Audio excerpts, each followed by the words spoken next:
To set the stage, it is my pleasure to invite my colleague, NDTV Profits Managing Editor, Tamanna Inamdar, to deliver the welcome address. Tamanna, over to you.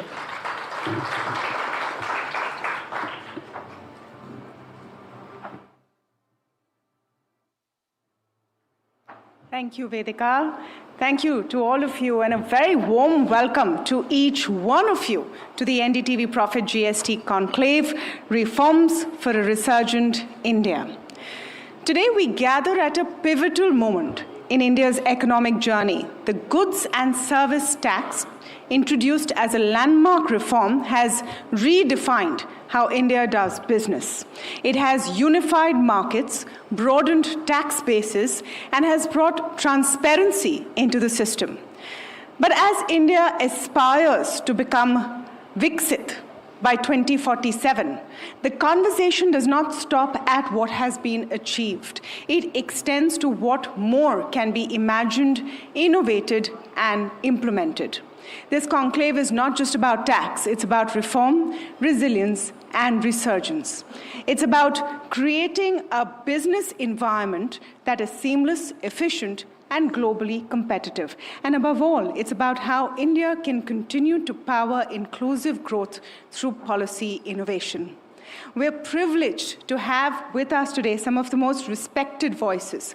Of course, the architects of GS 2.0, industry veterans who are impacted the most and benefit the most, and the economic view from the top. On behalf of the organizers, I extend our deepest gratitude to our partners, speakers, and all of you in the audience, policy thinkers, entrepreneurs, and change makers who make this conversation truly meaningful.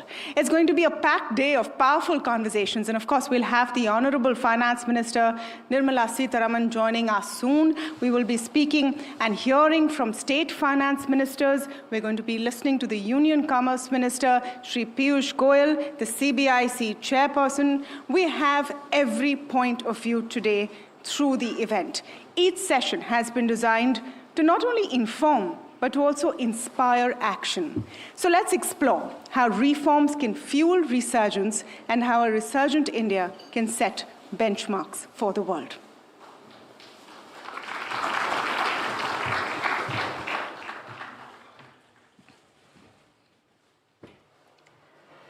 Thank you, Tamanna. Let's begin with the first session of the day, titled GST 2.0, Matters of States. States, as we know, are the pillars of India's federal structure, and their vision is critical in shaping how GST evolves. This session will dive deep into the challenges, the opportunities, and the reforms needed to strengthen both state revenues and national growth. We are honored to have with us a distinguished panel of leaders representing state perspectives.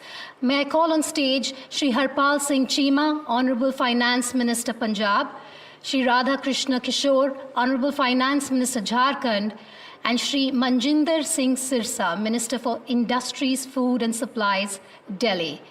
Joining them today, my colleague Gauri Dwivedi.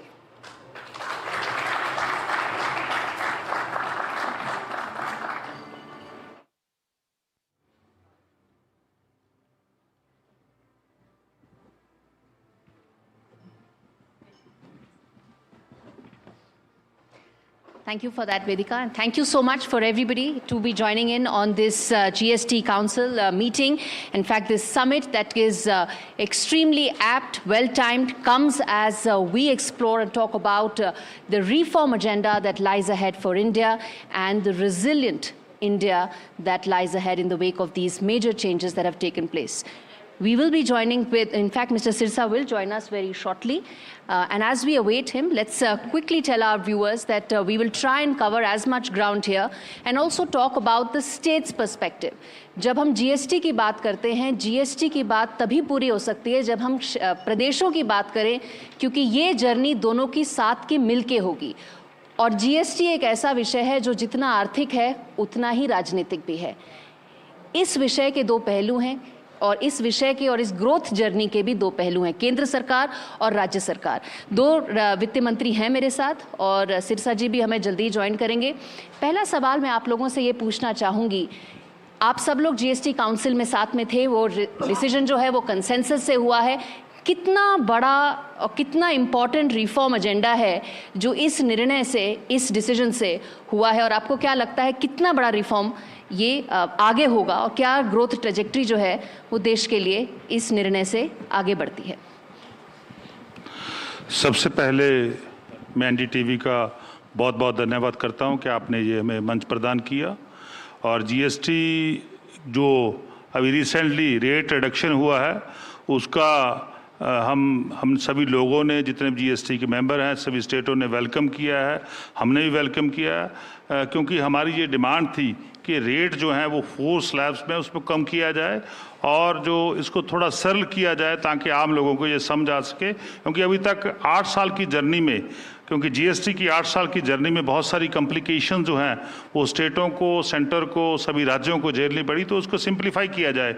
सो इस step का हमने welcome किया, स्वागत किया। पर लेकिन जो हमें लॉस हो रहा है, जो स्टेटों की इकॉनमी को लॉस हो रहा है, तो उसको कैसे कंपनसेट किया जाए, ये हमारी सबसे बड़ी डिमांड जो है लगभग सभी राज्यों की थी, चाहे वो अपोजिशन स्टेट हो, चाहे वो मैं समझता हूँ बीजेपी के स्टेट हो। क्योंकि लगातार बहुत सारे राज्यों का जो रेवेन्यू लॉस है वो कंटिन्यू अभी तक जारी है। जब 2017 की बात करें, जब से जर्नी स्टार्ट होती है, तो गवर्नमेंट ऑफ इंडिया ने ये कमिटमेंट करा था कि हम जीएसटी जिस स्टेट का भी कम होगा तो उसको हम कंपनसेट करेंगे। ये इस थ्योरी के साथ कंपनसेशन सेस जो है वो लगाया गया था इनिशियली 5 ईयर के लिए। अब 5 ईयर खत्म हो गए, 2022 में वो कंपनसेशन सेस जो है वो भी खत्म हो गया। और उसके बाद जो स्टेटों की इकॉनमी का कंटिन्यूसली लॉस हो रहा है, तो उसको कैसे कंपनसेट किया जाए, ये बहुत बड़ा सवाल मैं समझता हूँ देश के लोगों के सामने है। 5 साल का ही टाइम था ना कंपनसेशन का, तो वो 5 साल 2022 में पूरे हुए, तो उसके बाद ठीक है, हम 2025 के इस जीएसटी के जो रेट्स घटे हैं और उससे क्या स्टेट्स को इम्पैक्ट होगा उस पर 1 सेकंड में आएंगे। और सिरसा जी से भी पूछेंगे कि क्या जो बीजेपी रूल्ड स्टेट्स हैं, क्या उनका क्या व्यू है कॉम्पनसेशन को लेके और स्टेट्स के रेवेन्यू लॉस को लेके। बट एक चीज़ चीमा जी मैं आपसे ये पूछना चाहूँगी कि 2022 से 2025 का ये जो 3 साल का पीरियड है जिसमें आप कह रहे हैं स्टेट्स को, प्रदेशों को लॉस बना हुआ है, तो वो तो 5 साल की विंडो पूरी हो गई जो जीएसटी के लॉ की थी। देखिए, आपने कंपनसेशन सेक्स जो सेस का एक्ट है उसको पढ़ा होगा। उसमें लिखा जब तक स्टेट स्टेबलाइज नहीं होते, जबकि उनकी जो इकॉनमी है वो स्टेबल नहीं होती स्टेटों की, तब तक ये कंपनसेशन सेस कंटिन्यू रहेगा। इसका मतलब हम डिमांड इसीलिए कर रहे हैं क्योंकि स्टेटों की इकॉनमी स्टेबल नहीं हुई, अभी तक स्टेबल नहीं हुई। 5 साल का जितना कंपनसेशन सेस था वो बिल्कुल, उसमें कोई डाउट नहीं है, वो हमें मिला। हम उसके लिए सेंट्रल गवर्नमेंट का धन्यवाद करते हैं। पर लेकिन अब जो उसके बाद लॉस हो रहा है कंटिन्यू, क्योंकि हम प्री जीएसटी की बात करें तो हमारा हमें कलेक्शन कितनी होनी थी, मैं इन टर्म्स ऑफ करोड़ बता दूं आपको। पंजाब की at the rate of CAGR 2000 उस समय हमारी CAGR 13% 11 थी, 13.11 थी, तो उसमें उसके हिसाब से हमारी कलेक्शन 2025 तक होती 2,37 करोड़ 530, यानी 2,37,530 करोड़ रुपए की हमारी कलेक्शन हो जाती इफ हमारा बैट जो है बैट सिस्टम वो कंटिन्यू रहता। तो जीएसटी आने के बाद हमारी कलेक्शन कितनी हुई, 1,26,000 करोड़। तो इसका मतलब लगभग अप्रॉक्सीमेटली 1,11,000 का लॉस जो स्टेट को इन 8 साल में हुआ, पंजाब की मैं बात कर रहा हूं, तो इसमें से लगभग 61,000 CR जो है कंपनसेशन के रूप में हमें मिल गया, इसमें कोई दो राय नहीं है। पर लेकिन जो अभी भी हमारा लगभग 50,000 CR का लॉस है वो हम कहां से पूरा करेंगे, कहां से उस लॉस को हम बीयर करेंगे, ये बड़ा सवाल है। इसका मतलब स्टेटों की इकॉनमी जो है वो डिस्टेबलाइज हो रही है कंटिन्यूसली, चाहे वो बीजेपी की राज हो चाहे कोई भी राज हो, क्योंकि हम कोऑपरेटिव फेडरल स्ट्रक्चर की बात करते हैं तो उसको प्रोटेक्ट करने की जिम्मेदारी यूनियन गवर्नमेंट की है और स्टेटों की इकॉनमी को भी स्टैब्लिश करने की जो जिम्मेदारी है वो सेंट्रल सरकार की है। हम अपनी तरफ से कंप्लायंस की बात है, जीएसटी की कंप्लायंस पंजाब की देश भर में सबसे आगे है। हम पहले 3 राज्यों में रहते हैं जहां जो हमारी कंप्लायंस सबसे ज़्यादा होती है, तो जहां कंप्लायंस भी हमारी पूरी 100% हो रही है, तो फिर भी हमारा कलेक्शन, हमारा नुकसान हो रहा है, हमारा लॉस हो रहा है। तो इसका मतलब अभी भी हमें कहीं ना कहीं सिस्टम में कोई ना कोई खामियां है।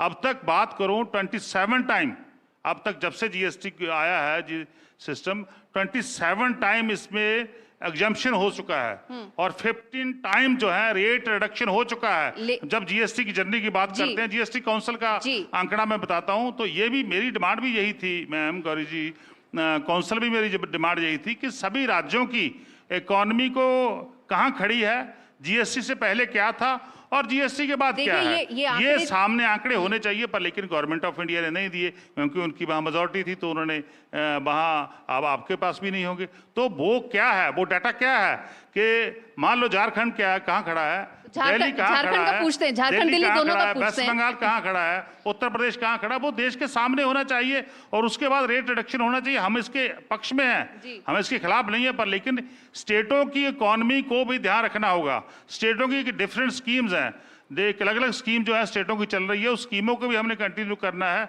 लोगों की वेलफेयर की स्कीम है। ऐसा करते हैं, झारखंड और दिल्ली का भी पूछ लेते हैं। और जहां तक हम बात कर रहे हैं आंकड़ों की, आप कह रहे हैं 50,000 करोड़ का नुकसान हुआ पंजाब को।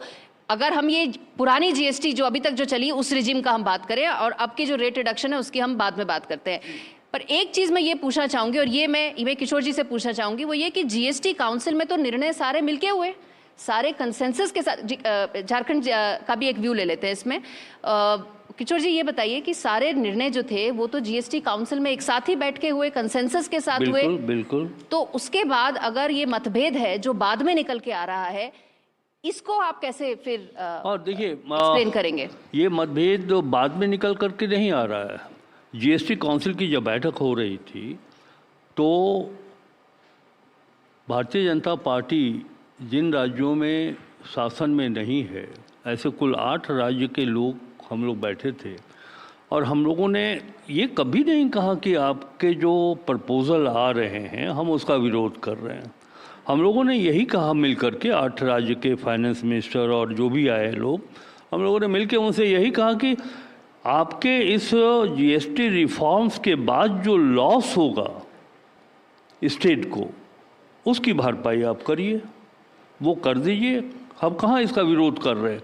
एक चीज़, थोड़ा मैं वक्त ज़रूर लूँगा, लेकिन ये कहना चाहता हूँ कि जीएसटी 2 ये तो प्रमाणित हो गया कि 2017 में आदरणीय राहुल जी जो कह रहे थे कि ये बहुत जल्दीबाजी में लाया जा रहा है, और उन्होंने ये कहा भी था कि इतने बड़े देश, इतनी बड़ी जनसंख्या, जब इसको लागू करना है तो सभी राजनीतिक संगठनों से बात कर लीजिए, आम लोगों से बात कर लीजिए, उसके बाद कोई एक फैसला लीजिए।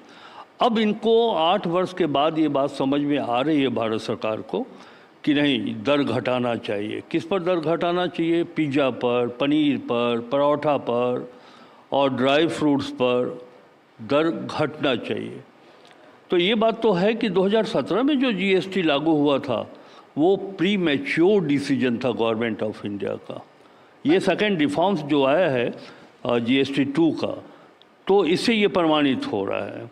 आप ही से मैं ही पूछूंगी, और जैसा मैंने कहा शुरू में कि जीएसटी जो है विषय जितना आर्थिक है उतना ही राजनीतिक है, आपसे मैं ये पूछूंगी कि तब भी तो निर्णय सारे सर्वसहमति से हुए थे, तब भी तो जो कॉन्स्टिट्यूशनल अमेंडमेंट पास हुआ था सबकी सहमति के साथ ही तो हुआ था, तब से लेके आज तक। मैं एक बात आपको बता दूं बहुत स्पष्ट तरीके से, कर्नाटक के फाइनेंस मिनिस्टर कृष्णा देवेगौड़ा जी जब उन्होंने एकदम ठान लिया कि हम किसी कीमत पर सपोर्ट नहीं करेंगे, तो उठ करके मैं उनके पास गया। हमने कहा कि हम लोगों ने अपनी बात रख दी और ये एक फेडरल सिस्टम है हमारे देश का। हम ये मैसेज नहीं दे सकते हैं कि आप वोट से फैसला करिए। हम लोगों को जो कहना था हम लोगों ने बता दिया। झारखंड के संदर्भ में तो हमने कहा कि ऑटोमोबाइल के क्षेत्र में और सीमेंट के क्षेत्र में इस जीएसटी के निर्धारण से 2000 करोड़ रुपया हमें नुकसान होगा।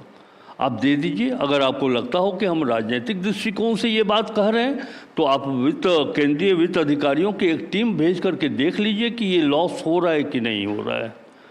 केंद्र की तरफ से कोई आश्वासन, कोई आपको रिस्पांस मिला है जब आप लोगों ने बोला कि लॉस हो रहा है? आपने बोला कि आपको सालाना लॉस 2000 करोड़ का है, पंजाब को सालाना लॉस उन्होंने कहा कि 4000 करोड़ का है।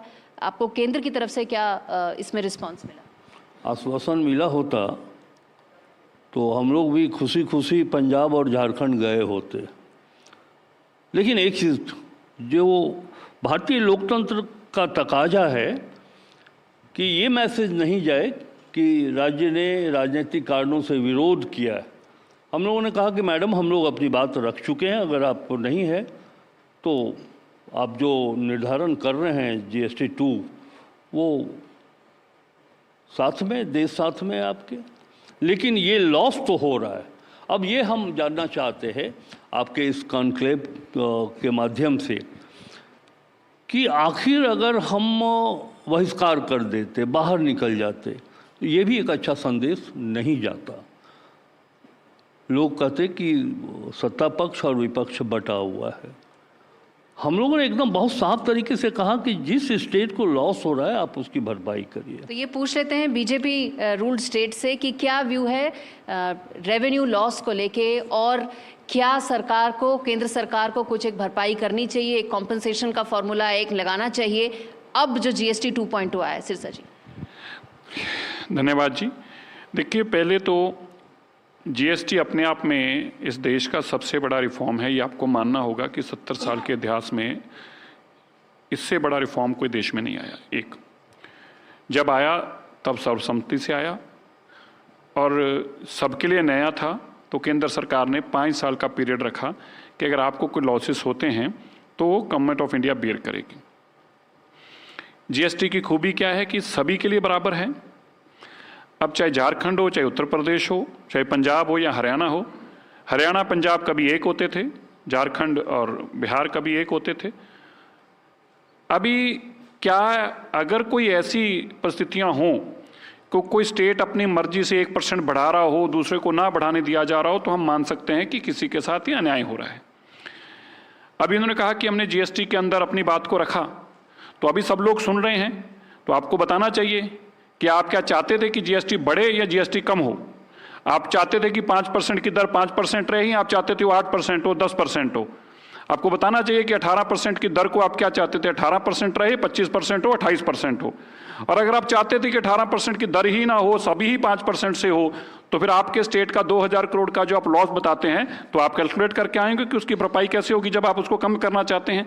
देखिए, स्टेट्स को ये कांट बी सिलेक्टिव कि कम करिए और कम करिए, और जो हमारे को पैसा चाहिए वो केंद्र दे। ऐसा दो चीजें नहीं हो सकती। दिल्ली स्टेट आप कह रहे हैं कि अगर बेनिफिट मिल रहा है और प्रदेश में सारी चीजें सस्ती हो रही हैं, तो प्रदेश सरकारों को फिर उसका फिर कहीं ना कहीं एक मैकेनिज्म निकालना पड़ेगा। तो मैं तो कह रहा हूं कि अगर आप अभी भी कह रहे हैं कि जो आपने बात रखी थी, तो अभी भी बताना चाहिए कि आप उसको GST कम करना चाहते थे और ये बढ़ाना चाहते थे। और अगर बढ़ाना चाहते तो लोगों के ऊपर बोझ है, और अगर आप उससे भी और कम करना चाहते थे तो इसका मतलब कि आप अपनी स्टडी करके नहीं आए कि आप अपने स्टेट के रेवेन्यू का कॉन्ट्रीब्यूशन कितना होगा केंद्र सरकार के रेवेन्यू के अंदर।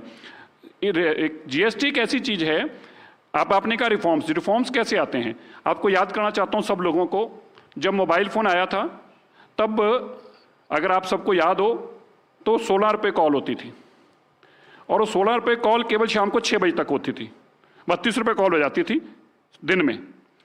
क्या वो 32 रुपये कॉल होनी गलत थी? उस हिसाब से वक्त तब वो भी ठीक थी। आज वो 32 पैसे भी कॉल नहीं रहेगी। जब आप इंटरनेट लेके आए थे तो आपको एक पैक जो मिलता था, जो 5000 रुपये में मिलता था डेटा जितना, उतना आज आपको 399 रुपये या 299 रुपये मिलता है। ना तब का गलत था ना अब का गलत है।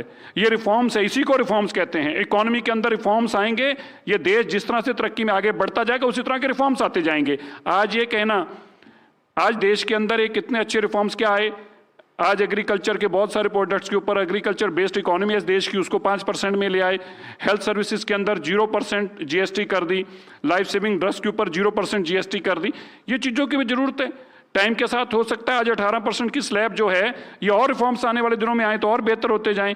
लेकिन अगर कोई स्टेट अपना राजस्व नहीं बढ़ा पा रहा, उसका केवल एक ही कारण है, दूसरा कोई कारण नहीं है। उत्तर प्रदेश भी 5% और 18% की स्लैब के ऊपर काम करेगा, दिल्ली भी 8, 5 और 18 पे ही काम करेगा। फिर उसका कारण क्या हो सकता है कि कोई स्टेट लॉसेस में है? क्योंकि अपने स्टेट के अंदर इंडस्ट्री को नहीं ला पा रहा, अपने स्टेट के अंदर कारोबार नहीं कर पा रहा, उसकी अपनी लोकल पॉलिसीज ऐसी हैं कि देश उनके वहां से स्टेट छोड़कर दूसरे स्टेट में फैक्ट्री जा रही हैं, उनके लोकल हालात ऐसे हैं कि लोगों का कॉन्फिडेंस लेवल नहीं है। This could be the only reason कि जब आप लॉसेस में आ जाएंगे। तो मेरा ये कहना है कि हमें आंकलन ये करना चाहिए, हम बेटर रिसोर्सेज प्रोवाइड करें, हम बेटर कोऑर्डिनेशन लोगों के लिए प्रोवाइड करें, हम लालच विताशाही खत्म करें, हम स्टेबल गवर्नमेंट रखें, हम अपनी पॉलिसीज को स्टेबल रखें, ताकि ज़्यादा से ज़्यादा लोग इन्वेस्ट करेंगे, आपकी जीएसटी बराबर हो जाएगी। ये केंद्र सरकार के हाथ में नहीं है कि किसी स्टेट की जीएसटी रेवेन्यू को बढ़ाया जा सके या कम किया जा सकते। ये लोकल गवर्नमेंट ही अपनी जीएसटी को बढ़ा सकती है, अच्छे कारोबार करके, अच्छे रेवेन्यूज के एवेन्यूज खोलकर, और वही कम करती है तो जब स्टेट स्टेबल ही रहता है। आप ये कह रहे हैं कि राज्य सरकारों को इसे एक मौके की तौर पे देखना चाहिए कि वो कितने रिफॉर्म्स इस वक्त इस मौके पर खुद अपने एंड पे ला सकते सामने ही हैं। है ना, हरियाणा भी पंजाब से निकल कर गया है। अगर हरियाणा सेल्फ सफिशिएंट हो रहा है, इट मींस कि कोई कमी है जो हमें ढूंढने की जरूरत है, बजाय कि हम ठीकरा दूसरों पे जाकर फोड़ें। हम ये ढूंढें कि कौन सी ऐसी कमी है जिसके कारण मेरे स्टेट के अंदर इंडस्ट्री जा रही है, मेरे स्टेट में इंडस्ट्री कम हो गई है, मेरे स्टेट में बिजनेस कम हुआ है, तो वो ढूंढना पड़ेगा कारण। बस वही कारण है जिसके कारण हमें दिक्कत आ रही है, और इन चीजों को हमें ठीक करना होगा। लेकिन अगर पॉलिटिकली एक दूसरे पर फोड़ना है तो हम ना स्टेट का भला कर पाएंगे ना लोगों का भला कर पाएंगे। बिल्कुल। चीमा जी, ये भी तो एक सच है कि अगर हम ऋण की बात करें, डेट की बात करें, तो पंजाब जो है इस देश में सबसे ज्यादा उसमें डेट है। 46% जो है वो डेट टू जीडीपी का रेशो है, स्टेट जीडीपी का रेशो है। तो ये भी एक सच्चाई है कि कहीं ना कहीं राज्य सरकारों को भी इस विषय पे काम करना पड़ेगा, कैसे वो अपने रेवेन्यूज आगे बढ़ा सके। गौरी जी, आप डेट और जीएसटी को एक साथ नहीं देख सकते। पंजाब एक एग्रीकल्चर स्टेट है, ये पूरा देश जानता है। देश की फूड बाउल में सबसे ज़्यादा कंट्रीब्यूशन किस स्टेट की है? वो पंजाब स्टेट की है। पंजाब में एक परचेज टैक्स लगा हुआ था, परचेज टैक्स जो है वो सबस्यूम हुआ जीएसटी में। मैं अकेले एक टैक्स की बात करता हूँ, एक टैक्स सिस्टम की बात करता हूँ। उसमें से एनुअली हमारा कितना लॉस हुआ है? 4000 करोड़ रुपया, 4000 करोड़ रुपया हमारा एनुअली जो है परचेज टैक्स में लॉस हुआ, क्योंकि पंजाब एक एग्रीकल्चरल स्टेट है। पंजाब का लगभग 550 किलोमीटर का एक लंबा बॉर्डर जो है वो पाकिस्तान से लगता है। अभी रिसेंटली वहाँ पे आपको देश को पता है, सबसे ज़्यादा जब पाकिस्तान के साथ टेंशन पैदा हुई तो पंजाब आगे खड़ा। तो ये बात में हमें ध्यान में रखनी चाहिए, ये नहीं कि किस स्टेट की इकॉनमी कैसे चलती है।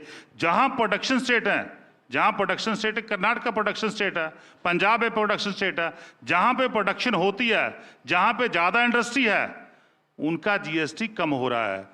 जहाँ पे ज़्यादा कंजम्पशन है, क्योंकि जीएसटी जो है वो कंजम्पशन बेस्ड टैक्स है, डेस्टिनेशन बेस्ड टैक्स है।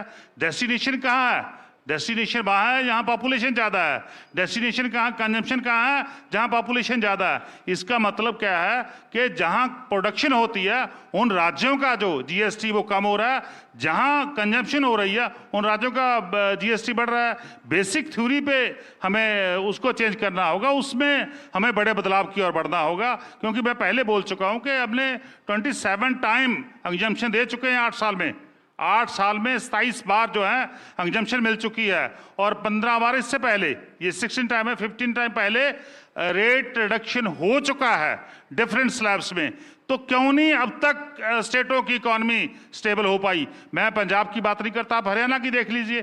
क्यों नहीं गवर्नमेंट ऑफ इंडिया ने हमारे सामने डाटा रखा कि हरियाणा का ये है, उत्तर प्रदेश का ये है, झारखंड का ये है, महाराष्ट्र का ये है, अपना कर्नाटका का ये है। दूसरे राज्यों का डाटा हमारे पास रखते ना कि प्री जीएसटी। हमने बिल्कुल जीएसटी काउंसिल में हमने ये डिमांड रखी थी कि चर्चा करने से पहले 2017 के पहले क्या व्यू था स्टेटों का, उनकी इकॉनमी कहाँ खड़ी थी, क्या वो ग्रो कर रहे थे या उनकी इकॉनमी डिक्लाइन हो रही थी, उसका डाटा जो है वो प्रेजेंट कीजिए। और 2017 से लेकर 2025 तक कहाँ को आगे बढ़ पाए, जब पीछे हो गए। तो ये उसके आने के बाद ही हम किसी कंक्लूजन पे पहुंचते ना कि जीएसटी में आने के बाद हम प्रोग्रेस कर रहे हैं, या हमारा स्टेट कर रहा है, या हमारा देश कर रहा है। अब बात सिंपल सी है कि आप बता दीजिए मेरे को, 2017 में बासमती का रेट क्या था 1 किलो का?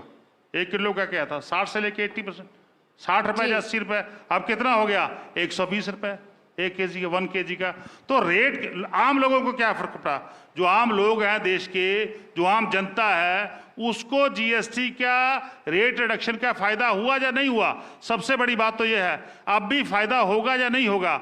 रेट तो मैं पिछले 8 साल की बात कर रहा हूं, 8 साल में 40 से लेके 50% तक तो अब जाके अगर रेट कम होंगे, अब रेट कम होंगे तभी तो फायदा होगा। अब रेट कम होंगे तभी तो फायदा होगा। मैं वही बात आपके सामने रखना चाहता हूं कि क्या आम जनता को फायदा होगा या नहीं होगा। अच्छा, तो ये किशोर जी से भी पूछ लेते हैं। पिछले 8 सालों में तो मेरे को फायदा नहीं दिखा कि आने वाले समय में फायदा होगा, हम ऐसी अपेक्षा कर सकते हैं। बाकी दोनों मंत्रियों से भी पूछ लेते हैं। और अब मैंने बाद में आपसे फिर से ये पूछा कि क्या आपने इतनी गर्मजोशी से जीएसटी काउंसिल में ये सारी बातें बोली जो आप यहाँ कह रहे हैं, क्योंकि वहां तो सर्वसहमति से सारे निर्णय हुए और फिर ये लग रहा है कि बाद में आके सारी बातें की जाएंगी। हमने अपनी बात बिल्कुल वहां जीएसटी काउंसिल में हमने भी रखी, हमारे किशोर जी से पूछ लेती हूँ मैं, वो ये मैं ये कहना चाह रही हूँ, ये आखिरी सवाल है मेरा आप दोनों से। आपके मन में जो शंका है जी, मेरे मन में कोई शंका नहीं है, मैं तो पूछ रही हूँ। नहीं, आपने कहा कि कहीं ऐसा तो नहीं कि वहाँ आपने विरोध नहीं किया और बाहर मौका मिला है तो आप बाहर विरोध कर रहे हैं। जी नहीं, 11 बजे से जो मीटिंग चली है वो रात में 8 बजे तक मीटिंग चली है। अच्छा, हम लोगों ने तार्किक दृष्टिकोण से अपनी बातों को रखा है, अपने पक्ष को रखा है, अपने राज्य की समस्याओं से आपने पहले ये बोला कि मिलके हम लोगों ने इसलिए निर्णय लिया साथ में आने का क्योंकि फेडरलिज्म में भी ये होना चाहिए कि सब लोग एक साथ हैं, जीएसटी के निर्णय पे सब लोग एक साथ हैं। तो जब सब एक साथ हैं तो फिर आगे की बात होनी चाहिए कि किस तरह से ये मैं आपसे एक सवाल पूछना चाहती हूँ, वो ये कि अब राज्यों के स्तर पे ये कैसे इंश्योर किया जाएगा कि जो प्राइस कम हो गई है किसी एक गुड्स की, वो कैसे एंड कंज्यूमर के लिए वाकई सस्ती हो जाए? ये कैसे राज्य सरकारें इंश्योर करेंगी? पहले तो मैं अपने प्रिय मित्र के बातों का जवाब दे दूं। इन्होंने कहा कि सारी बातें निर्भर केंद्र पर होंगी, राज्यों को भी अपने पैरों पर खड़ा होना होगा, अपने राजस्व को बढ़ाना होगा। अगर आप ये मानते हैं कि सभी राज्य अपने में सक्षम थे तो 2017 में जीएसटी लागू करने के साथ ही यह निर्णय आपका था कि जो मैन्युफैक्चरिंग स्टेट है उनको हम 5 वर्षों तक के लिए कंपनसेशन देंगे। आप तो मानते थे कि ऐसे भी राज्य हैं इस देश में जिनको इस जीएसटी से लॉस होने वाला है। ये जीएसटी 2 लागू करने के पहले आपको केंद्र को इतना देख लेना चाहिए था कि क्या 5 वर्ष जो कंपनसेशन मिला उन राज्यों को जो मैन्युफैक्चरिंग स्टेट है उन वो कहाँ इस्टेब्लिश कर रहे हैं। ऐसे कितना कंपनसेशन देना चाहिए? 5 साल और 5 साल और 5 साल और हमें कितना टाइम तक ये रोड मैप बनाना चाहिए जब तक राज्य अपने पैरों पे ना मैंने वित्त मंत्री जी को कहा है उसी बैठक में, जीएसटी काउंसिल की बैठक में, कि आप तब तक दीजिए, तब तक देते रहिए जब तक वो पहले मेरी बात सुन लीजिए। आप तब तक दीजिए जब तक कि आप आकलन न कर लें, आपके वित्तीय अधिकारी इस बात की समीक्षा न कर लें कि अब झारखंड को, अब हिमाचल को पैसे की जरूरत नहीं है, आर्थिक सहयोग की जरूरत नहीं। अब चाहे वो 10 साल लगे या 15 साल हो, चाहे 20 साल हो, हाँ, सरकारें आए जाएं, बिल्कुल। फाइनेंस कमीशन 16 के बाद 17 आए, बिल्कुल। इसलिए मैं कह रहा हूँ इस बात को थोड़ा सा समय हम और लेते हैं। आप बतला रहे हैं कि अभी दर हम लोगों ने कम कर दिया। ये 7-8 वर्षों में 1,24,000 जीएसटी जो प्राप्त किया केंद्र, तो आज जो दर कम कर रहे हैं ये 7-8 वर्षों में वही उपभोक्ताओं से जो आप पैसा ले रहे थे, ये बेईमानी था कि नहीं था? ये गलत ऐसा करते सिरसा जी से ये सवाल पूछते हैं, ये उनसे बोलते हैं। बताया कि कांग्रेस की मैं सवाल और ऐड करूंगी आपसे, क्योंकि मेरी बात मैं एक सवाल आपसे ऐड कर देती हूं, फिर हम रैप अप करेंगे इस चर्चा को। जो 32 रुपए मिनट देते रहे, क्या उनसे बेईमानी हुई? और हुई तो उसमें पार्टनर रहे, ये तो इन्हीं को उसी का जवाब देना चाहिए। मंत्री भी रहे हैं सरकारों में, तो उसी से शुरुआत कर देनी चाहिए। और अगर हुई तो उसको पैसे को लौटाने का ये क्या प्रोसेस अडॉप्ट करेंगे? देखिए, पॉलिटिकल स्टेटमेंट्स अलग होती हैं, पॉलिटिकल मंचों के ऊपर पॉलिटिकल स्टेटमेंट्स ठीक लगती हैं। जैसे आपने कहा कि जब जीएसटी काउंसिल की बैठक होती है उसके अंदर सर्वसम्मति के अंदर सब लोग आते हैं, क्योंकि अंदर जब वहां पे डिटेल डिस्कशन होती है तब आंकड़ों के साथ होती है, तब आपकी इंडस्ट्री ग्रोथ क्या हो रही है, तब आप क्या आपकी कंजम्पशन कितनी, वो सबके साथ ग्रोथ, तब आप ये चैलेंज नहीं कर सकते। लेकिन आज टीवी चैनल पर हम आके कर सकते हैं जी, क्योंकि हम बात कर रहे हैं, ये जैसा मैंने कहा ये चर्चा के 2 रूप हैं, इसके आर्थिक और राजनीतिक दोनों रूप हैं। एक सवाल मैं आपसे इसलिए पूछूंगी कि ऑपोजिशन के सारे नेताओं ने ये बोला कि इसकी टाइमिंग क्या? हम तो बहुत समय से कह रहे थे कि रेट कम होने चाहिए, हम 17 से कह रहे थे जब से शुरुआत हुई कि रेट कम होने चाहिए, तो अभी ही क्यों हुआ? इसकी टाइमिंग क्यों इस वक्त ही हुई? इसका जवाब दीजिए। देखिए, जीएसटी के दायरे में जैसे जैसे लोग बढ़ते जा रहे हैं, जैसे जैसे कारोबार बढ़ते जा रहे हैं और उसी तरीके से उसकी अमाउंट बढ़ता जा रहा है, उसकी स्लैब्स को नीचे आएंगे स्वाभाविक तौर पर। अभी जब देश के अंदर 1% नंबर ऑफ परसेंटेज आज जीएसटी के साथ कनेक्टेड है और हो सकता है आने वाले दिनों में इसकी ग्रोथ रेट जैसे बढ़ेगी और इसके साथ जीएसटी के औद्योगिकता बढ़ते जाएंगे और कम होते जाएंगे। ये तो एक रिफॉर्म्स हैं जो ऑनगोइंग हैं। मैंने आगे शुरू करते हुए फिर से कहता हूं, जब 32 रुपये कॉल फोन करते थे तभी यही मोबाइल फोन था और आज वो कॉल करते करते 10 पैसे पे आ गई है, तब भी वही फोन है। तो चीजें तो बदलेंगी जैसे जैसे रिफॉर्म्स आएंगे, इसी को रिफॉर्म्स कहते हैं। देश कहां से चला था आज आप देखिए, आप आज से 10 साल पहले अगर आप ट्रैवल करते थे तो जो एयर फेयर की अगर आप कैलकुलेशन करें तो उससे 20 गुना होना चाहिए, लेकिन नहीं है, वहीं पर चलता आ रहा है क्योंकि हर चीज एक दूसरे से कनेक्टेड है। जैसी उसकी ग्रोथ है, ग्रोथ के साथ हर चीज कनेक्टेड है और इसी तरह हमारे देश की ग्रोथ है, ग्रोथ की स्पीड इतनी ज्यादा तेज है, उस ग्रोथ के साथ साथ चीजें बदलती जा रही हैं। अगर हमें देश की ग्रोथ ना हुई तो अच्छी बात नहीं है। मुझे लगता है हम सबको इस बात की बधाई देनी चाहिए कि शायद जो कल्पना नहीं की होगी इतनी जल्दी हम रिकवर कर पाएंगे। हमारा ग्रोथ रेट इतना बढ़ रहा है, उससे देश के अंदर एक जल्दी तरक्की आ रही है और हमारे स्लैब्स कम हो रहे हैं, लोगों को सस्ती चीजें मिल रही हैं, तो मिलनी चाहिए और सस्ती मिलनी चाहिए। जी, चर्चा को यहीं विराम देते हैं। इस चर्चा के बहुत प्रारूप हैं और हम ये चर्चा आगे भी करेंगे। प्लीज विराम मत दीजिए। बहुत प्रश्न हम भी बहुत प्रश्न थोड़ा भी समय बचे हैं। दीजिए। हम लोग बहुत दूर से आए और बहुत उम्मीद से आए। सरकार से तो उम्मीद नहीं है, केंद्र सरकार से, लेकिन क्यों आप तो वहां बैठे हुए थे, आपने वहां पे बोला है, आप कह रहे हैं इतनी गर्मजोशी से तब भी बोला है। एनडीटीवी से बहुत उम्मीद है, कम से कम ये बातें पूरे देश की जनता तक जाएगी, पहुंचेगी ये बात। क्या बात करते हैं? आपने कहा मैडम एक मिनट, आपने कहा, हमारे मित्र ने कहा कि राज्य को अपने पैरों पर खड़ा होना चाहिए। कॉन्स्टिट्यूशनल क्या प्रोविजन है? केंद्र और राज्य में मेरी बात को 2 मिनट में, मैंने ये नहीं कहा। केंद्र और राज्य, मंत्री जी मैंने कहा, आप जब बोल रहे थे तो मैं नहीं बोल रहा था। मैंने बोला नहीं है। मान्यवर मुझको कह लेने दीजिए, उसके बाद आप बोलिए। आपको अपने पैरों पर खड़ा होना चाहिए था, अपनी इकोनॉमी को स्ट्रॉन्ग करनी चाहिए थी। तो क्या ये जो संवैधानिक व्यवस्था है कि केंद्र राज्यों से जो कर लेगा और उस हिस्सेदारी जो राज्यों को देगा, ये व्यवस्था आप समाप्त करना चाहते हैं क्या? केंद्र सिर्फ अपने आप में मेरे को बोलने का मैंने कहा ही नहीं रहेगा क्या? मैंने कहा कि बाकी राज्य जो हैं वो आपके बराबर ही, अगर ग्रोथ रेट बाकियों की बढ़ रही है हमें भी बढ़ानी चाहिए। बात मैं कर रहा हूँ, इसमें कुछ गलत नहीं है। झारखंड की बात मैं कर रहा हूँ। आप करों को कम करके ये बताना चाह रहे हैं कि हम सुधार कर रहे हैं।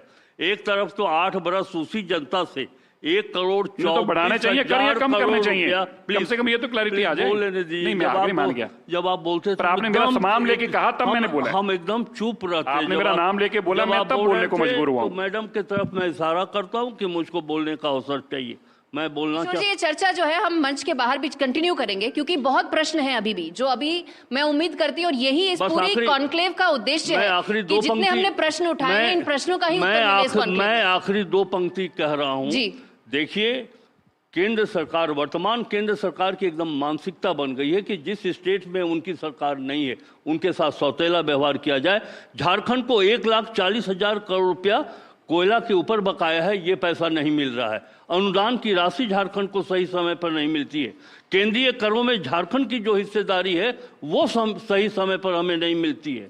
और आप बात कर रहे हैं कि साहब केंद्र और राज्य, केंद्र जो निर्णय ले रहा है राज्य आपके साथ खड़ा हो जाए, पर वहाँ झारखंड की स्थिति अलग है। हमारे यहाँ जो गरीबी रेखा से नीचे रहने वाले लोग हैं मैडम, वो महुआ खाती हैं, वो मकई का घाटा खाती हैं, वो पिज्जा बर्गर और पनीर परोठा नहीं खाती है। उसका क्या होगा? मैं मंत्री जी का जवाब दूंगा तो फिर पीड़ा हो जाएगी। अब आपके अगर आपके आईएएस के घरों से 100-100 करोड़ रुपए मिलेगा, अगर एक आईएएस के घर से 100-100 करोड़ मिलेगा तो लोग बेचारे मजबूरी हो जाएंगे मुआ खाने के लिए। बताइए मैं ठीक कह रहा हूँ गलत कह रहा हूँ? तो आपको देखना चाहिए कि एक मंत्री एक घर से 100-100 करोड़ रुपए आईएएस के घर से ना मिले, पॉलिटिकल करप्शन खत्म हो जाए तो ये सारी ठीक चीज हो सकती है। ये आपको उसके ऊपर रोक लगानी होगी। मैं तो वहां जाकर नहीं लगा सकता, ना ही केंद्र सरकार लगा सकती है। तो मेरा ये जरूर आपसे आग्रह है, इसी पर चर्चा कर लीजिए, इसी पर चर्चा हो जाए कि कौन लोग बैंकों से हजारों करोड़ रुपया लेकर के बाहर भाग गए। देखिए हम जीएसटी से कौन सी चर्चा में चले गए हैं? इन्होंने कहा, इन्होंने करप्शन की बात, जीएसटी की चर्चा पे एक बात कहना चाहता हूं कि जो करप्शन की बात नहीं चर्चा चाहिए और ये पूछना चाहिए कि लोन देने इस चर्चा को यही विराम देते हैं, इस चर्चा को यही विराम देते हैं। प्रश्न बहुत है। अभी तो मैंने ये भी नहीं पूछा कि क्या इतनी गर्मजोशी से, क्या इतनी बहस वाकई जीएसटी काउंसिल में हुई, या ये सारी ऊर्जा आपने बाहर के लिए समेट रखी थी? पूरा आदर्श, हमने पूरा वहां पे अपनी बात रखी। आदर्श और गरिमा इस के चर्चा को विराम देते हैं। ये सारे बात प्रश्नों के उत्तर हमें शाम तक मिलेंगे। निर्मला सीतारमन जी हमारे साथ जुड़ेंगी।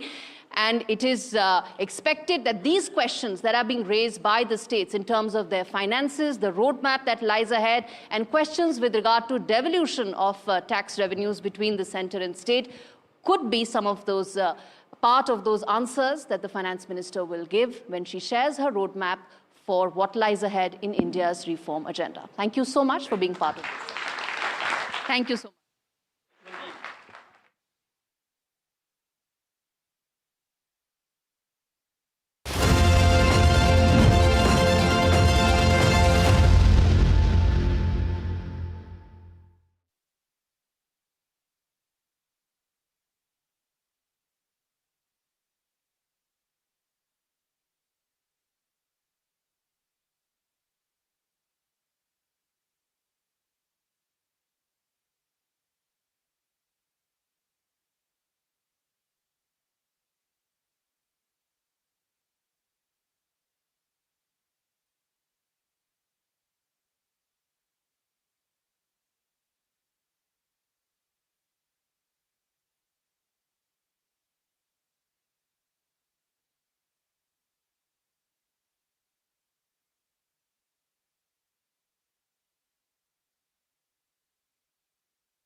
And it's very rarely that you get a brand name that in itself is evocative of what the market sentiment ought to be. I mean, I don't think there's anybody in the market who's here for losses. I think we're all here for profit, right?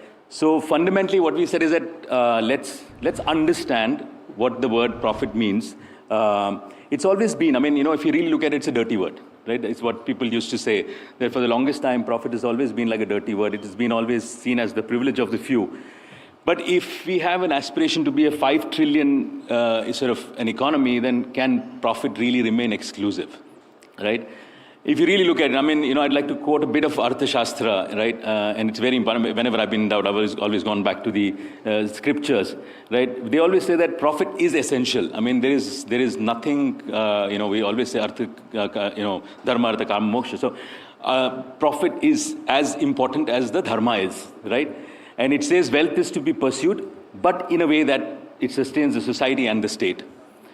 So there's this beautiful phrase which is all about mansa, vacha, karmana. And this was at the center of everything. I mean, if three of these things really come together, then I think profit is not, ceases to be that slightly exclusive, dirty word, right? This triad basically means thought, word, and deed. In the dharmic framework, mansa is about the intention behind the wealth creation, the transparency, which is vacha, the honesty in contracts, and then of course karmana, which is the ethical conduct. Where, so when three of these things come together, this becomes the essence of where profit is, right? So profit is achieved in alignment with these three, and that is supposed to be shuddha, right? Even in our civilization thought, profit was never just a number, right? The Arthashastra showed us that the profit must always be aligned with the mansa, vacha, karmana, right? And in this pursuit, when, with this clarity, when we move ahead, profit becomes more than a private gain. It becomes an opportunity for all to get. It's the same shot that we all get to take, and this is the true democratization of profit. And I think we're living in the age of democratization, right? I mean, I think the ministers here really spoke about the fact that reforms are going to be continuous. It is always going to be, you know, there's always nothing is inevitable but change, right? Things will keep on changing, and I think, you know, democratization is going to be at the key of everything. So Bharat and profit in the age of global turmoil. I mean, we are living through an incredibly interesting time, right? It's better, it's, you know, it's more exciting than most of the thrillers that we see. But if you really look at it, at the ground level, today a shopkeeper in Jaipur can sell nationwide on e-commerce. A young investor can buy shares even for $100. A woman entrepreneur in Kochi can scale a startup just through the understanding of the market, right? In the last 10 years, if you see, our democracy has also been sort of democratized, right? Nowhere is it clearer than in the equity partnership, you know, participation that you see. So in 2025, if you really look at the numbers, 2.4 crore demat accounts were opened. And strikingly contrasting in 2025, that trickle has become a flood. 19.2 crore accounts, 17 crore new investors have been added in a whole decade, right? In FY25 alone, it's like record 4.1 crore accounts in a single year. That's more than the population of most of the, you know, many countries in the world. Every month, nearly 4 million Indians join the market, and every minute, 100 new accounts are opened. So, and this is where the whole old guard is going. And I was really amazed to know that 75% of these accounts are being opened by people under the age of 30, right? And this is a generation that would rather sort of own than really observe. You know, it's no longer, profit is no longer the privilege of a few people who played the market in the olden time. It's today everybody, whether you're sitting in your living room, whether you're really sitting as an entrepreneur, whether you're a housewife, right? Every bit of that matters, right? Now, 25% of these investors are women now. So 1 in 4 women are, you know, investors are women. Brilliant, right? Even, I mean, this was quite interesting. I saw a very interesting research which says that 84% of homemakers, and they are not a part of the workforce, homemakers are involved in investment decision, right? So now, does that mean that, you know, does this change the landscape of how a news channel must sort of speak to the audience? It's going to be speaking to it's not going to speak to the few, it's going to speak to the new, right? So this was at the crux of what we wanted to build when we started looking at NDTV profit. Even GST has been simplified, right? It's broke down the straight barriers and brought millions of small players into the formal foray. So everything is sort of structuring itself to a democratized infrastructure. And today, everyone is in the system and everyone has a chance to benefit. And today, this is where the whole take has been that from Dalal Street to every street, democracy is now demat, right? And they are all here for one thing, profit, right? Profit is no longer the privilege of the few. It is the possibility of the many. NDTV profit is here to make that a probability and possibility real, right? And this has been at the crux of the communication that we want to put out as well. And I think there can't be more exciting time. You know, when you're really reinventing a business news channel, this is going to be the channel that translates a lot of policies. It's going to include new audiences. This is going to be a very exciting time for us. And we are very excited to be a part of this journey. This is where, you know, every business, I mean, I'm sure the agenda is to sort of step up and really bridge the knowledge gaps, highlight the opportunities a lot more, and make profit a shared possibility. So not just for a few, but also for the new. This is where we are. I'm going to play a short video which will leave you with the new line, the slogan that we have all arrived at, which with you know, much more unanimous consensus than what I saw in the last one. But very excited to sort of showcase this. Here we go.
So that's NDTV Profit 2.0 for you, right? So amazing. Thank you very much. Very exciting journey. Thank you, Rahul, Gaurav, Tamanna, and team. Really amazed and really a lot of congratulations on this new journey.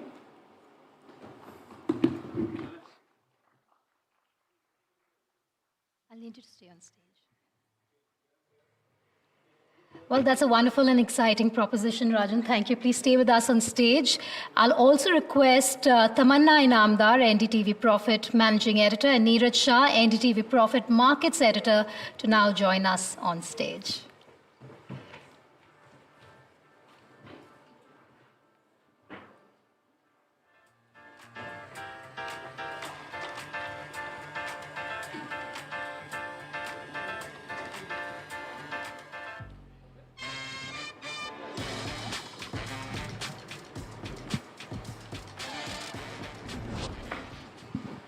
Raj, first of all, thank you. Thank you to Raj and Creativeland Asia. This was just amazing. The ability to distill our conversations and our editorial thought into this is just brilliant, the way you've put it together. And I think it truly talks about how the will and the aspiration to grow is so democratized. It's not in the hands of a few. You'll be surprised how many of our viewers, and we're an English channel, are outside the top 6 or top 8 cities. What was the thought that came to your mind when you saw the product, heard the brief, and the concept of a business channel? So, in fact, when we started the journey, we always look at the truth about the society and where it is, the truth about the brand, and when there's a sweet spot, then we have a great idea. So the product and the brand spoke to us, right? And there is a renewed energy, right? I can also see the kind of shows that you're putting together. And there are segments, there are things for entrepreneurs. I could see the way you have, you're also moving into a lot of bite-sized content as well. There is a certain connectedness, which is, today you have to be seamless from the TV to the web, all of those sort of things. And then when we look at the aspiration of the society, I mean, today more and more, in most of the boardrooms that I sort of venture into, there's always a conversation of the young India. Right, and I was astonished to see that. I mean, when I looked at the numbers, at 75% of the new guys are all under 30. That's incredible. And right, today, a lot of the online platforms have made it so easy for a lot of these people to come in. So there needs to be a new language. And when I saw that intent in the meetings that we had, when I saw that there was this serious intent, I mean, this is finally the product is in the editorial, right? And it's one thing for us to sit down and say that, okay, this is what the image has to be as far as the marketing is concerned. But this was a beautiful sweet spot where we saw that the product aligned beautifully well with the sentiment of the society, and it's just onwards and upwards. Yeah, I mean, and I'm guessing when you saw the channel as well, in a conversation that you had told us, that seeing the product as it comes out makes you believe that we are not talking down to any investor, right? We're making the guests talk to the Aam Aadmi as they stand, for everybody to be able to profit from it. Absolutely with you. In fact, this is a statement that I used in one of the meetings, and I know it's politically incorrect to say that, but I've always felt that, business channels have become like one of those silent thing that runs with tickers everywhere, right? And that's what I'm saying. It's all about the intent. Finally, at the end of the day, the fact that you're saying that we don't want to talk down, right? What we want to do is we want to have a conversation, and that is intent that I see, and that malleability today is very, very important, right? And I know that. I mean, and I wanted to actually turn the table and also sort of ask you a question. What is your view on, I mean, today, a lot of people get a lot of their views out of the finfluencers and and I've always wanted to ask this, and sorry I'm putting you on the spot right on the stage, because this is always a debate, right? Even in my head. So what is your view as somebody who's sort of, I'm glad you asked that, Raj, because we keep hearing this about news, and we keep hearing this about business news as well. And anyone you talk to, they say कि हम तो TV नहीं देखते हैं, हम news नहीं देखते हैं. But somehow everyone knows what's happening on the news. So clearly they're watching it somewhere, maybe not on a box, but on a website, on a YouTube stream, on a platform. The thing about finfluencers are they have done a great job in part in bringing information to people in a simple language. But can you trust what they are saying? When we're talking about this young audience who has to have the right information. They need to be protected. When we put something out, it is with a 10 feet thick wall of guardrails. Where journalists, there's credibility, there's regulatory action, there's corporate governance. We think about everything. I mean, you go to a influencer and look at the kind of crackdown that SEBI has had, regulators have had. So my point is that we are here to provide a safe, smart, and simple space for you to grow. And yes, we want for you to profit. It's amazing, and I mean, just a channel, just a really interesting program idea right now.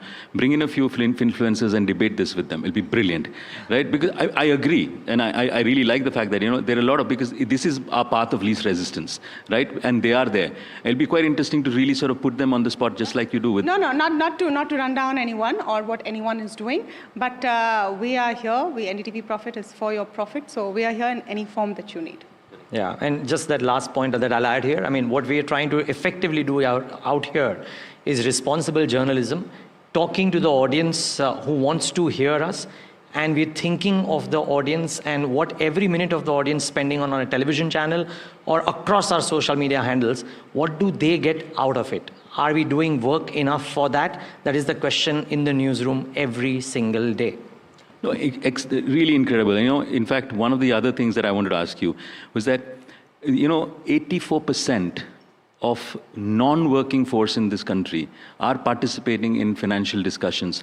How are you gearing up to talk to that audience as well? Because they're very interesting bunch of people out there. I mean, you know, the homemaker at home. How do we make that more relevant?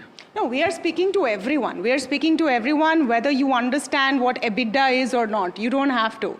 You don't have to know what ARPO is, but we'll still tell you what a telecom stock will do. You don't need to know what is RBOP. We will tell you what a hospital stock will do. That is what we are here for, and hopefully we will get all of more and more viewers to join in on our journey. We have to wrap it up. I have that in my ear, but thank you again, Raj. This has just been a brilliant distilling of what we stand for.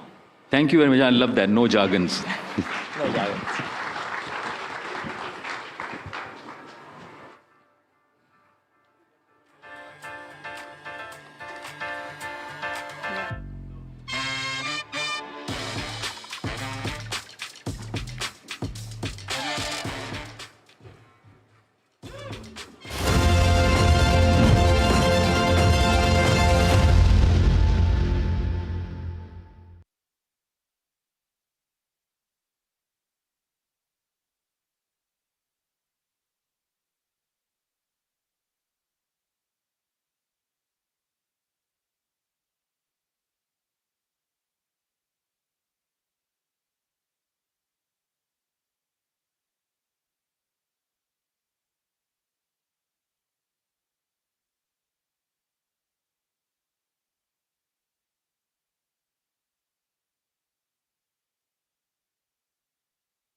No better guest to do this panel than Shri Sanjay Kumar Agarwal. And Mr. Agarwal, thank you so much for taking the time out and being with us here.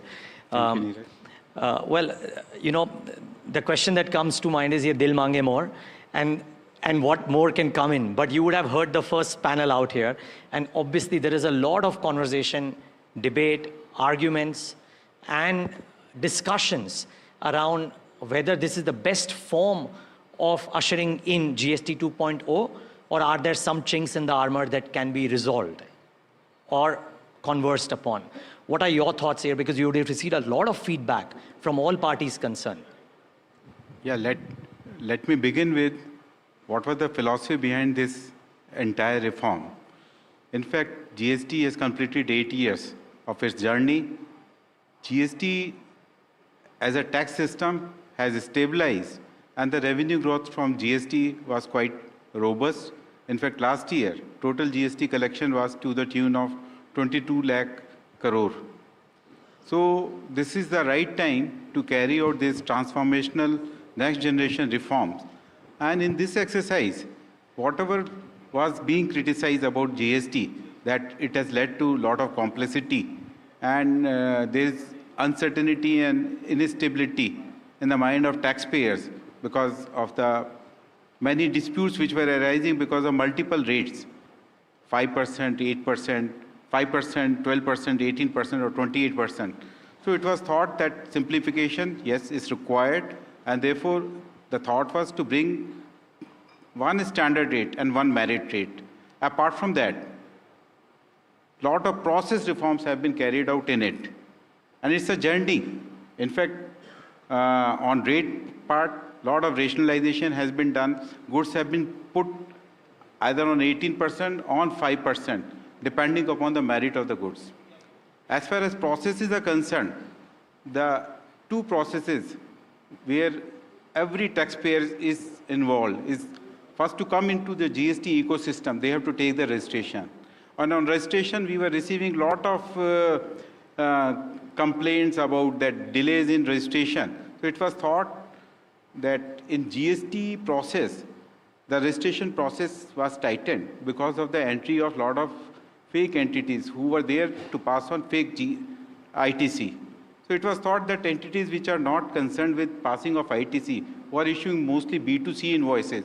Why in their cases cannot be a simplified registration process?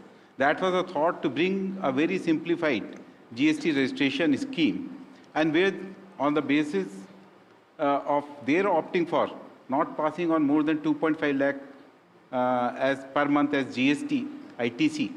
So they are granted a simplified registration within 3 working days by the system automatically. Similarly, processes have been simplified for granting the refunds. But lot more is in pipeline on the processes front. On rates, I will not say, because rates, we need stability. That was one of the major asks of the industry.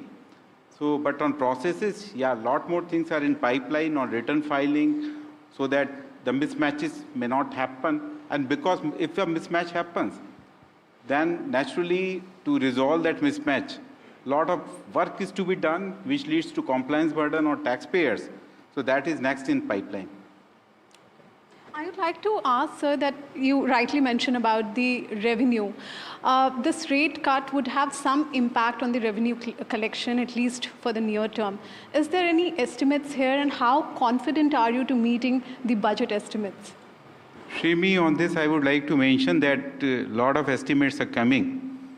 And as far we are concerned, our estimate is 48,000 crores on the basis of consumption pattern in 2023-24, for which the complete data is available. But it is very difficult to estimate exact revenue implication because of the complexity which is involved when the rates are cut across the board. So it is difficult to say, but I would like to mention, whenever rate cut happens, it leads to more consumption. And if there is more consumption, because this, whether it is 48,000 or maybe some other figure, it remains in the hands of people. And when it is in the hands of people, they will spend it. That will lead to more consumption and further stimulus to GST collections. But one important thing is there. The benefit of these rate cuts should be passed on to the last ultimate consumer. Then only the money will come in his hand. That will lead to consumption growth. So it is very important that the benefits are passed on by the industry to the common man. But how will you ensure that, because a lot of skepticism around that whether the end consumer will get the rate cut benefit or not. Also, will there any plan of reviving the anti-profiteering to deal with these issues? So starting with the anti-profiteering provisions in GST law, the provisions are there, and when the GST was introduced in 2017, rate cuts have happened in 2017, 18, 19. And we have found that not many complaints have been filed under anti-profiteering provisions of GST law. So, and the amount involved was also not very big. So that gives us confidence that this time also the benefits will be passed on to the ultimate consumer. But what measures the government is taking to ensure that it is getting passed on to the ultimate consumer, I would like to mention that we are doing the price monitoring. So pre-cut and post-cut. So we have already instructed our field formations to take the data, and so that we can analyze whether these cuts are being passed on to the ultimate consumer or not. In fact, you might have also seen that in the print media, full page advertisement have happened from the industry segments where the cuts have happened, and they have pledged to pass on these cuts benefit to the ultimate consumers. So that again gives us more confidence that these cuts will be passed on to the ultimate consumer, and that will lead to increase in domestic consumption and will lead to better revenue growth. Sir, I'm supposing that by this you are saying that you are fairly confident that there will not be any mishaps around anti-profiteering, etc. because of this, so that's taken on board. The feedback that we got from some of the companies that we were talking to outside was that there is still some debate around the inventory and the treatment of inventory in this transition period. Maybe they want some more time, maybe some industry bodies might be saying we do not need time. Maybe when the GST was announced, it should have come into effect not from September 22nd, but from September 5th. Any thoughts on that? Yes, I would like to say that it was the industry's demand, because when the Honorable Prime Minister made that announcement on 15th of August, and there was quite an expectation from everyone that there will be GST rate cuts. And after that, we started receiving representation from trade that this exercise may be completed quickly, because that was leading to people postponing their purchases. So it was the industry demand, and that therefore the GST Council meeting was preponed, and a decision was taken by GST Council, made their recommendations so that this effect can take place in the minimum possible time. So it will now be from 22nd September. Now, regarding the issue which you have mentioned about the stocks which are in the supply chain. Yes. So in such cases, actually, this is not the first time the rate cut has happened. In past, also rate cuts have happened. And in the supply chain, at whatever rate GST has been paid, that entity in supply chain is entitled to take full ITC. And when they further supply it, then in that case, naturally there is some value addition by them. Those are the margins and certain value addition if it happens. Then in the monthly returns, they have to make the payment, GST payment. So they make the payment either by utilizing the ITC, or the balance portion is paid by them in cash in their monthly returns. Now what will happen that if ITC availability is more, they may make the payment from ITC. So the cash payment liability will get reduced to that extent during the transition period. But I don't see any kind of problem, because people keep on talking about that their credit notes will have to be issued, but I don't think that will be a case, because this benefit will get passed on. Mm-hmm. And just a follow-up question on that, as we all know that rate cut is across the auto sector, in the small category, in the luxury segment. But one issue is concerning it, especially for the auto dealers, is about accumulation of compensation cess, because that will go lapse after September 22nd. So is there a mechanism in work? Are you considering that issue? How they are going to recover that, unsold credit on the compensation cess? Any mechanism there? Yeah, you have raised a very pertinent issue. That concern is being flagged, and we keep on receiving representation regarding that. Let me say that cess is imposed for a particular purpose. Cess can be for the purpose of, say, health, cess can be for the purpose of agriculture, cess can be for the purpose of education. Compensation cess, again, is a cess, and it was imposed for a particular purpose. That was compensating the state in the first 5 years to ensure there is a certain percentage growth in their revenues on year-to-year basis. And that 5-year period was over in June 2022. After that, the compensation cess which is being collected is for the purpose of repayment of loan and interest thereon, which was taken during the period of COVID, because there was dip in revenue collections during that period. So I think in 2020-21, a loan of 1.1 crore was 1.1 lakh crore was taken, and in subsequent year 2021-22, a loan of 1.59 lakh crore was taken. For repayment of that loan, this compensation cess was taken and being collected. So whenever cess is discontinued, in past also, cesses have been discontinued. So what happened in those cases? Actually, in those cases also, what was lying in the books could not be utilized because the levy itself has gone. Same thing has happened in case of automobiles also, or maybe wherever cess has been discontinued. It is not only automobiles, it is in case of aerated water, it is in the case of coal also. Right.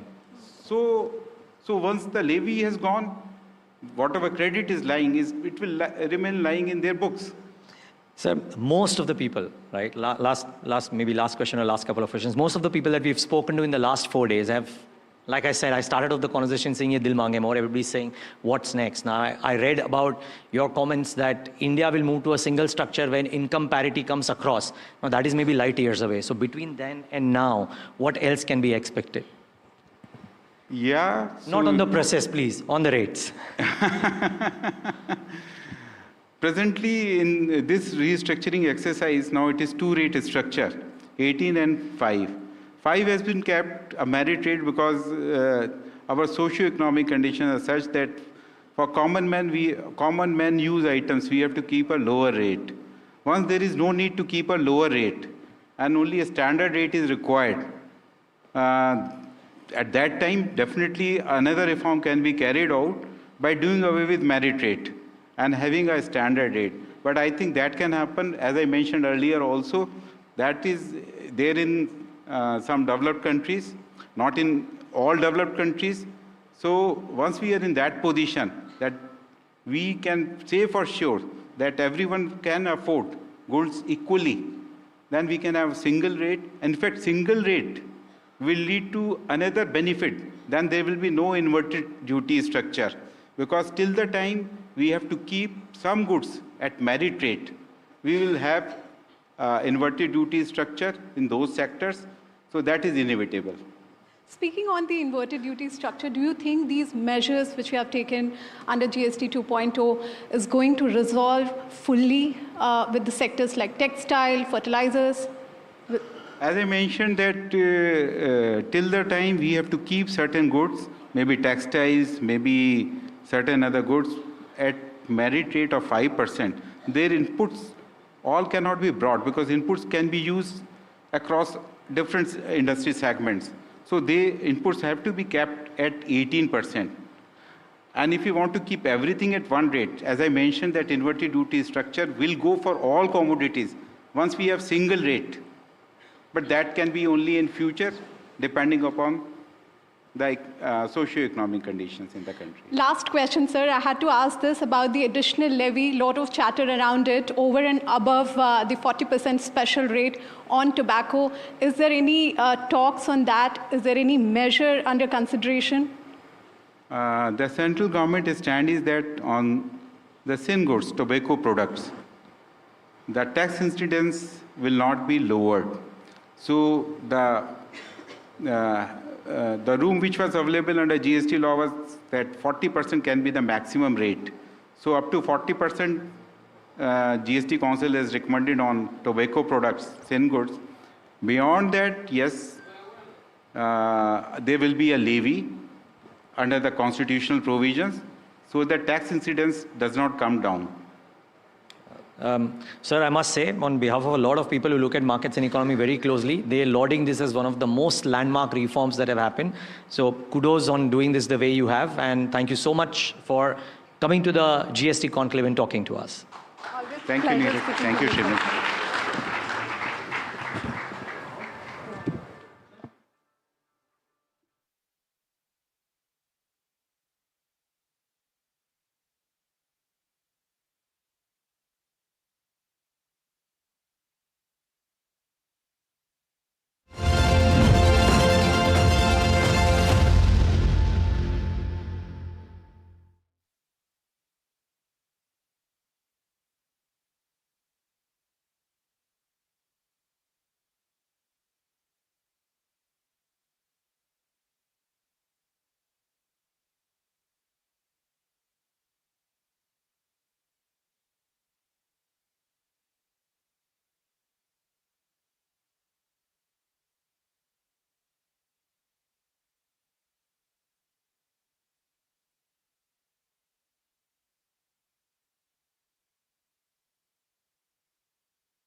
Is my colleague Vasudha Venugopal. Welcome on stage.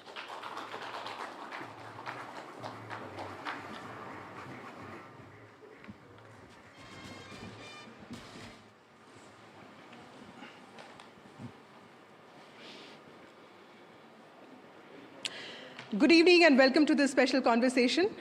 India has taken a massive leap with GST 2.0, but what do these reforms really mean for the economy, for businesses, and most importantly, for the common man? At a time when India has just undertaken the biggest rehaul of the GST, we have with us a special guest, Sanjeev Sanyal, a member of the Prime Minister's Economic Advisory Council, a person who wears multiple hats, but I'm going to stick to economy today, and also a historian, somebody who's read widely, somebody whose work has brought fresh perspectives to India's past and also present. Mr. Sanyal, thank you so much for Pleasure to be here, Vasudha. Yeah. Mr. Sanyal, I saw your interviews and you have used this word process reform for GST 2.0, and you say that this is not to kickstart or boost consumption, but it is to put in place an efficient system. How are you so sure that it's going to bring tangible benefits to the common person in the country? So what you have to understand is the distinction between a structural reform and what a process reform is. You see, everybody loves grand structural reforms, introduce the GST. That was a structural reform. Or the original reforms of 1991, we changed from a socialist system to a market-based system, or introduce the insolvency and bankruptcy code, or shift our monetary policy to an inflation targeting system. Now, those are all structural reforms because you have changed the structure of whatever that activity was. So when you introduce GST, you fundamentally change the structure of indirect taxes in India. Here, that's not what we are doing. We're taking the system, but we are doing a process reform in terms of making the existing system more efficient. So what have we done? We have basically, first of all, taken all the slabs, first of all, reduced them to 2, but very importantly, gone back to first principles and taken all the items and slotted them in what is a more logical place for them to be. For example, we used to have cement at 28. Now everybody argued, why is it there? Well, the reason it was there is not because of some great thinking that was done, but simply that it equated to whatever existed in the pre-GST period. Yeah. You slotted it in just because it was the least disruptive way of moving to a new system. But because you had this not necessarily sort of worked out way of putting things in various slabs. First of all, you had lots of slabs, and then you would end up with these rather arcane debates about, what to tax salty popcorn vis-a-vis sweet popcorn and things like that. Now, these debates will happen because the system is not set up logically to equate to anything but what existed pre-GST. Right. So what we have done now is taken the system and rationalized it. Now, even if you didn't know, you didn't have the booklet which tells you what is in which slab, by just from common sense, you would broadly be able to tell what item is in which bucket, right? Now, that is a major efficiency gain. To a large extent, it gets rid of the inverted structure problem as well, not entirely, but to a large extent. And very importantly, we have done a whole bunch of process changes as well. So, for example, in a creeping sort of way, a sort of Inspector Raj had come back into the registration process. We understood that, so a new process system has been created by which at least 97% of the registration should happen within 3 days. So all of this is taking the same framework and cleaning it up. Right. And while doing this does mean that you may get a one-time boost in sales because the rates have by and large come down, it does, the real benefit to it is not about this one-time boost. The real benefit is from the fact that you made the whole system less having less friction and made it more productive. Because the game really is to get the whole system to work faster, become more buoyant, become more efficient, let the economy grow faster, and consequently, therefore, to be able to fill up some fiscal hit we may take in upfront. Right. So then, Mr. Sanyal, how do you look at this criticism, especially by the opposition, that this has come too late and it's too little? Would you agree with the fact that we've also lost some time, some precious time, in bringing about these changes in the original design? Well, I mean, one can always argue we should do it earlier. I mean, those who are making this case should have then done it in their own time. Fact is that it was done in 2017, now 8 good years ago. It took about 2 years to stabilize the system. And by the way, India is one of the few countries where it stabilized that fast and didn't end up causing a regime change, by the way. Then, having stabilized it by 2019, we then went through 2.5 years of fair amount of economic trauma because of the COVID shock. Then at the end of that, we were recovering from it. So again, don't disturb it, please. So it's only in 2024 that we began to feel confident that, look, let's go for it. And you will remember the late Bibek Debroy also on publicly making the case that, look, we need to have fewer slabs. And I have also publicly stated before that we need fewer slabs. So it's not some new thing that we didn't know we had to do. The question is when to do it. So about a year ago, we began to look into this seriously, and here we are. We have reduced them to 2 levels. We can always argue we should do it earlier or whatever, but here we are, and we have done it. And those in the opposition who think it should have been done earlier and that this has been done because of their advice, I hope they remain in the opposition and keep giving us good advice. Mrs. Sanyal, revenue losses seem to be a point that a lot of these opposition states are making. We just had the Punjab finance minister making the same point. How would you, what would you suggest to the center to ensure that states don't get shortchanged? Look, when you reduce rates and rationalize them, there would have been a one-time reduction in taxes. This is one of the reasons, incidentally, why we didn't do it as quickly as possible, because we were unclear whether coming out of COVID, fiscal systems were strong enough to do it. So you can't claim that it should have been done earlier and then say, oh my God, you are going to cause us a fiscal loss. There will be a fiscal loss if you rationalize downwards, which presumably is the plan. Nobody was arguing for rationalizing upward, I'm assuming. So if you're rationalizing downward, you will see an upfront cost. The idea, of course, is that the economy becomes more efficient, grows faster, and that you then make up for the one-time loss with the momentum of the economy and the buoyancy. So that's basically what we are arguing for, and I don't think anybody is arguing that this is consequently a bad thing. Mr. Sanyal, you've been highlighting the compliance aspect of GST 2.0. Compliance would mean faster registration and also these partial refunds. Who would this benefit? Would it benefit the exporters and also MSME? And what kind of tangible benefits? So generally speaking, it benefits everybody. Making the system making it friction-free benefits everyone. But typically, this sort of thing hurts the MSMEs most. Because typically, you're dealing with somebody with one company which is just about getting registered, he can't even get going, whereas an existing large company already has a phalanx of chartered accountants who do this sort of thing, and even if things are delayed somewhere, they probably have a subsidiary somewhere else where that can get things going. So really the benefit happens to be the greatest to MSMEs, right, but everybody benefits.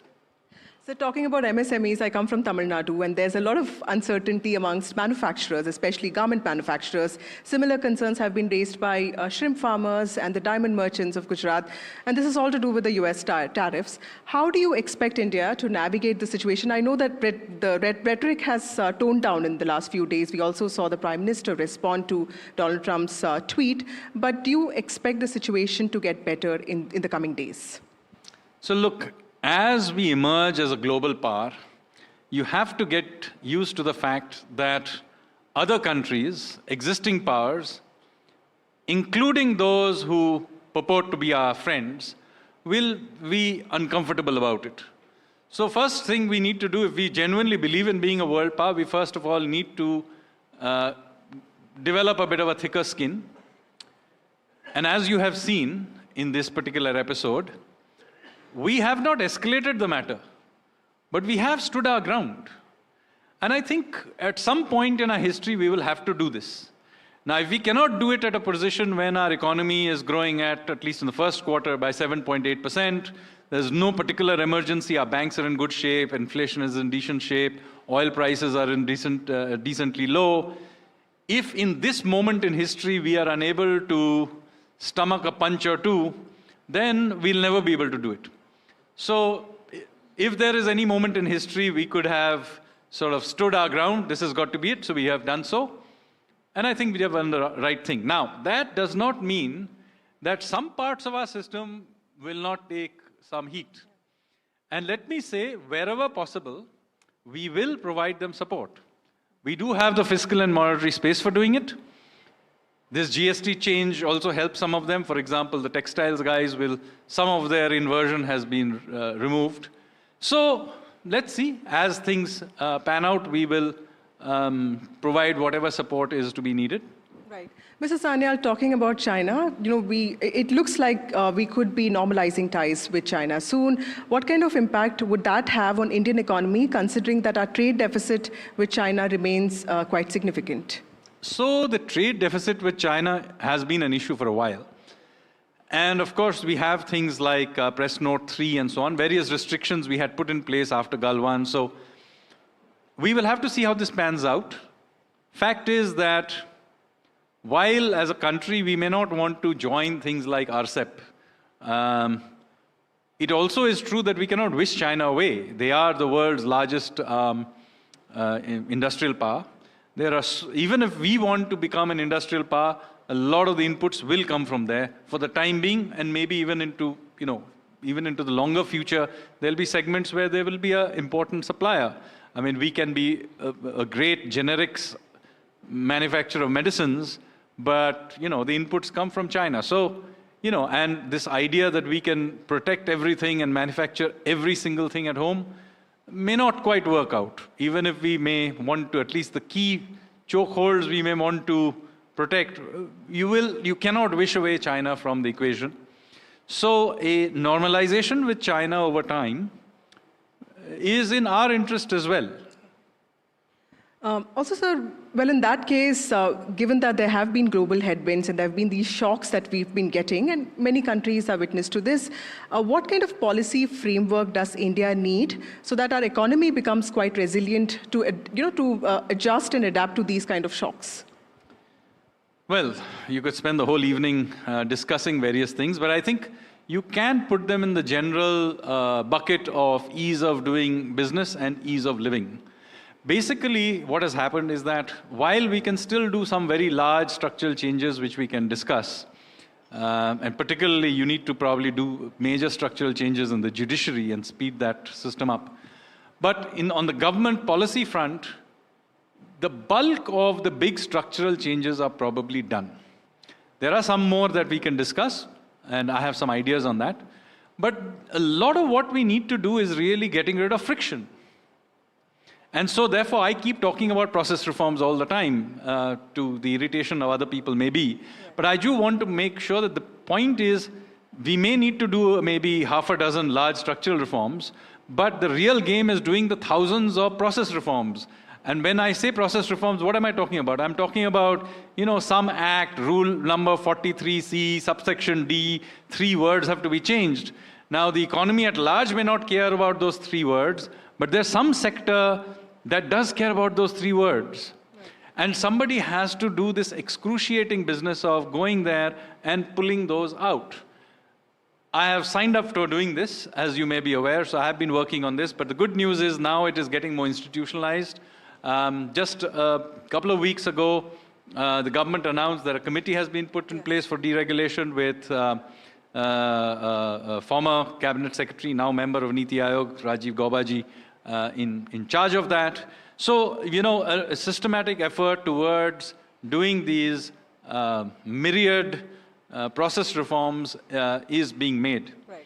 And there are other things that need to be done as well. Talking about committees, there was a task force that the Prime Minister announced on Independence Day.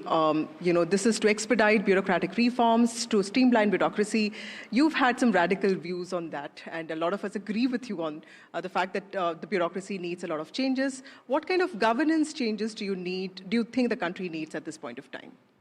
So this is a huge topic. We could spend the whole evening talking about it, but at a very broad level, there are a few things we need to do.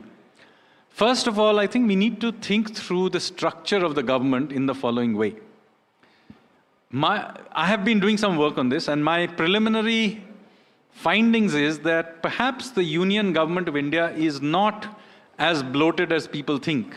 My own sense is that it may in fact be too small. The problem is that the distribution of that bureaucracy is wrong. There are some very major areas of the government where we have too few people.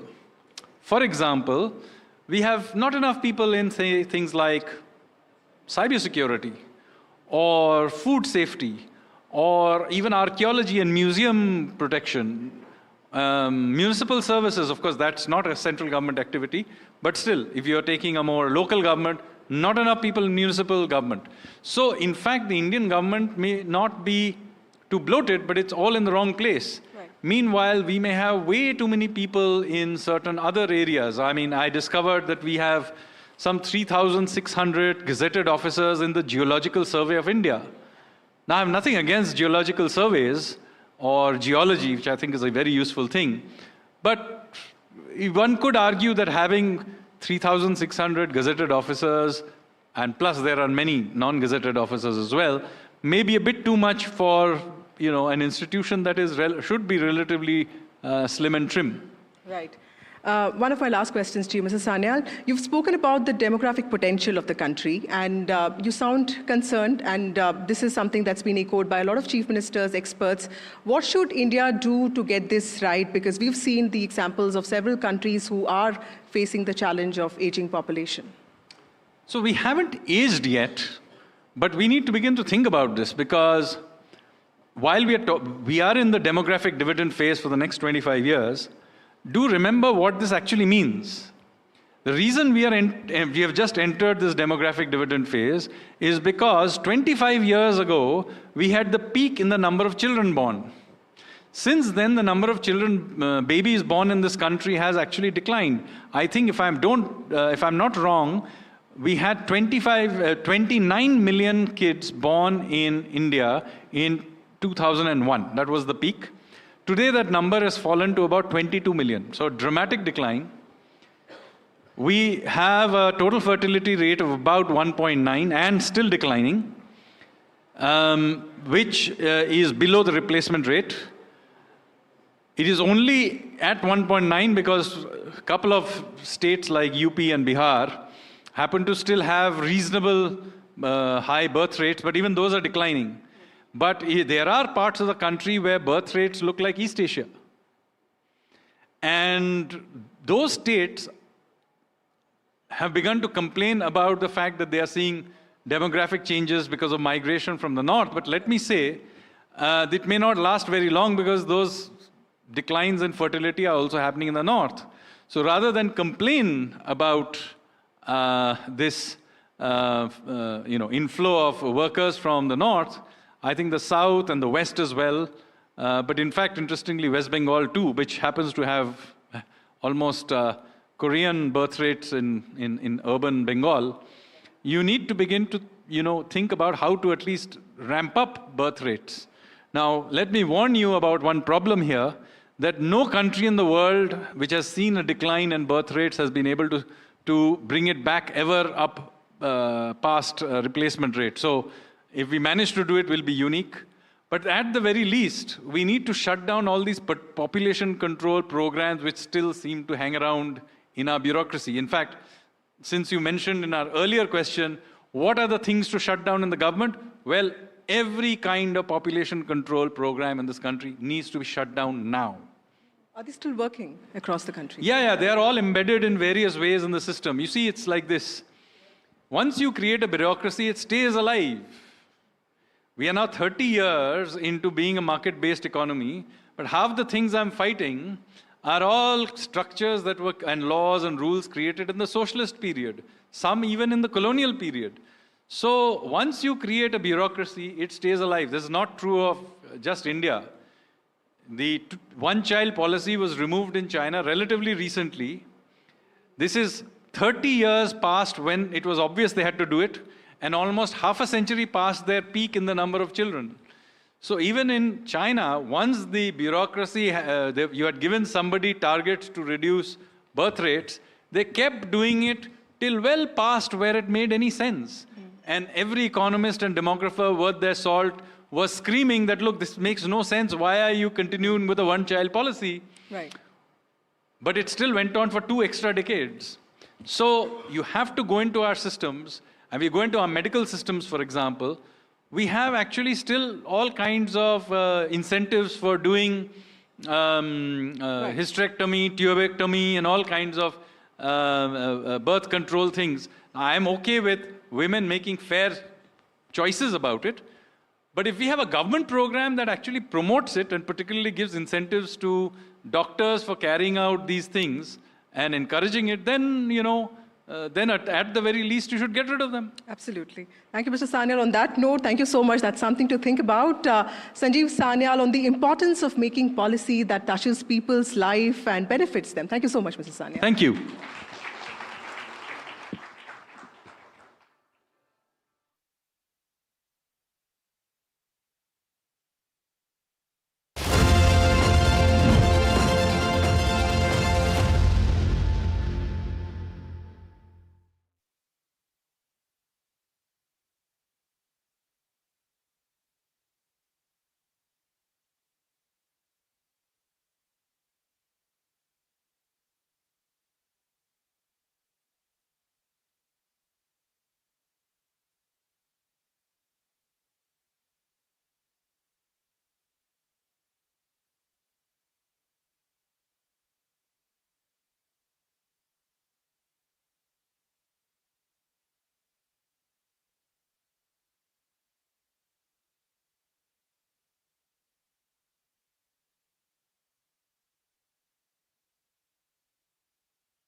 company.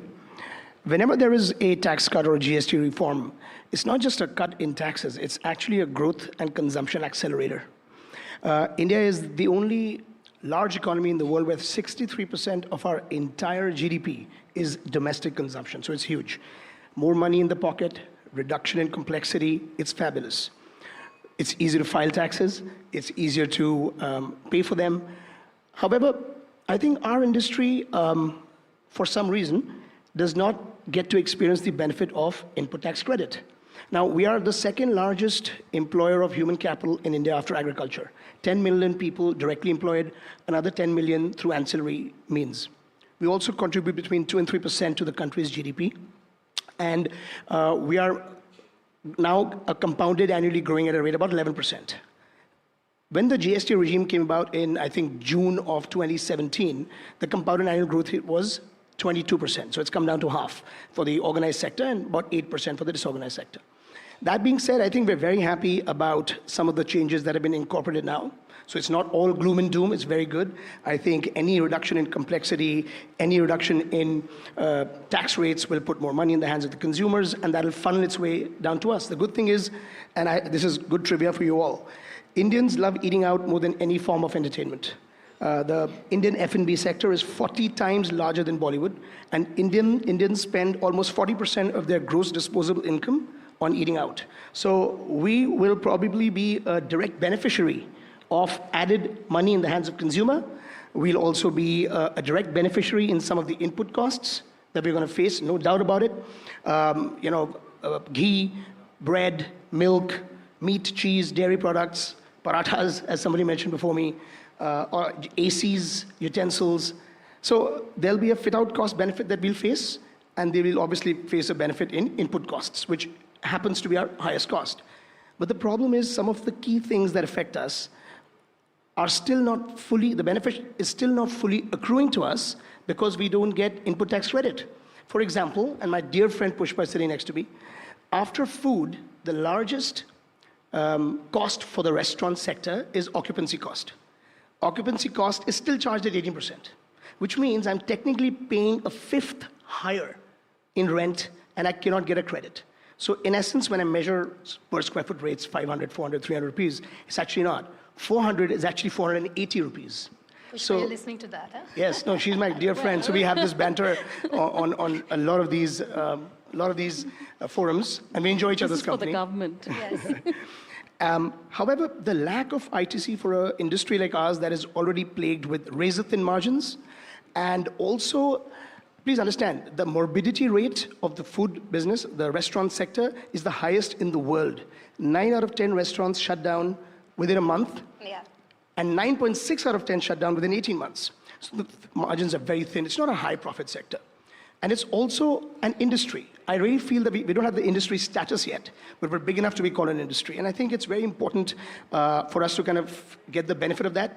Like I said, any kind of enhancement in consumer spending will funnel its way to us, which will happen because people will now be paying less for some key instruments. However, the full benefit is still not fully accruing to us.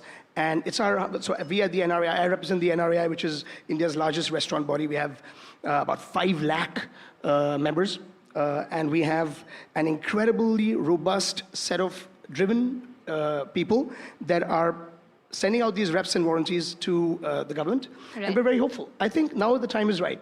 There are other hotels and restaurants and hotels that get input tax credit. We don't get to enjoy that yet.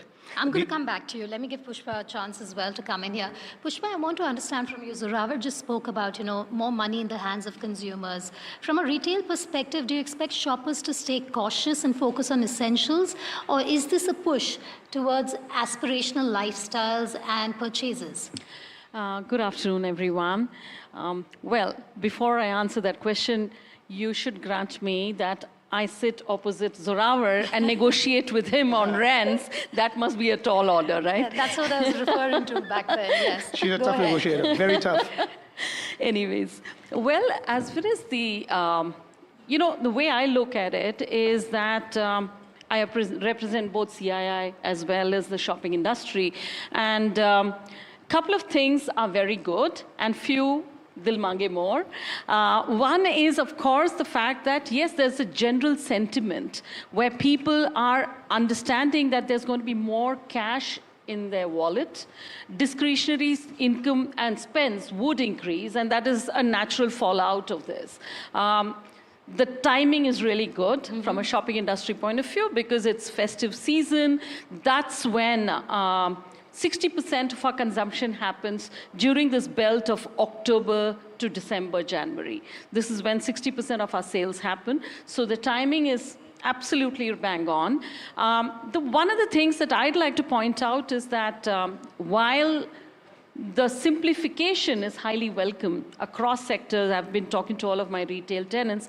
They all say that the simplification and making it just two-tier makes it super simple, and also the back-end calculations become that much more simple. However, the 2,500 for apparel currently is, and footwear. These are the two high consumption items in shopping industry, and that has been given an additional levy from 2,500. If you shop for 2,500 rupees, it is 12%. Anything above 2,500 rupees is 18%. Well, that, as Mr. Sanyal was sitting here, I wanted to walk up to him and say, why 2,500? What was that magic number about? Because I do think that any of us who go shopping, 2,500 for an apparel is going to make it value-centric, but not really aspirational. So one would want that 2,500 number to be relooked at, perhaps, and that would be a request from the shopping industry. However, the fact that there would be an overall sentiment boost, and also the fact that there will be I think, more money in people's wallets, and that will definitely boost overall consumption. But are you seeing that already in terms of footfalls in malls? Are you waiting for 22nd September to see that huge footfall in malls? Well, again, I think like the earlier panels were talking about it, there is a lot of, at this point in time, I wouldn't call it confusion, but a certain query on how will the inventory, current inventory, be tackled. They are waiting for that. But beyond that, and I'm sure there'll be clarity given by the government, the shopping period, which really starts from 22nd September, we do think that there will be some more value given, some more value-added discounts passed on, and hence we do expect much more in terms of our sales during the festive period overall. You know, Zorawar, a lot of people go out when they have more money in their wallets, right? You've seen that in your restaurants as well. But once GST relief makes eating out cheaper, do you expect families to step into these restaurants more often, or will caution continue in terms of discretionary spending?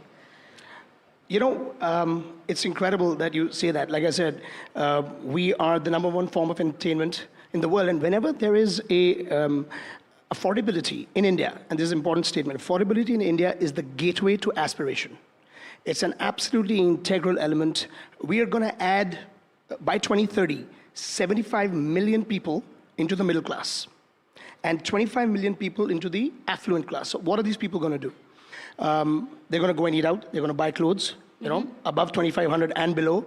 They're going to go buy luxury cars. I believe some SUVs have faced a reduction in price. They're going to go and buy more air conditioners. I found air conditioning has come down cheaper. I better change the air conditioners in my room. They've been giving me some trouble. Overall, I think whenever there is more money, people will go towards, will funnel their energy and money into things they really want and they desire. Now, that's in a way for us as an industry, we're no longer just a want or a desire, we're also a need. Yes. Somebody who does not have a kitchen at home, a single person living in Gurgaon, you know, he doesn't have a wife, he's alone, he doesn't have a cook, he's sitting alone. What's he going to do? He's going to order food in? At that point in time, it stops being a want or a desire. It becomes an absolute need. But if I might just interject there, is it cheaper for me to reach out to your restaurant and call for food home directly now? Or through, platforms like Swiggy and Zomato? It's going to cost more then, isn't it? Isn't that something you should be happy about, given the morbid statistics you've been giving us till now? You know, I wish the platforms would let us do our own pricing. They always ask for parity or, you know, both the platforms don't sell food yourself cheaper. No, I think it's the prerogative of the restaurant. The restaurant should get to decide. If I want to give you an extra little voucher for a free cocktail or a free starter next time you come, I should be able to do that. So platforms don't necessarily allow that. But I'll tell you this, it is cheaper for you today to order food in than to make it yourself. The delivery side of India is not competing with restaurants. It's competing with your home kitchen. All right. So I've been told that the finance minister is on her way and I have to wrap this up. But very quickly, before she gets here, what is your message to her from your sector and yours as well, Zorawar? Let's just keep it all ready for her to know before she enters the hall itself. Well, the one message is thank you. I think this was something that we were all waiting for, a simplification and as well as boosting the economy. This would definitely boost in the larger sense. And where the shopping industry is concerned, we, as Zorawar said, we are looking at generating employment. We are the second or third largest employment generators, and we want an industry status sooner than later. So that's something that we would like to talk. Great insight there. Your wish list, Zorawar, So in a firstly, minute. thanks. I think every time there's a GST slab cut, their complexity is reduced, people have more money, that'll funnel towards us. So that's great. Our humble submission to the powers that be, please restore ITs for us. We're one of the very few industries that don't get it. It means the difference between survival or death. I cannot harp on some of my friends are over here, and the restoration of ITC could be the difference between your favorite next door restaurant that you've dined at for a decade, whether it's there for another decade or not. All right, thank you so much to our panelists. Well, thank you, Pushpa and Zorawar, for those insights. What we've heard today is that GST reforms and rate cuts can bring festive cheer, but obviously we also need to see whether that benefit is passed on to you, the consumer. Thank you so much for joining us. Thank you.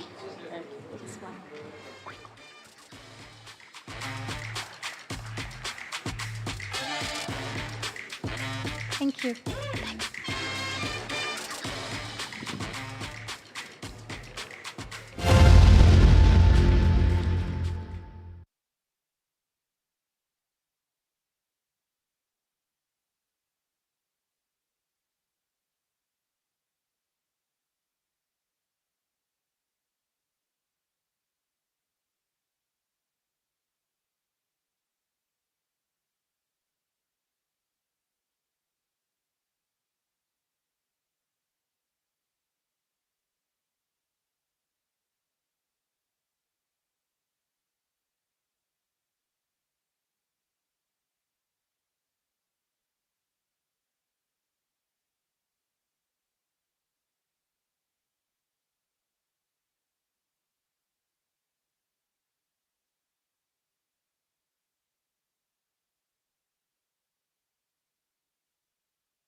Well, good evening, everybody, and thank you very much for being with us.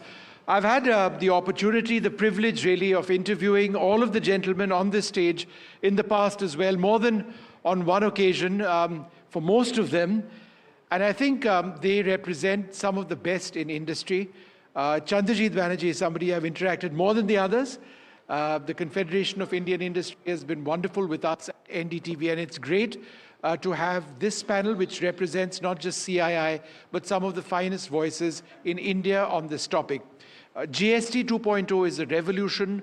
How does it impact different sectors? That's what we really want to look at today.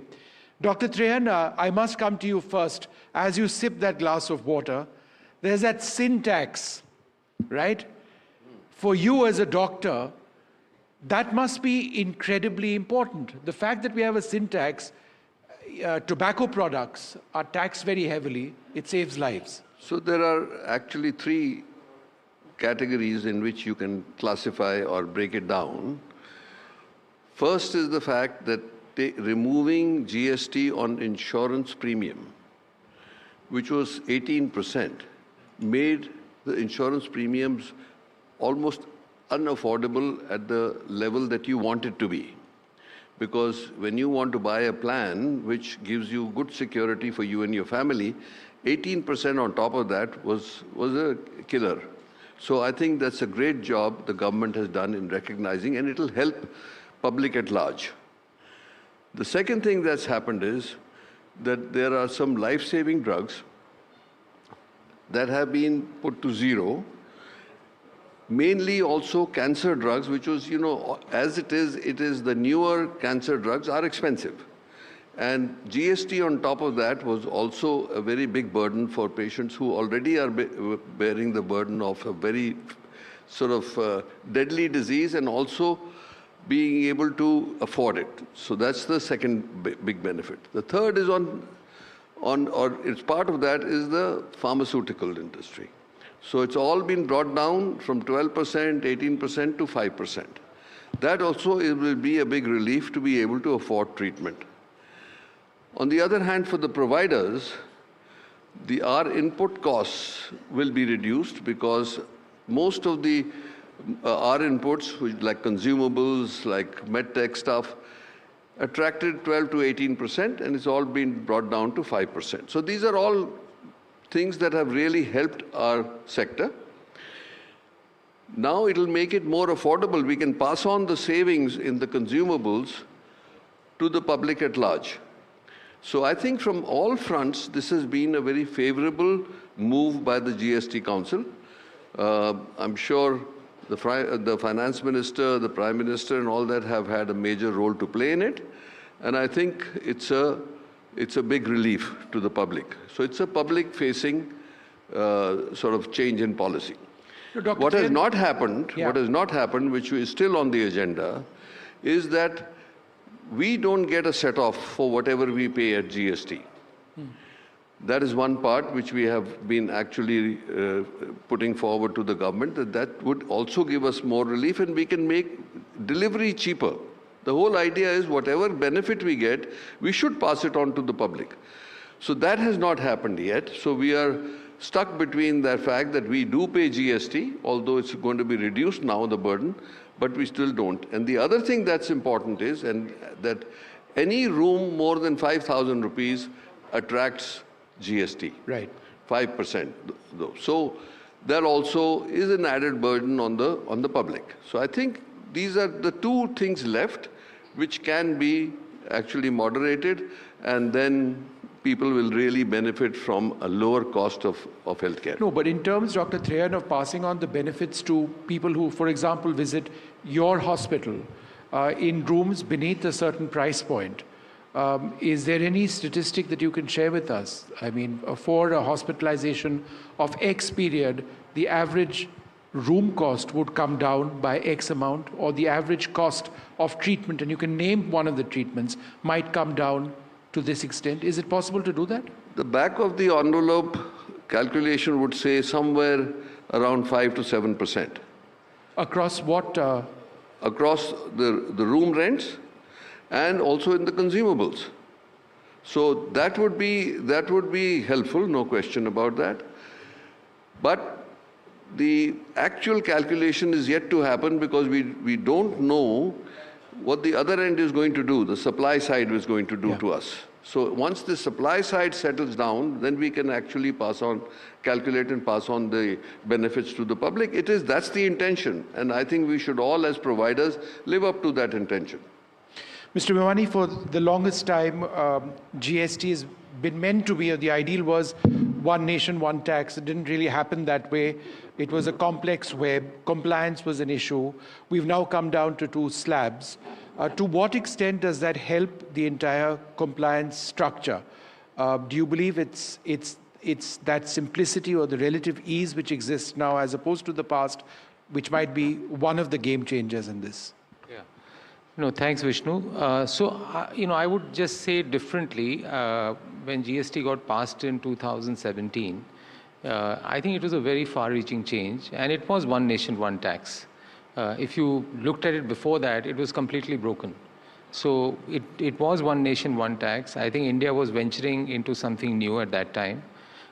You also had to give assurances to states that you were taking away their autonomy, so give them confidence that you will be able to collect revenue. So the government was rightly conservative, and also they were worried that credits will be misutilized or invoices will be there. So I think lots of controls were put in place, and the tax sort of rates was on the higher side. Having said that, over a period of last 7, 8 years, the revenue neutral rate has come down by 3 to 4%.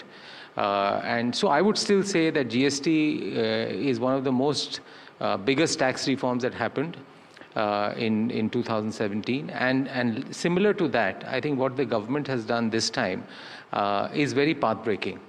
I think reducing the rates to the extent, the manner in which it has been done, the speed at which it has been done, and the smoothness with which they have done it, and the thought process behind it is really fantastic. So I think we must give compliment to the government. It's not an easy change, especially when the change is not just one government. You have to include a lot of state governments. You have to bring them and get their consent as well, and it was done unanimously. So I think we must give credit both to the central government, definitely, for pulling this off, but also for the state government. Compliance disputes were mainly of 2 or 3 kinds. One of them was around classification, because we had a 4-tiered structure. I think the government has now come up with a 2-tiered structure, where they very clearly defined the principles of what applies to 5% and what applies to 18%. And also a very small list of goods which are in 40%. So I think to that extent, as far as classification disputes are concerned, they will come down significantly. I think they've made the registration process much easier. There is also a very, for a lot of areas, you can get provisional credit. So earlier you had blocked input credit, but that in many cases now has been unlocked, at least to the extent of almost 90%. So that is easy. But there are some areas which may not have any financial impact, but procedurally, at some stage, I think it will be good if the government can look at it. And one of them being obviously decriminalization. I think we must look at that, because that often is not the intent of the government, but the way it's applied on the ground. Sometimes it does create challenges, especially for MSMEs. And secondly, another area which is not easy is the number of audits that are done. So if you're operating, if a company is operating in 10 different states, for the same year, 10 different audits happen. And you may have a situation, or in many cases you do have a situation, where different people take different interpretations. Now, those interpretations will get much lesser, because classification disputes will get much lesser. But if we can come to a point where there is 1 or 2 audits, then I think it will make life much, much more easier. And there is an SOP which the central government has already issued, on the basis of which audits are done. So you suddenly don't have some extravagant notices. But the basis of a lot of this was classification disputes. So in many ways, the government has done a great job of eliminating that and laying down very simple principles on the basis of where 5% and where 18% will be applied. Mr. Banerjee, how does GST 2.0 compare with, let's say, global best practices? We have got much closer to the best in the globe. We have 2-tier now, and that's what you see the developed nations do. If more mature economies practice that, we will move towards perhaps even a more streamlined fashion. Rajiv was talking about a lesser burden of compliances. That also actually is a very, very important subject, and that compares so strongly with global benchmarks. And today, if India is looked upon as a investment destination, one of the things that one would look at is how do you resolve disputes, and this dispute resolution mechanism which has come in is going to be a great, again, not only compares with the best of global benchmarks, but it is going to be something which will trigger a lot in terms of inward investments, attraction towards India. The other, global benchmark that you see that's very critical to appreciate is how you are creating a sort of a trust-based sort of a economy. And that shows maturity in the economy, that shows a two-way system working, and I think that's again a very, very critical feature of GST 2.0. Going forward, I would think that we see more of these trickling into other areas of work. So today it is taxation. 8 years ago, we saw GST 2.0 come in. So, and more of trust even within the states of India and the center. That's also a very critical thing. And that's also putting it at global benchmark, because that's going to be very critical for India to establish not only between the consumer and or the businesses and the government, but also within the system to take forward other reforms. So, sure. Be it labor, be it land, and so on and so forth. So we are really looking at how a mature Indian economy is getting into. Mr. Kambata, I think everybody over here has grown up on Rasna at some stage or the other. And sort of the original Rasna man over here with us. Aerated drinks, of course, have now been taxed up. Does that benefit the Rasna manufacturer, the Rasna king, as it were? And have your input costs actually likely gone down as a result of all of this? See, I'll take it in three parts. Number one is, I think I should congratulate the whole government, all associations. We are all wanting this to happen, and this has happened. I think it's a big ticket reform. And I should congratulate the Prime Minister especially, because when we are looking at India at the global stage, we have to make India a consumer market, and we have to rely on ourselves. And honestly speaking, we need everybody to have a toffee, everybody to have a soft drink, and this move actually enables that. And on behalf of industry, I think the first commitment we should be making, and on a platform like this, is that we pledge to pass every bit and paisa to the consumer. I think that is what we owe to your consumers who are probably going to watch this show. Are they really going to pass on, or are they going to pocket it? And let me tell you, all people, at least I have met, we are fully committed to passing every naya paisa, maybe more, to the consumer, because that's why we I was want asking this Diwali Dr. Baba. Trehan that same question. Yeah, we want that big Diwali dhamaka, because I'll tell you why we want it. Not because of any law of anti-profiteering. No, not because of that. Industry knows how to get around laws. We are good consultants for that. Because we do believe, honestly, because we do believe that getting the prices down will get more consumers to buy our products, and we need that India. We don't want to rely on a foreigner. We want that India to grow. India can be 4 Americas put together, if you ask me, if it grows. So that's why we are going to invest. Now, coming to the second question is, there are few anomalies there. Now, somebody will say, if you have juice with carbonation, the tax is this, soft drink. But I think this is something in progress. I'm sure the government will look at it. I'm also sure that government will understand that if you put something at a higher tax, doesn't mean consumption goes down. Just look at alcohol. It has a higher tax, but people still consume. So I think somehow or the other, I don't think taxation can be used as a consumer preference tool or to change consumer preferences. There are better ways to do it, I believe, but that's a separate issue altogether. Third point, which is more important, which I personally believe, is that in the food category, almost everything is at 5. Hardly anything is at 80. So I think it is a very big move, because mostly there were a lot of classification disputes. For example, toffee is 80. You put chocolate coating on top is 28. Yeah. And if you just have a hard-boiled candy, it is 5. Same for popcorn, same for idli mix. Now all that is gone. I think it's big cheers. More than the tax, imagine unnecessary show cause notices, unnecessary classification disputes. As Rajiv mentioned, all that is gone, which is, I think, for us, a very big news. Going forward, what is required? I think immediately going forward required is that I think traders are pretty confused what to do. So we need clear FAQs, which are binding, so that we know all what to pass on by when. We need the GST notification to come in very quickly. And we need clarity on this anti-profiteering law. I personally believe it should not lead to more curbs unnecessary. It should be made simple that, okay, at a profit and loss level, you have to pass on. We can audit in the financial year profit. It should not be SKU-wise.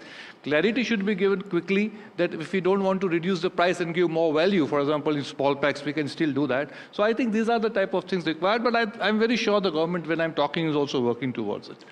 Last thing I would like to say through your platform is it is very important for consumers to understand that the message is not only what the Prime Minister wants to give is get more consumerism, but get more Swadeshi.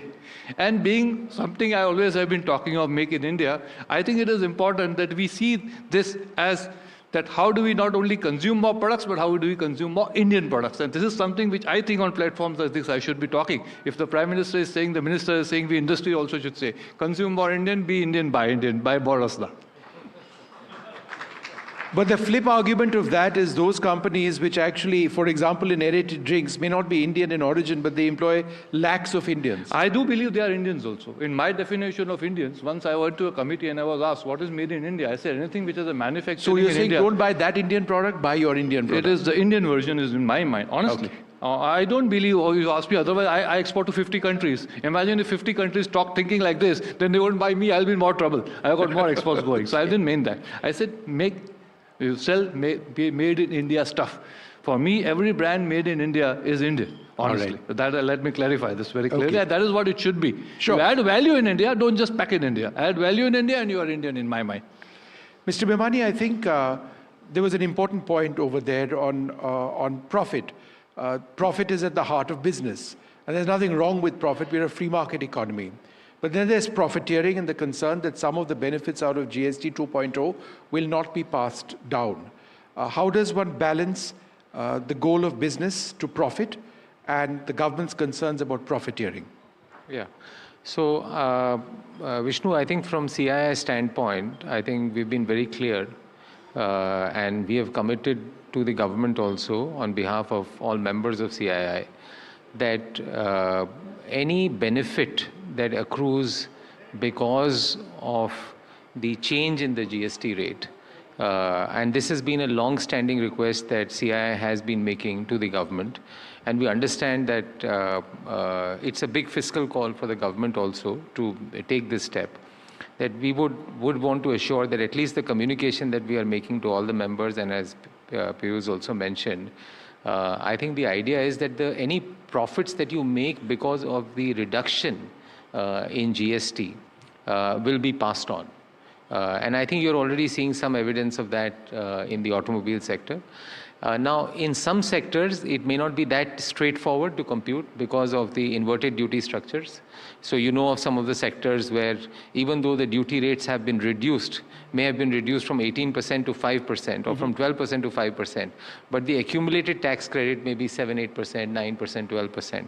So there is a dilemma in industry to say, what's the extent that you can pass? Yep. I mean, you've heard, I think the most vociferous case has been the life insurance industry, for example, where for retail sectors, health and others, the duty has been reduced to, GST rate has been reduced to 0%.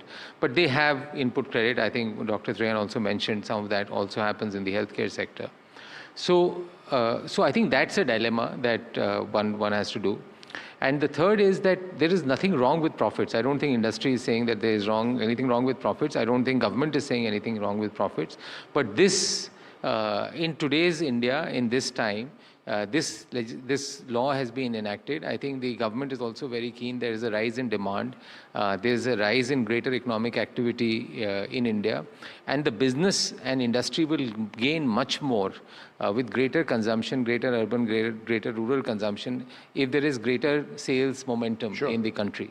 So I think it's not bad for business. It's not business is sacrificing. This is good for government. This is good for country. This is good for citizens. This is good for business. Mr. Banerjee, let's look at this from a somewhat more macro standpoint. MSMEs clearly gain from this. Could you spell out how, and in terms of job creation, how could GST 2.0 be a game changer? So a couple of quick points. One is if you see majority of the sectors that would benefit are labor-intensive sectors, be it textiles, be it many others. And they are all, these labor-intensive sectors are primarily small and mid-sized companies. So obviously the benefit goes a lot to them. Second, very critical is the ease of compliance. And I think MSMEs are one of the most biggest, one of the biggest challenges of the MSMEs are the type of paperwork that they had to do. I think today we really see a lot of compliance issues coming up, being addressed in the GST 2.0. The third part, which is again very important from the small companies' point of view, is you see a lot which is being given to the hands of the consumer, right? And these are consumer products again. And these are again, much of it is again going to the MSME sector. And that's again going to be a great boost for the MSME. And last, if I can say that, we talked about the dispute resolution mechanism. Again, MSMEs can't deal with such, complex regulatory systems. MSME needs easier way of exchanging or rather filling up. So that these ease of sort of filling up taxation, ease of doing GST would obviously be able to make them focus more on a business rather than compliances, and so that these are great enablers for the MSME sector. Dr. Trehan, when we started, you raised that very important point on how insurance premiums, will be much cheaper now. That the fact that GST has gone down for all sorts of insurance is huge. But do you believe that there needs to be a mindset in the country for people who have savings to actually invest in insurance? Do you believe that that is a challenge which somehow or the other needs to be overcome? It's not just enough to say that you're not going to be taxed on it. There has to be an understanding and a willingness to spend the money you've saved in investing in insurance. That realization, actually, if you go by the numbers, in the last 5 years, the insurance percentage of people insured by private insurance companies and even GIC companies, that's the government insurance companies, has gone up from 2% to now 12 to 15%. So yes, the recognition that if you can afford it, you should actually create a safety net for yourself, I think that realization is there already.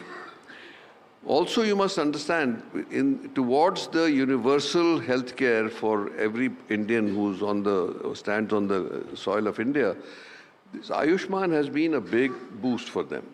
So affordability for 500 million people eventually, may not have reached yet, but 500 million people safety net, that by itself adds a lot of comfort to the public.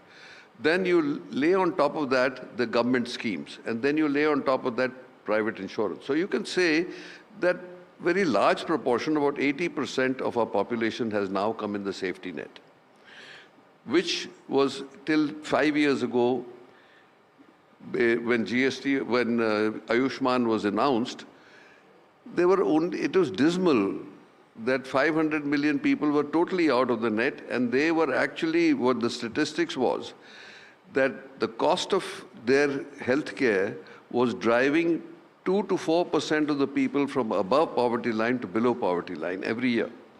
So you know that was a real emergency, and we have all contributed in our own way to make it to make Ayushman successful. The second thing is, when you talk about employment, we need 1.8 million more beds, hospital beds in this country, to be able to reach even the medium level of healthcare that we can provide or our people deserve. Now the question really is, what has happened today, we've always said, we can pass on the cost to the public because it's important that they come in the safety net.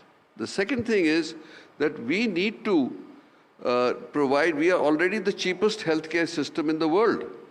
So we need to continue this, and all the help that can come will only help the public. Dr. Trehan, give us a reality check, and I'm asking you this question deliberately.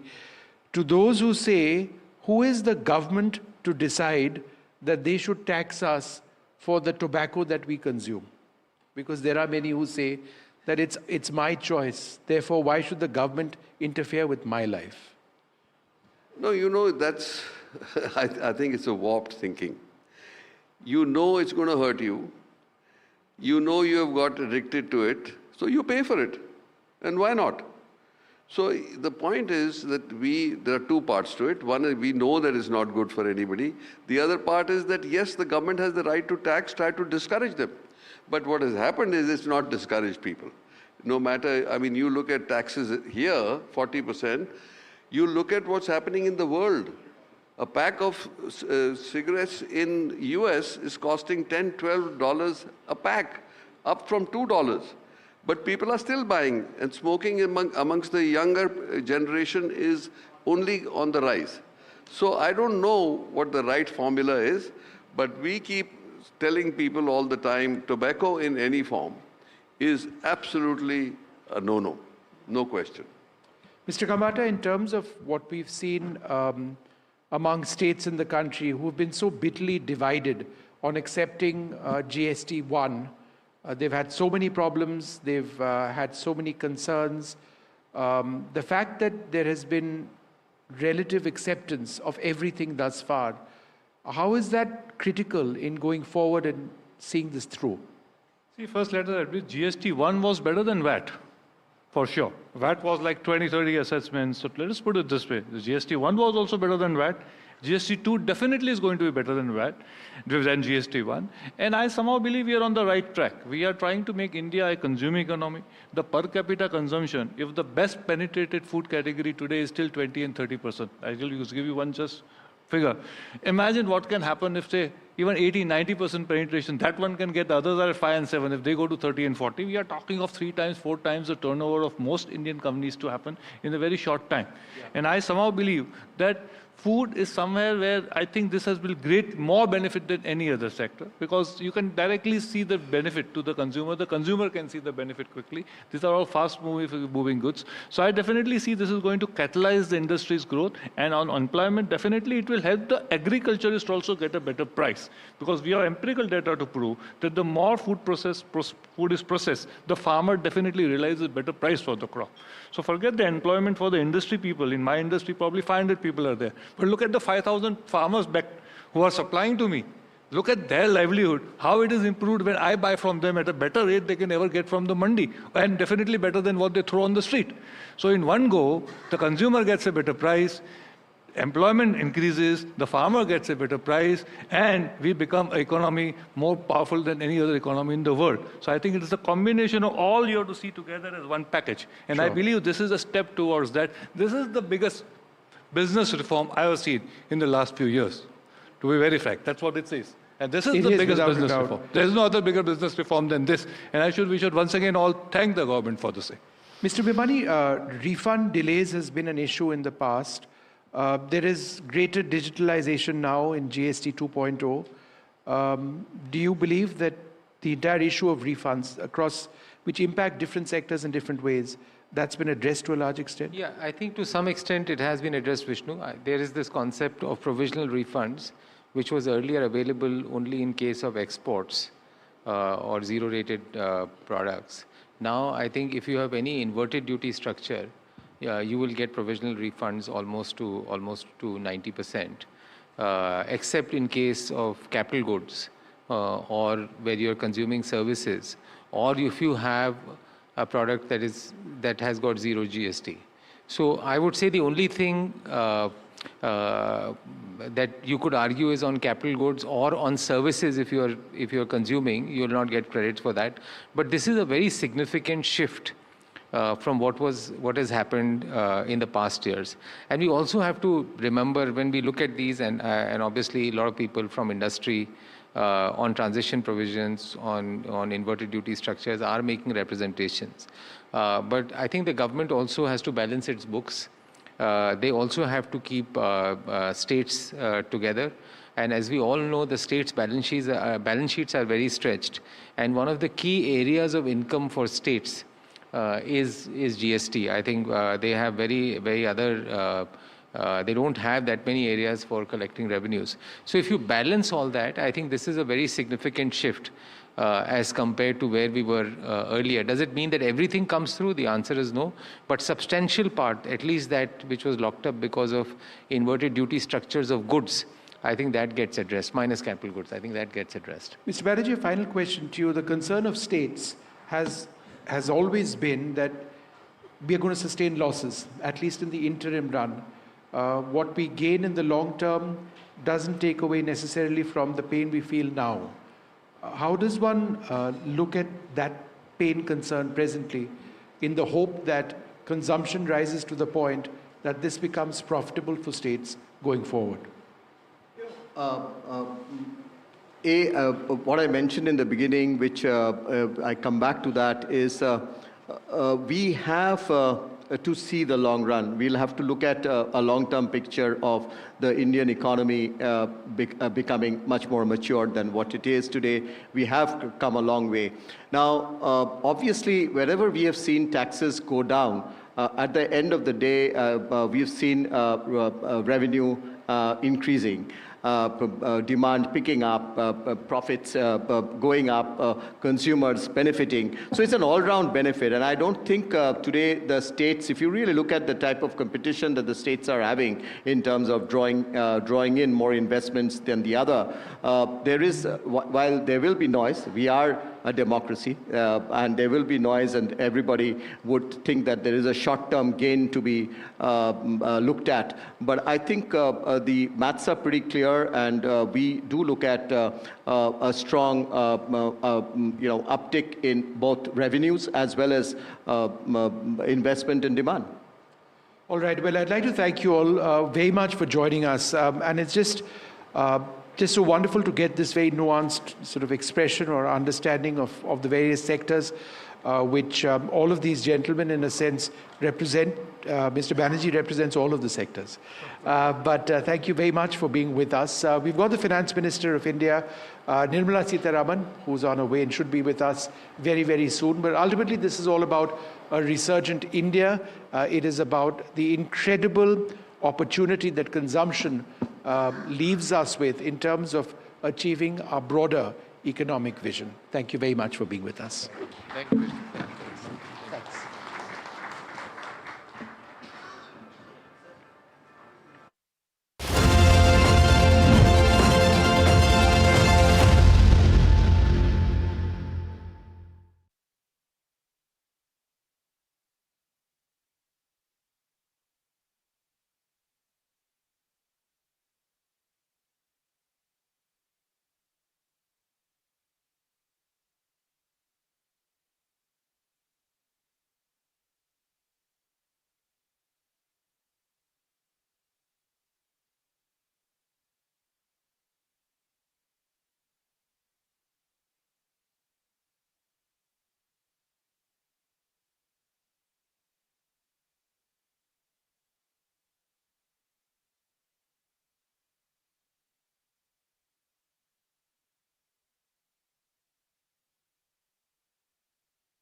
through unprecedented global challenges with resolve and vision.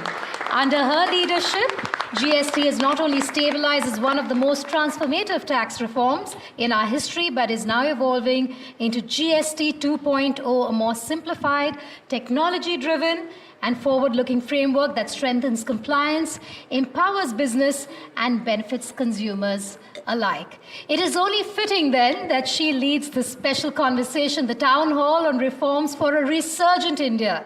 Ladies and gentlemen, please join me in extending a warm welcome to Honorable Finance Minister of India, Srimati Nirmala Sitharaman.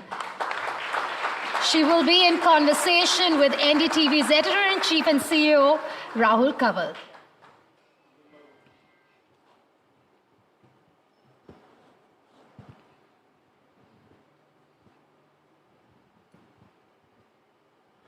Hello and welcome to the NDTV GST Conclave. It's now time for the moment you've all been waiting for. On the hot seat, ladies and gentlemen, arguably the second most popular person in our country right now. I say second only because I'm leaving the Prime Minister and her boss above her. Can we have a warm round of applause as we welcome to the NDTV GST Conclave India's Finance Minister, Nirmala Sitharaman. Ma'am, welcome. This is the NDTV GST Conclave, and we've got people cutting across industry sectors and many of the Aam Aadmi itching and waiting. And I have a list of people waiting to ask you questions that extends beyond the number of chairs in this room. So thank you so much for taking out time. Industry, market watchers, economists, pundits, they all wait, Madam Finance Minister, for what is described as Big Bang reform.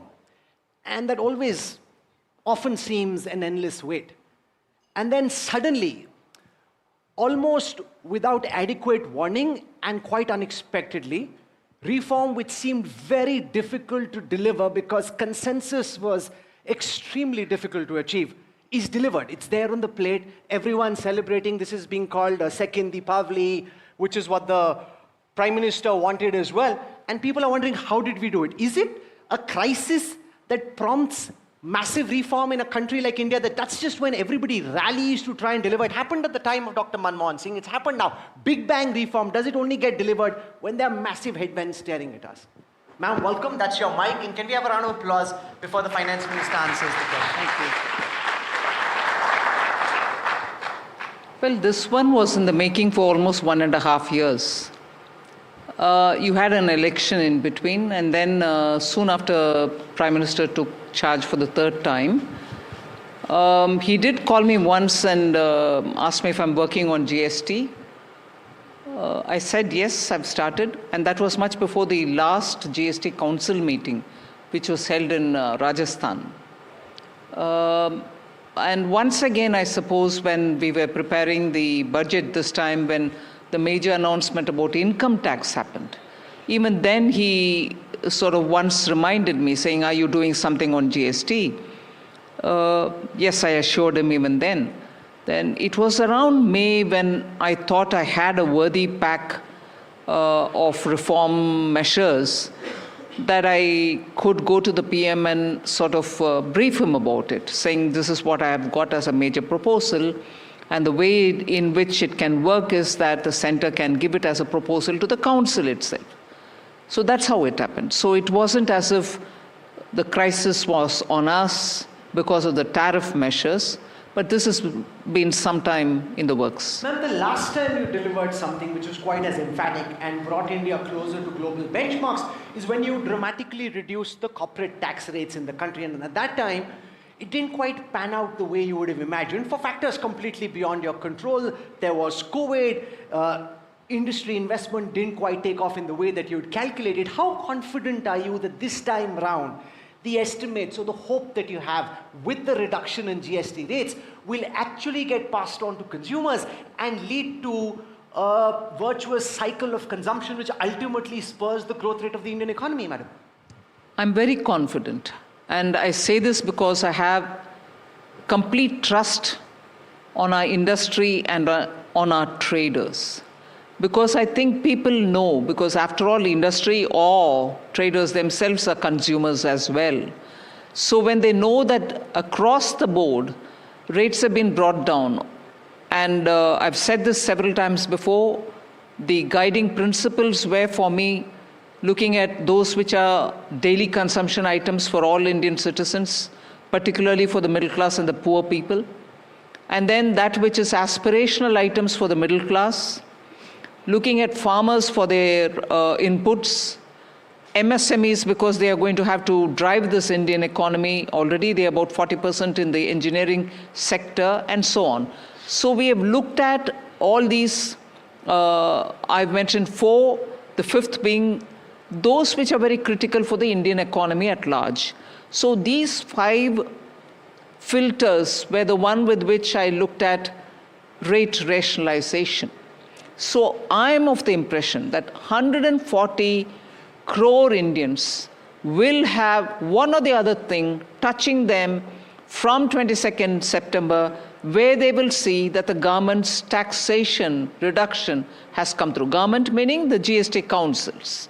So I'm very confident, because if it touches 140 crore people and it is not one section here, one section there, the persons who have got to pass the tax forward to the consumer are all consumers themselves in the first place. So it will have to get transferred. At the NDTV GST Conclave, we had the Finance Minister of Punjab, we had the Finance Minister of Jharkhand. They were engaging with ministers from the BJP ruled states, and their argument was that their apprehension is that this impacts the compensation that they get. And as was the argument when the GST reform was brought in the first instance, they're hoping that the government can do more than you've said at the moment in terms of ensuring that the revenue that accrues to the states does not go down on account of the reforms that you've brought. You're right in a way, but I would like to rephrase what you've said, just so that there's clarity.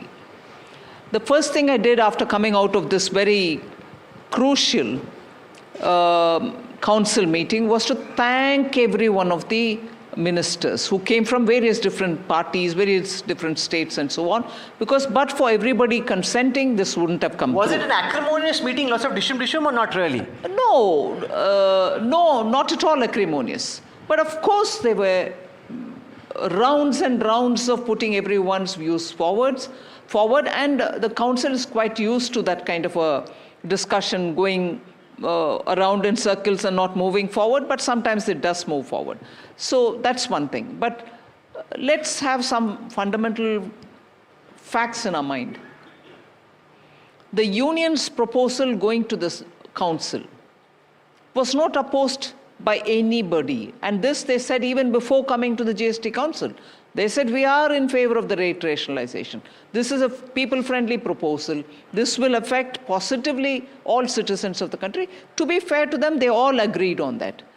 And where is the difference then? The difference is when they started speaking about what if my revenues go down? Who's going to give a protection? That's where the differences lie. So let's understand, to be fair to everybody, they were in favor of the proposal. They wanted people to get the benefit of rate reduction. That is one. Second, I've told you the differences as regards of it. The third one is about the question or the way in which you put the question forward. They were worried about the compensation. There's no compensation now. From 2022, no compensation is there. The cess in the name of compensation, cess that is getting collected, is going to repay the loan that was taken during COVID. So compensation to the states has already stopped as of June 30th, 2022. So compensation loss is not the issue. Revenue coming down is the issue, on which difference of opinion prevailed. And in that, my view was, and also some of the commentators outside were suggesting that states' revenues will come down. I would like to do a correction using this platform. In the GST Council, all of us are there together. I'm not a donor and states are not donees. We are sitting there saying we'll have to collect the GST, and the better efficient collection results in good collection totally, and therefore all of us can benefit from it. But if the collections come down, all our efficiencies will have to be improved so that evasions are controlled and we actually collect everything that we need to collect. It's not as if the center is sitting there with a huge big suitcase next to me that I can give money if the GST is not efficient in its collection. I'm equally the person who's going, or the center is equally going to lose revenue if the states are losing revenue. So in general, my approach is this GST council and the nature of the council will have to be understood by everybody. Center versus state is not the point. All of us are together in it, and if states lose, I also lose, all of us will have to devise a way to improve collection. One of NDTV's most iconic shows was We the People, and the idea really is to get we the people to ask questions to those in power. So I'll turn this now into a town hall format. We've got many doyens of Indian industry. We've got lots of people across sectors here as well.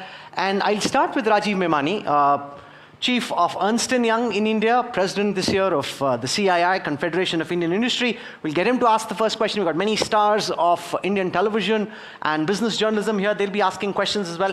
Ma'am hasn't asked even once, what question will you ask me? And I have no idea what people are going to ask either. So do applaud the Finance Minister for that as well. Thank you, ma'am. Here, Rajiv ji. Thank you very much, ma'am. Reduction in corporate tax rate, reduction in personal tax, modification of the new Income Tax Act, and this one probably the most transformational. So I do want, India today has got one of the most competitive tax regimes as compared to most countries which have similar economic activity. So on behalf of industry, first let me just thank you profusely for making this happen. I think this is really it really reposes the faith, as you rightly said, on industry, and also the trust that you have put in. And the beauty of this is, ma'am, at least the way I see it, is it's not just rate reduction, but the clarity with which you have brought two rates, the structural reforms that have been done, and the speed which it has come and the way you have rolled it out is you really fantastic. You seem quite surprised with the speed, Mr. Memani. I think everyone is surprised, because this touches so many things.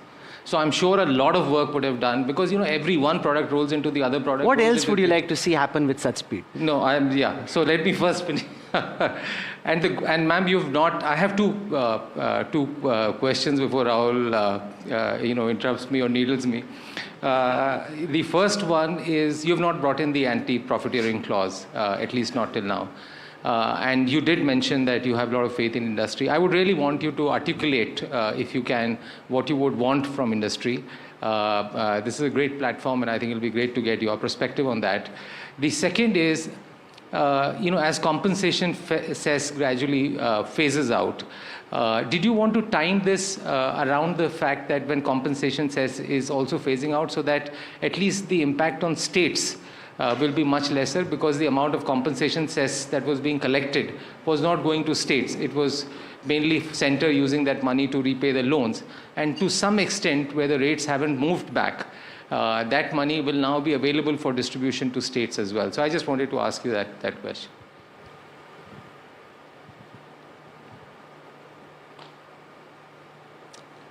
On the compensation, I want a bit of a clarity. Is it timed with the compensation? Yeah, somewhat. Are you timing it around the compensation cess?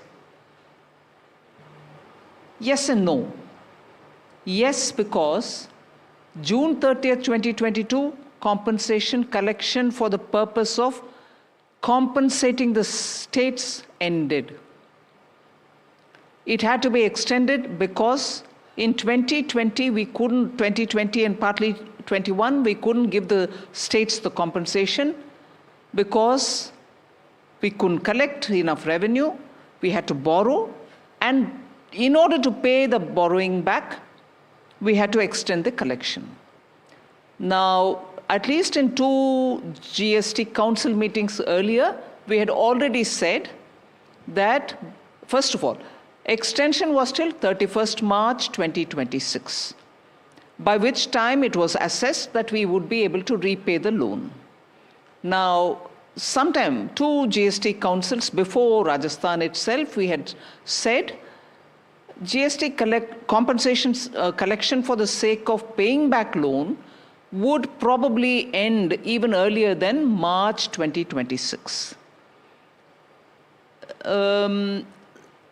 Subsequent to Rajasthan, our assessment gave us the feeling that probably we'll end it this calendar year itself and not wait till 26.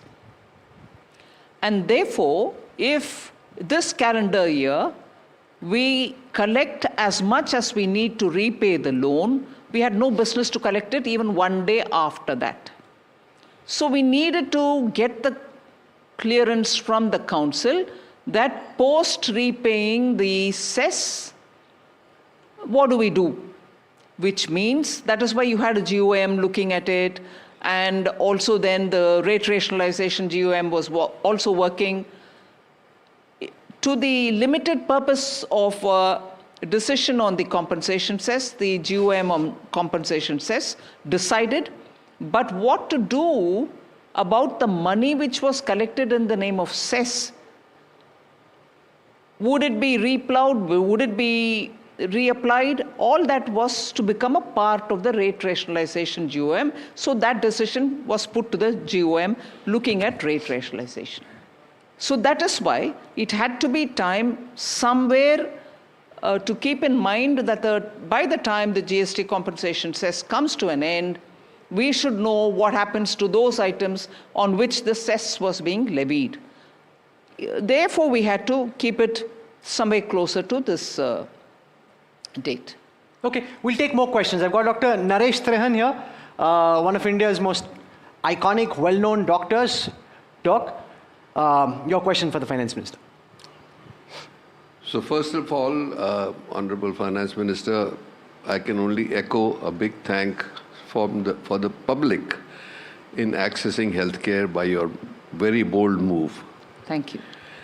So the question basically is right now that we have benefited majorly from the GST on insurance premiums going, because that made it very expensive for people on top of what was already their cost. So affordability for insurance will definitely increase, and more people we are expecting to come in the insured net. Second, you have taken away the GST on life-saving drugs, and also generally on pharmaceuticals, there's been reduced from 12 to 18% to 5%. So this is a big help in the sense it will reduce our cost of acquisition, and then we should be able to pass it on to the patient and the families.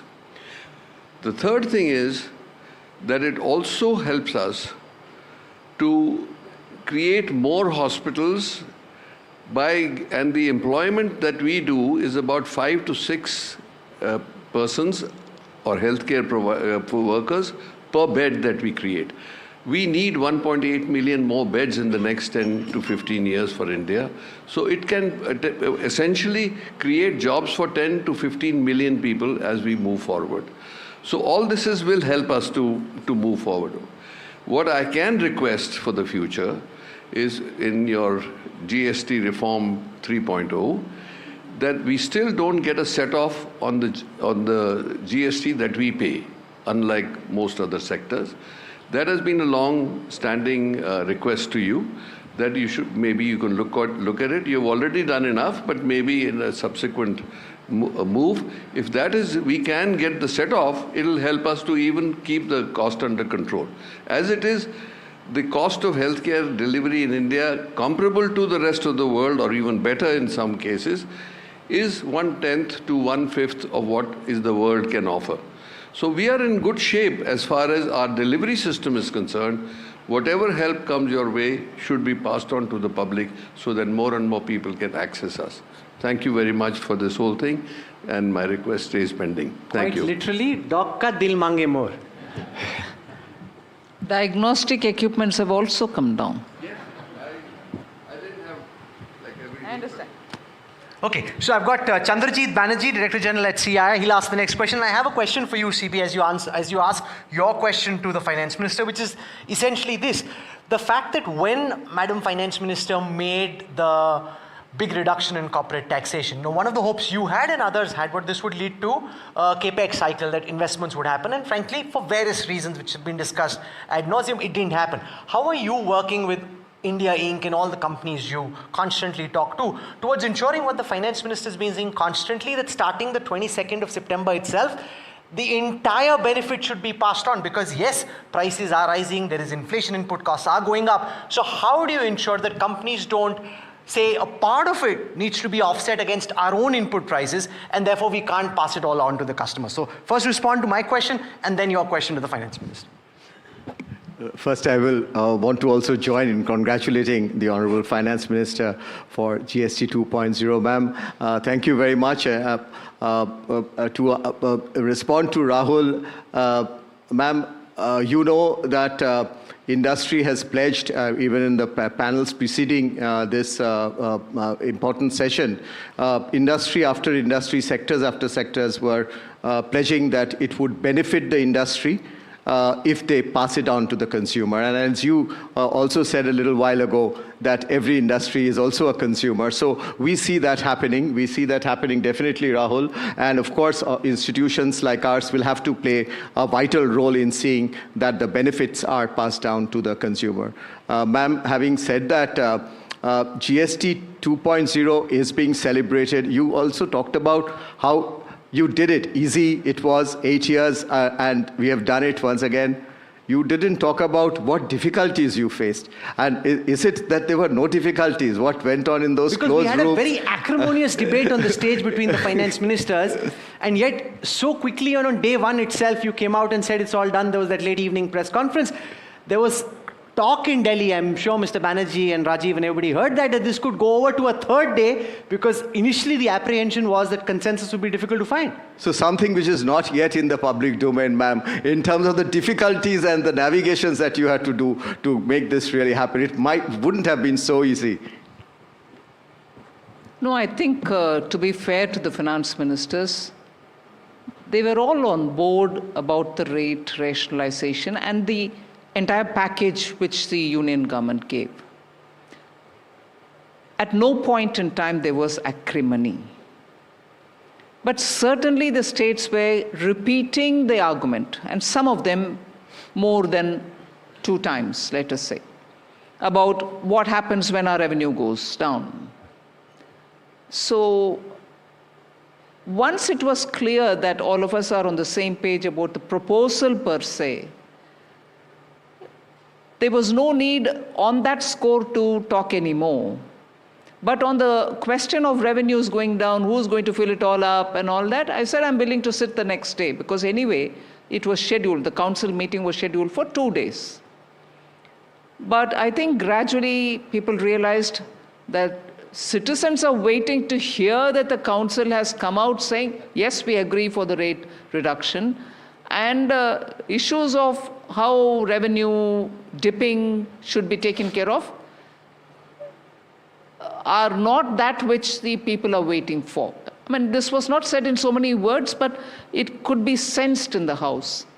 So to be fair to the state's finance ministers, having said their piece more than once, even those states who thought this will result in a dip in their revenue, as much as I kept saying my revenue also would dip, I think they all saw the point and agreed. Nobody wants to stand in the way of giving a benefit to the Aam Aadmi, and therefore... That's right. So everyone came around. So it's all about votes at the end. As much as it is about the economy, it's about votes. So there's a lot of talk, Madam Finance Minister, about whether this spurs consumption and whether it spurs just behaviorally consumers going out and buying more. So I've got Peruz Kambata, he runs Rasna. Does this get people to buy? You would naturally hope more Rasna, but do you have like a arithmetic conversion for this because of the reduction in GST across different categories? How do you see this impact India's consumption story, which over several quarters hasn't been quite as inspiring as the finance minister and everyone else would like it to be? First, I would also like in thanking you, because what you have done for the food sector is unimaginable. You actually brought the whole food sector in 5%. And all the earlier issues of classification are gone with one stroke, and nobody was expecting. I was expecting a lot to be the 18, forget 40, everything is in the 5. And the direct benefit is not only to the consumer. Consumer obviously is going to benefit because we have pledged, I pledged in the earlier session, we are going to give more than the benefit. Because I'll tell you why we want to give. How will you give more than the benefit? Because as it is, we are always looking at giving better to the consumer in terms of values. And I do believe that this is going to have a ripple effect on the economy. Prices are going to come down. As it is, I am seeing some prices going down. So coupled with that, and the fact that we also would like to rationalize our retail margins and the benefit of the taxes GST on the retail margins, if you calculate, it will be slightly better we will be able to give than what has come to us. So this is my personal belief. Having said that, I think the major benefit is not to that. The major benefit is to the farmer back, because we buy at a better price from the farmer gets a better price, and the farmer himself is the consumer. And the farmer consumes more of the same product. So I think it's the whole circle which I want to see. And the best benefit will come in the agri and the food and the dairy sector. So I would like to thank you very much for the same. What's your question, sir? And as regards questions, my question is more towards the need for, I somehow believe that the thing now we have to move is into procedural issues. And I still believe that everything goes to a court. And I still believe that we need an alternate dispute ADR mechanism at the ground level. And why I'm saying it is important is you like it or not. Reduce GST procedures. Yes, I think now see, so you want to speak a bit about that also? So I do believe that ADR and procedure is something, of course, this GST 2 does take care of it to an extent, but I think this is something now when you have done so much for taxes, I want something to be more done on this. And one thing is, if you keep questions shorter. On ADR, we are talking of the old cases. That old cases, legacy cases, if we can find a quicker samadhan, procedure ADR is my question, how will you do it? Okay. That's okay.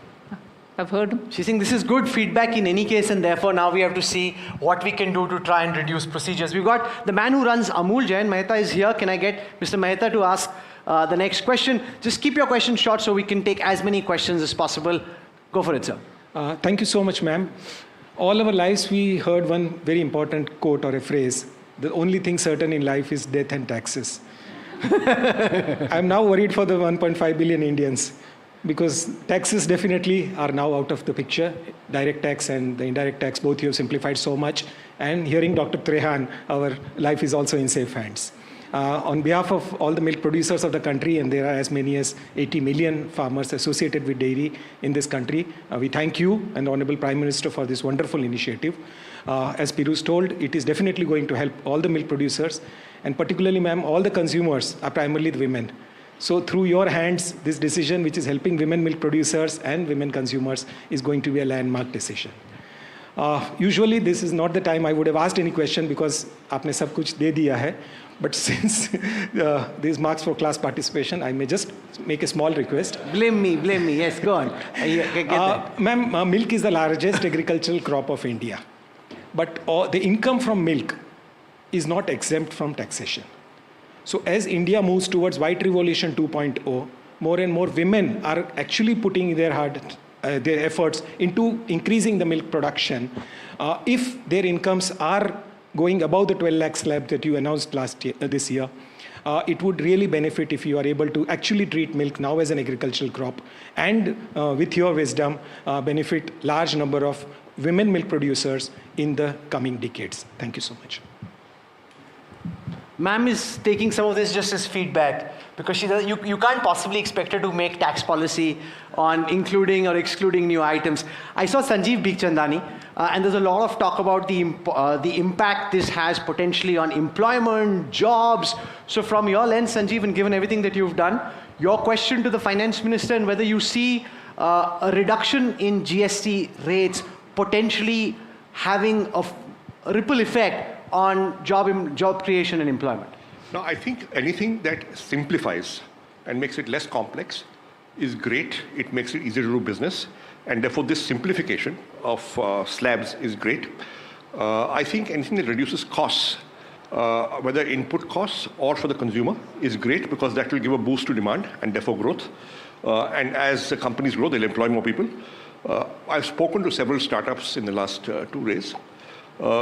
The only thing they told me was that, यार हमारा output पे tax कम हो गया है, but input पे तो उतना ही है, तो I now have to apply for input tax credit. refund. And that may have complexities we don't know about. So we are still grappling with that. Okay. Ma'am, there are two trends that are playing out parallelly at this time. You've got some impetus in the economy on account of the GST rate cuts that you've delivered. And then there is the headwind that plays itself out around American President Donald Trump and the tariff wave that he's sending towards India. And the economy, as you know well, is so much about animal spirits and how people feel, certainty, predictability, investment cycles. Do you think some of the cheer that you're trying to spread around Diwali is frankly just getting negated by factors so far across which you can't control and completely unpredictable in terms of when they get resolved, how they get resolved, and if they get resolved? See, the GST reform was not triggered by the tariff. As I said, it was in the making. One. Second, the US tariff hits those exporters who export to many countries in the world and also to the US.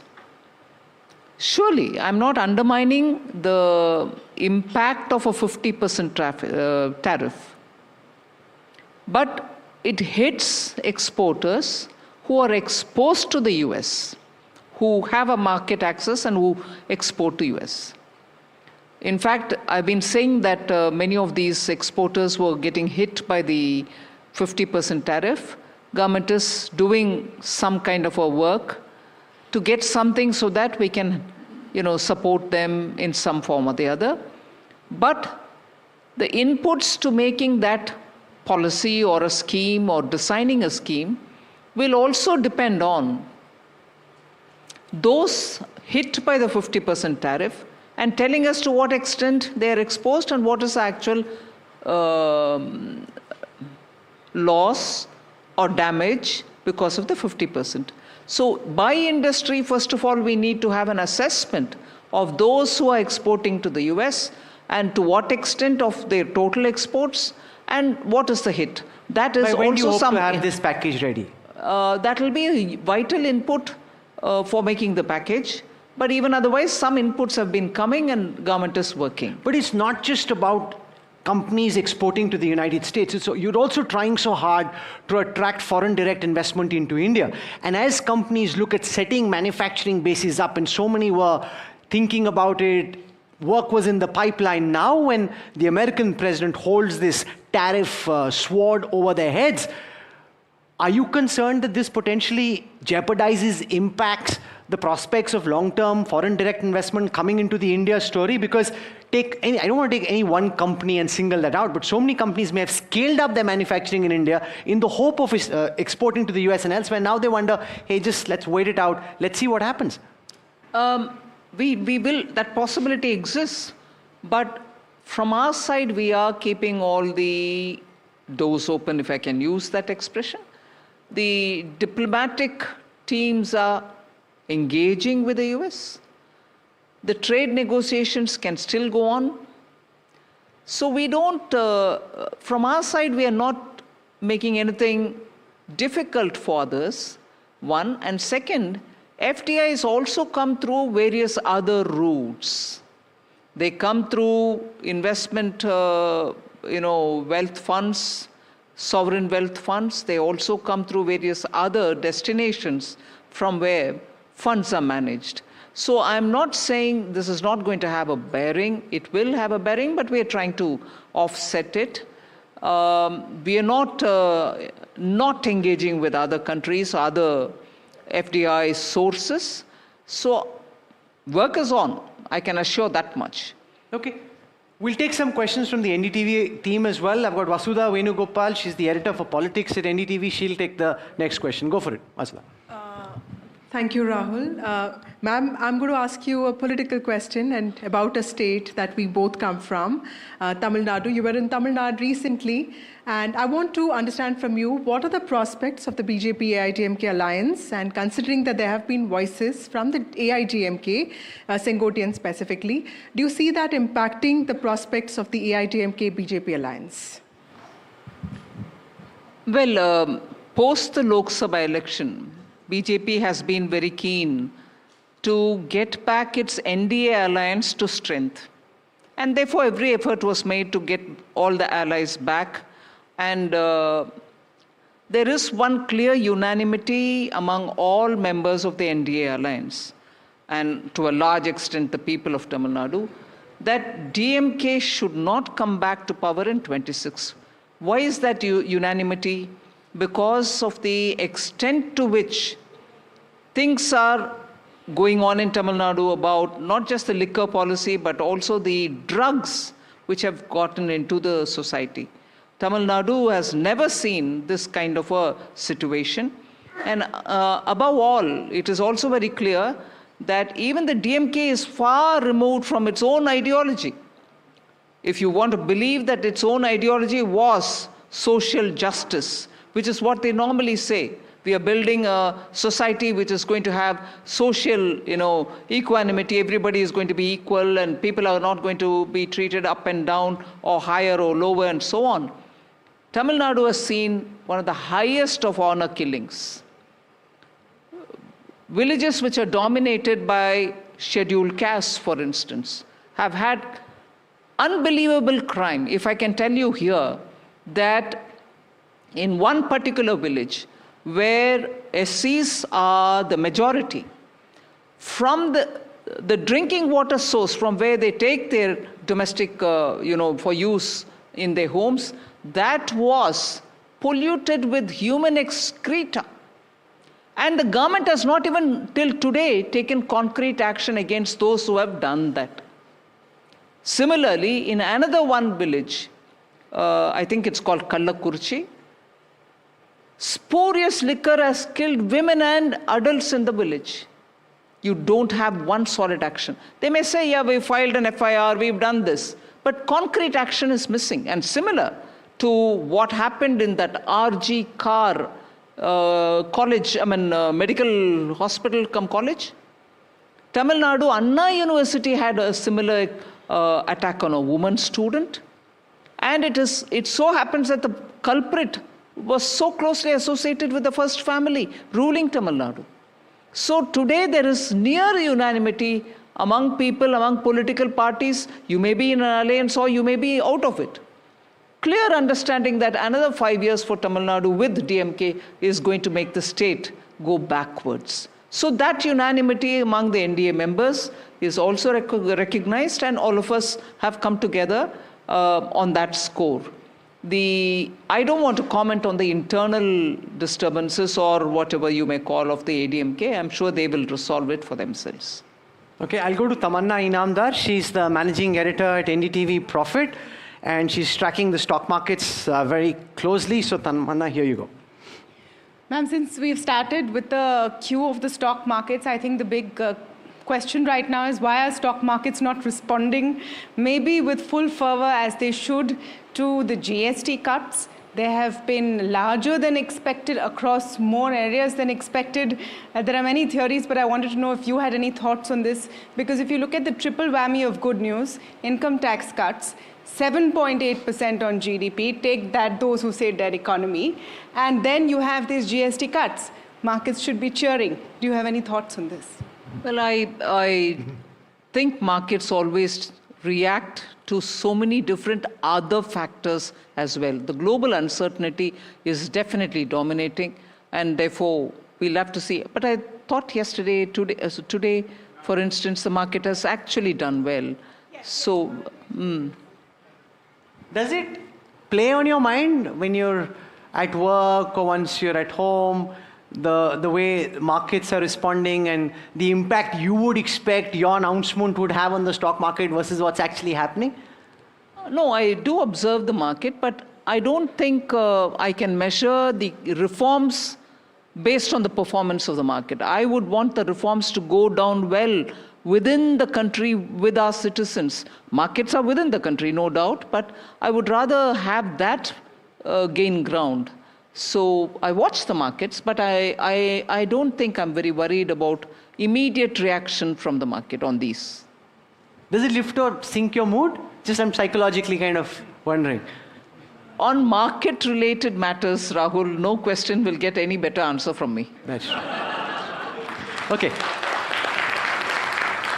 As I said, your level of if this was appraisal cycle in corporate India, ma'am would have like rockstar appraisals because the popularity in a 360 appraisal would be extremely high. So Akhilesh Sharma has the next question. Go for it, Akhilesh.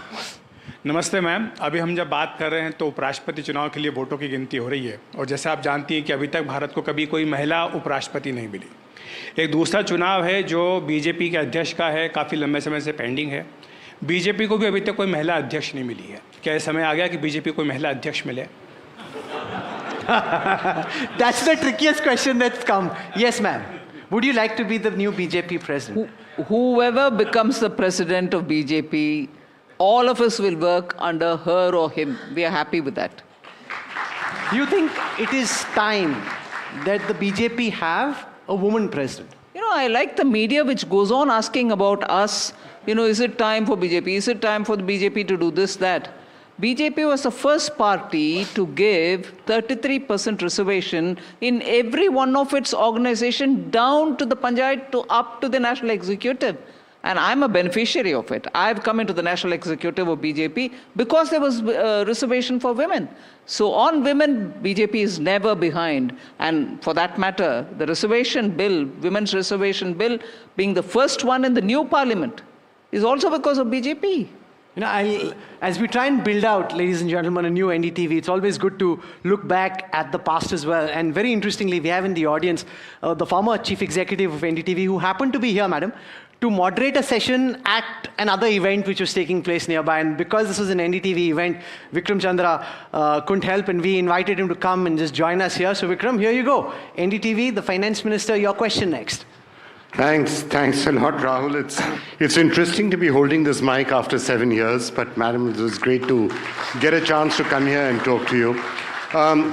Big bang reforms in GST, ma'am, but of course when it comes to reform, dil mange more, and I know you're working on other next-gen reforms. So there's a lot of interest in what they are, which areas they will be covering, will it be deregulation, and will they also be big bang? Well, I should also recall the number of times I've attended Vikram Chandra in NDTV in his program during those days when I was spokesperson. I do recall that now before you. Well, on reforms, there's no point in me listing out anything at all. Prime Minister Modi is known for reforms. Even during COVID, he didn't sit back and say we should take care of the people, vaccination and things, forget the economy. No, even that time we came up with several reform steps. And therefore, reform is never off the agenda. PM is always there saying push more, get more reforms done. So there will be a lot more. And from my ministry, I will continue to do the work that we need to do, whether it is disinvestment, whether you're looking at land monetization, asset monetization, all that will go on. Yes, on the financial and non-financial regulator, as I announced in the budget, there are 4 committees now, one headed by the Home Minister, one headed by the Defense Minister, and 2 others, one headed by the Chief Cabinet Secretary and one by the former Cabinet Secretary. So there are a lot of activities happening now to get those streamlined and to push forward with reforms. There will be a lot more action. Thank you for that, Finance Minister. There are folks from the hotel and restaurant industry, right? So I just want to take a question from the folks from the restaurant industry. And go ahead, please. Introduce yourself and then ask your question. Namaskar, Minister. My name is Rahul Singh. I'm the trustee for NRAI, which stands for the National Restaurant Association of India. It's the organized sector for the restaurants. We do contribute 2% to the GDP and one of the largest employers in the country. Question I'll come to. Just hold on. Okay. So just bringing myself there, right? So first, we want to thank you because the Parantha debate is over, as we know. You know, that is a big debate, that Parantha should be taxed at whatever. No, I like both. It depends on the time of the day. The other is that, yes, we'll continue to employ a lot of people because AI can't, cook or serve for sure. So that's a good thing that we'll continue doing. There is only one request that we have, and it's kind of a question if it can be done that way. Our largest cost to our restaurant is actually to landlords. So one's the landlord, which is physical, which is the rent. The other is the Zomatos and the Swiggies, which are the digital landlords. And they charge us 18% tax, GST. We don't get an input tax for that. And we've not got input tax since 2017. So our request is, because that is more than the food cost, please do something about it. Make that part maybe 5%, at least when they charge us, because that's not being set off. And that, like Dr. Trehan said, that set off is important. So that's the request. The question is, we know constitutionally, liquor for human consumption is a state subject. And you just mentioned the friction, the state. One nation, one price. Can we bring liquor for human consumption in GST? Liquor for human consumption sounds deeper than it actually is. But yes, Madam Finance Minister, why don't you respond on the issue of alcohol and on the issue subsequently of petroleum products?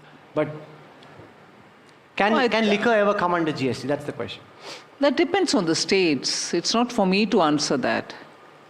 Liquor will have to depend on the states. I can't even comment on it.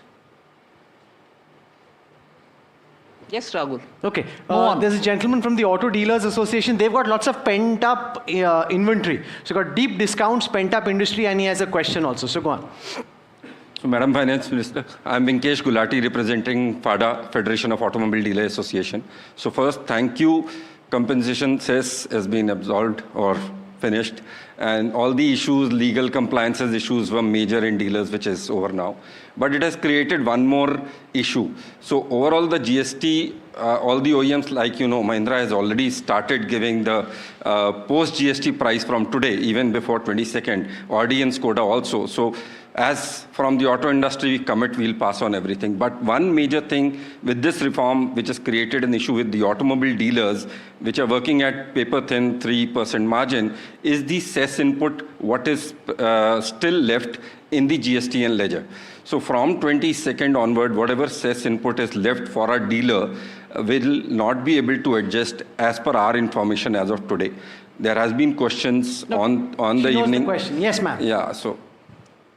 See, the only answer I can give at this stage is for you all to please look at the FAQs that we've put out for every sector. I think on the day we had the press meet, in fact, the media themselves were given about 75 pages as press release, because every question that a journalist might have in her or his mind can be answered. So over and above that, we put on the website FAQs addressing all the questions that might run in the minds of anybody who's a part of this GST. So I'm sure I would only refer to you at this moment to go back to the FAQ, see it. It has answers for every question. And while we do feel bad for automobile dealers because it's an awkward situation to be in, from the lens of the customer, it's not an unhappy situation, right? Because you've got deeper discounts than you ever will. And just linked to that, I think the executive director of Maruti Suzuki is here as well. So yes, go ahead and ask your question. And the question of passing on the benefits to the customer and your question to the finance minister. Go on. Okay. Ma'am, honestly, you've done so much that it's now our time to respond. Obviously, it's a religion at Maruti, and I think our peer group within industry to pass on 100%. There is absolutely no doubt that a single paisa should be retained by the manufacturer. It's a gift from the government to the consumer of India. It's the consumer's day, should be passed on. Thanks. Of course, now it is for industry to respond.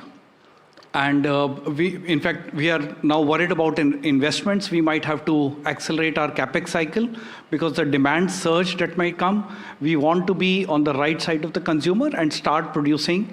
Are you feeling a demand surge?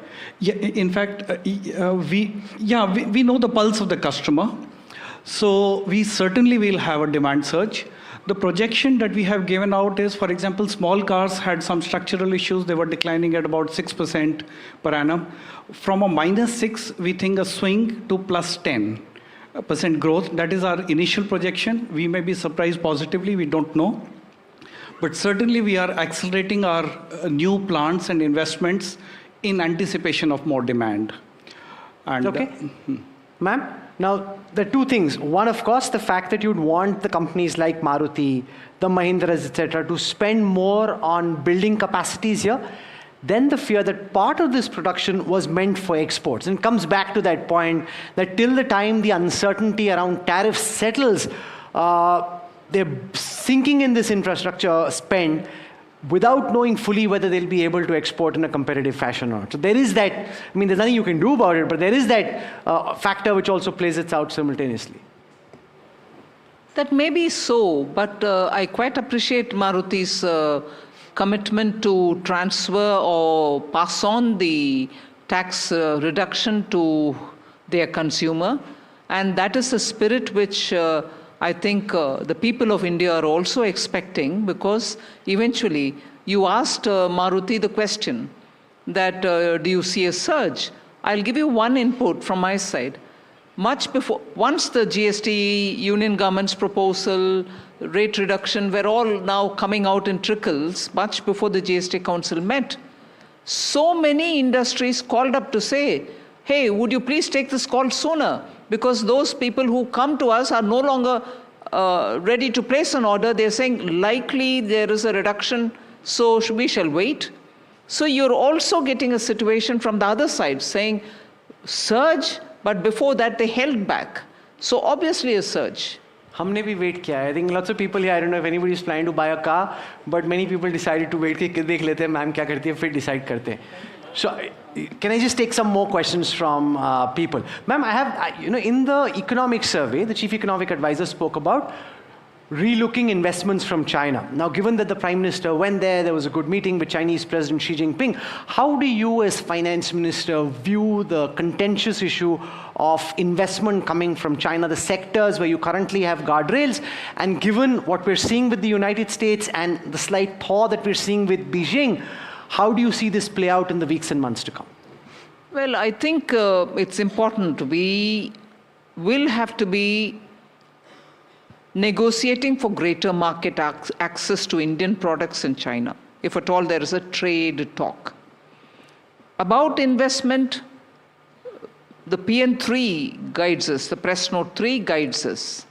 It's also true that we very clearly said investments from neighborhood we're not entertaining, particularly during and immediately after the Galvan crisis. But the PN3 has also been made a bit flexible as regards domain experts, technicians who will have to come to complete projects which are already in the ground. Now, if projects are already on the ground and they're not getting completed because experts were not available, we had to that extent, allow experts to come. As regards investments, which is your specific question, are we flexing it? Are we making it easier? I think the concerned departments will have to talk about it and then come back to take a call on it. Are you less wary than you were earlier, just philosophically and ideologically? No, I would continue to be cautious. Interesting. Vishnu Shom has a question for you. Vishnu. That's not to deter any decision in favor. No, caution is a word. Of course, absolutely. Ma'am, I had the opportunity of meeting the Chinese ambassador yesterday. He spoke to a few journalists. And he's called for a fair, equitable business environment in India. We're in the midst of a reset in ties with China. I don't know if the word reset is accurate or not. Some suggest that it may be. Do you believe that, do you welcome greater Chinese involvement in our economy? And what about rare earths, which is found mention? Is that not critical for us to achieve our economic goals? No, it is absolutely critical to achieve our economic goals, no doubt. And I would want to have trading relationship with every country, investments to be attracted from any country, no doubt. But I'm just getting into the detail. If you ask me one step more, get into the granular detail. These are my thoughts. I need greater market access as much as opening up my market for you, for anybody, for any country.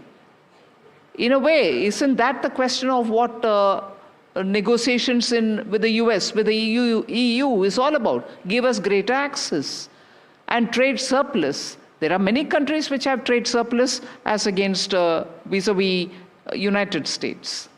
So we also have a huge deficit against China. So when you put India's interest on the top, there are aspects which have to be said and negotiated on. That's the point I'd like to highlight. Okay, I said we'll give some of the leading voices of India Inc. an opportunity. I also want to move back and give some folks sitting towards the seats at the back the opportunity. Go on, please. Firstly, ma'am, I'll take the opportunity to join all the senior dignitaries in thanking you for bringing us an early Diwali gift this year in the form of 2.0. The question is very quick. I'm personally a startup founder. I have benefited from the startup benefits that the government has prevailed personally because I have created a product company out of AI. But my question is very short and simple. Today's youth in India is now aspiring to make the tech giants now come out of India. And whilst there's a lot that we've already received in the 2.0, compliance is something where it's slightly on the heavier side. And with total number of startups that are coming up, and startup founders are always working on the thinnest of margins. Is there something that we can expect in the coming times where towards the compliances and services side also the regimes can get slightly more compressed so that we can probably think of not using foreign AIs and creating our own chat GPTs in India itself in the coming times to come?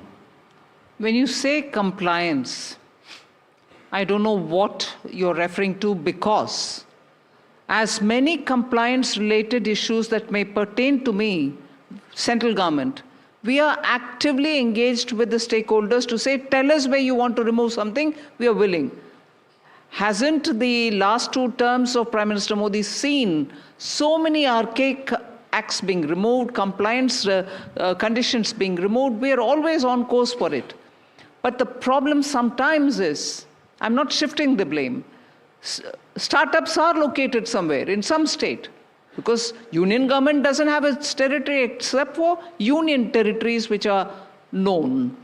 But if the compliance pertains to a state regulation or a state law, that is for the respective states to deal with. That burdens you equally. I accept that point. But even states will have to take up this thing about making it easy for startups. We are still ready. As many as the issues that you will draw to my attention, I will work on them. That will continue. Ma'am, there was a question that somebody sent on social media. I want to ask you this. This is to do with real money gaming. The government brought a new law which bans real money gaming. And the question is on behavior.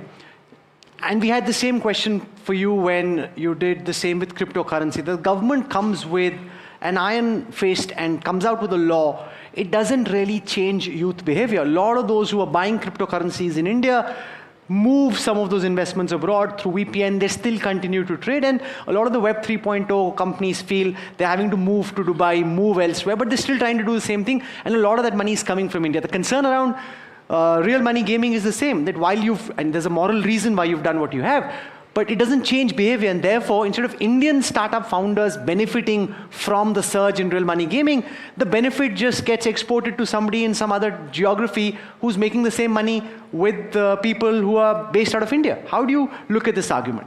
So it's for us, Rahul, to say we encourage money gaming at any cost. And even if citizens are calling up the PMO, sending emails to many of us, SMSs, WhatsApps, to saying my family is getting ruined, does the government care or not? And that is why, whether you recall my conversations on crypto, which you are doing now, or whether this one, we are not against the technology. We are not against the technology which builds up these games. That is why entertainment related games, online gaming, all that is fine. But when money is involved and betting comes into the place, or people are bidding money for greater game purposes, many families have lost their monies. And many middle class families are saying, what's happening? Our children are playing it thinking it's free, and it is temptingly free to enter. And after that, you are unknowingly walking into a payments scheme of things. Families have really become very agitated and wanted government to take an action. We reflect the people's opinion. Money gamings are going outside of the country. Well, we are not against the technology or bringing in entertainment through digital games. But gambling or bidding for games through online is worrisome. And it's not just Government of India. Many states have already banned it. Why have they done it? So I think we'll have to draw some fine line somewhere. Madam Finance Minister, we are out of time. This just so happens to have been my first broadcast at NDTV. And we're thinking about finding a special opportunity to come and do this first broadcast. I don't think we could have done anything more special. So on behalf of the NDTV team and on behalf of everyone who's joined us here, can we have a very warm round of applause for Union Finance Minister Nirmala Sitharaman for coming into this setting and for taking questions from we the people and from all of us, all of you who came here today to join this town hall. Thank you so much for taking our time. Thank you, Madam Finance Minister. Wish you a happy Diwali, a double Diwali, and before that, happy Navratras. And thank you for making it so special for everyone. Thank you, ma'am. Thank you so much, ma'am. Could I request you to stay on stage for the editorial leadership of NDTV to join us here for a photo op, please? Come.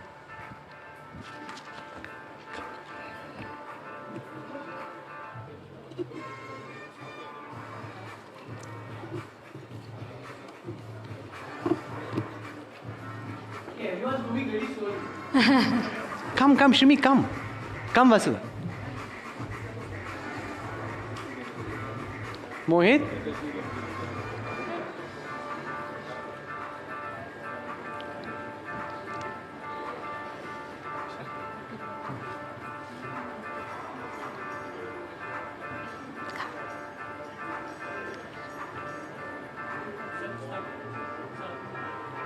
Thank you for taking our time, ma'am. Thank you.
them my colleague, Tamanna Inamdar.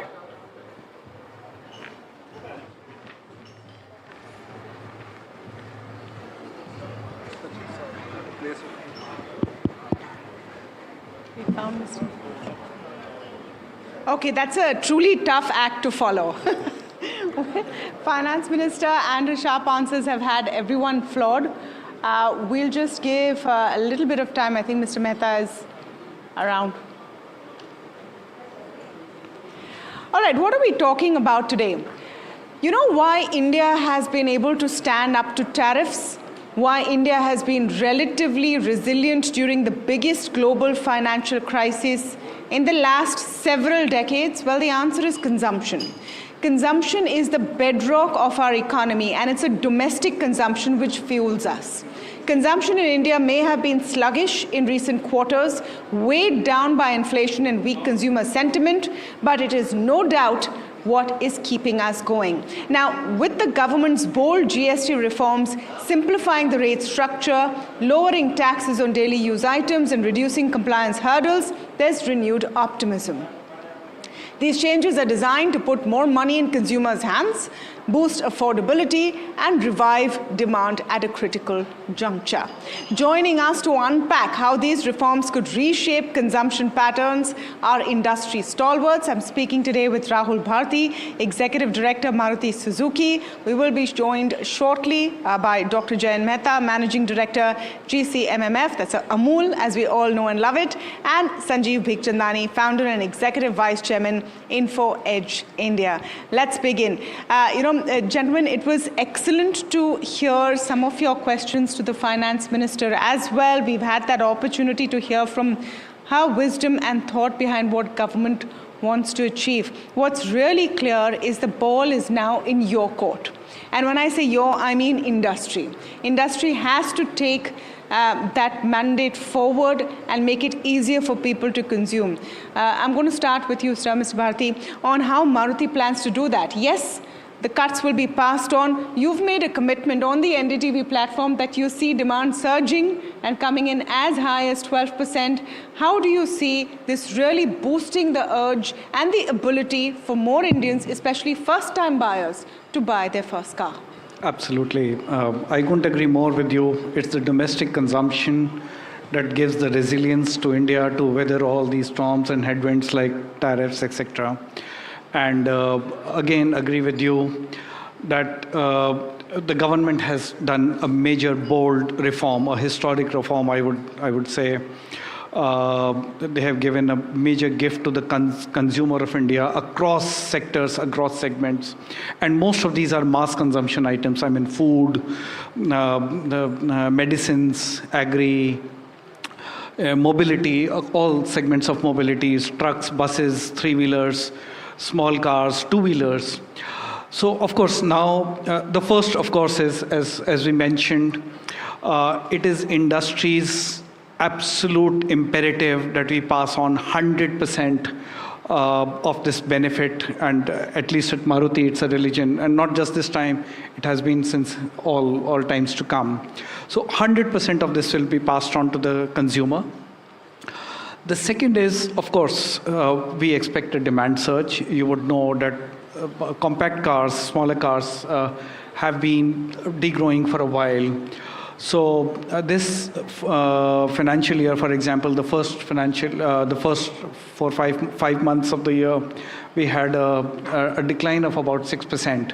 But we expect that this may swing to something like plus 10%. So that's a swing of 16%. And of course, there's a small benefit to larger cars also, depending on the slab structure.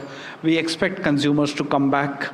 And now what we have to do is be quick in servicing that demand fast, ensuring that our cost structure remains competitive, and no other, any kind of inflationary pressures are totally well managed with in-house cost reduction, etc. May I ask you, Mr. Bharti, because especially with the automobile sector, for example, for Mr. Mehta, the demand is inelastic. People are still going to buy milk, curd, paneer, etc. But for cars, if people could not afford it, and in the small small passenger vehicle segment, you've seen growth go down. If people could not afford it, will that 10% GST cut make the difference? Oh, certainly, huge. You think so? It will.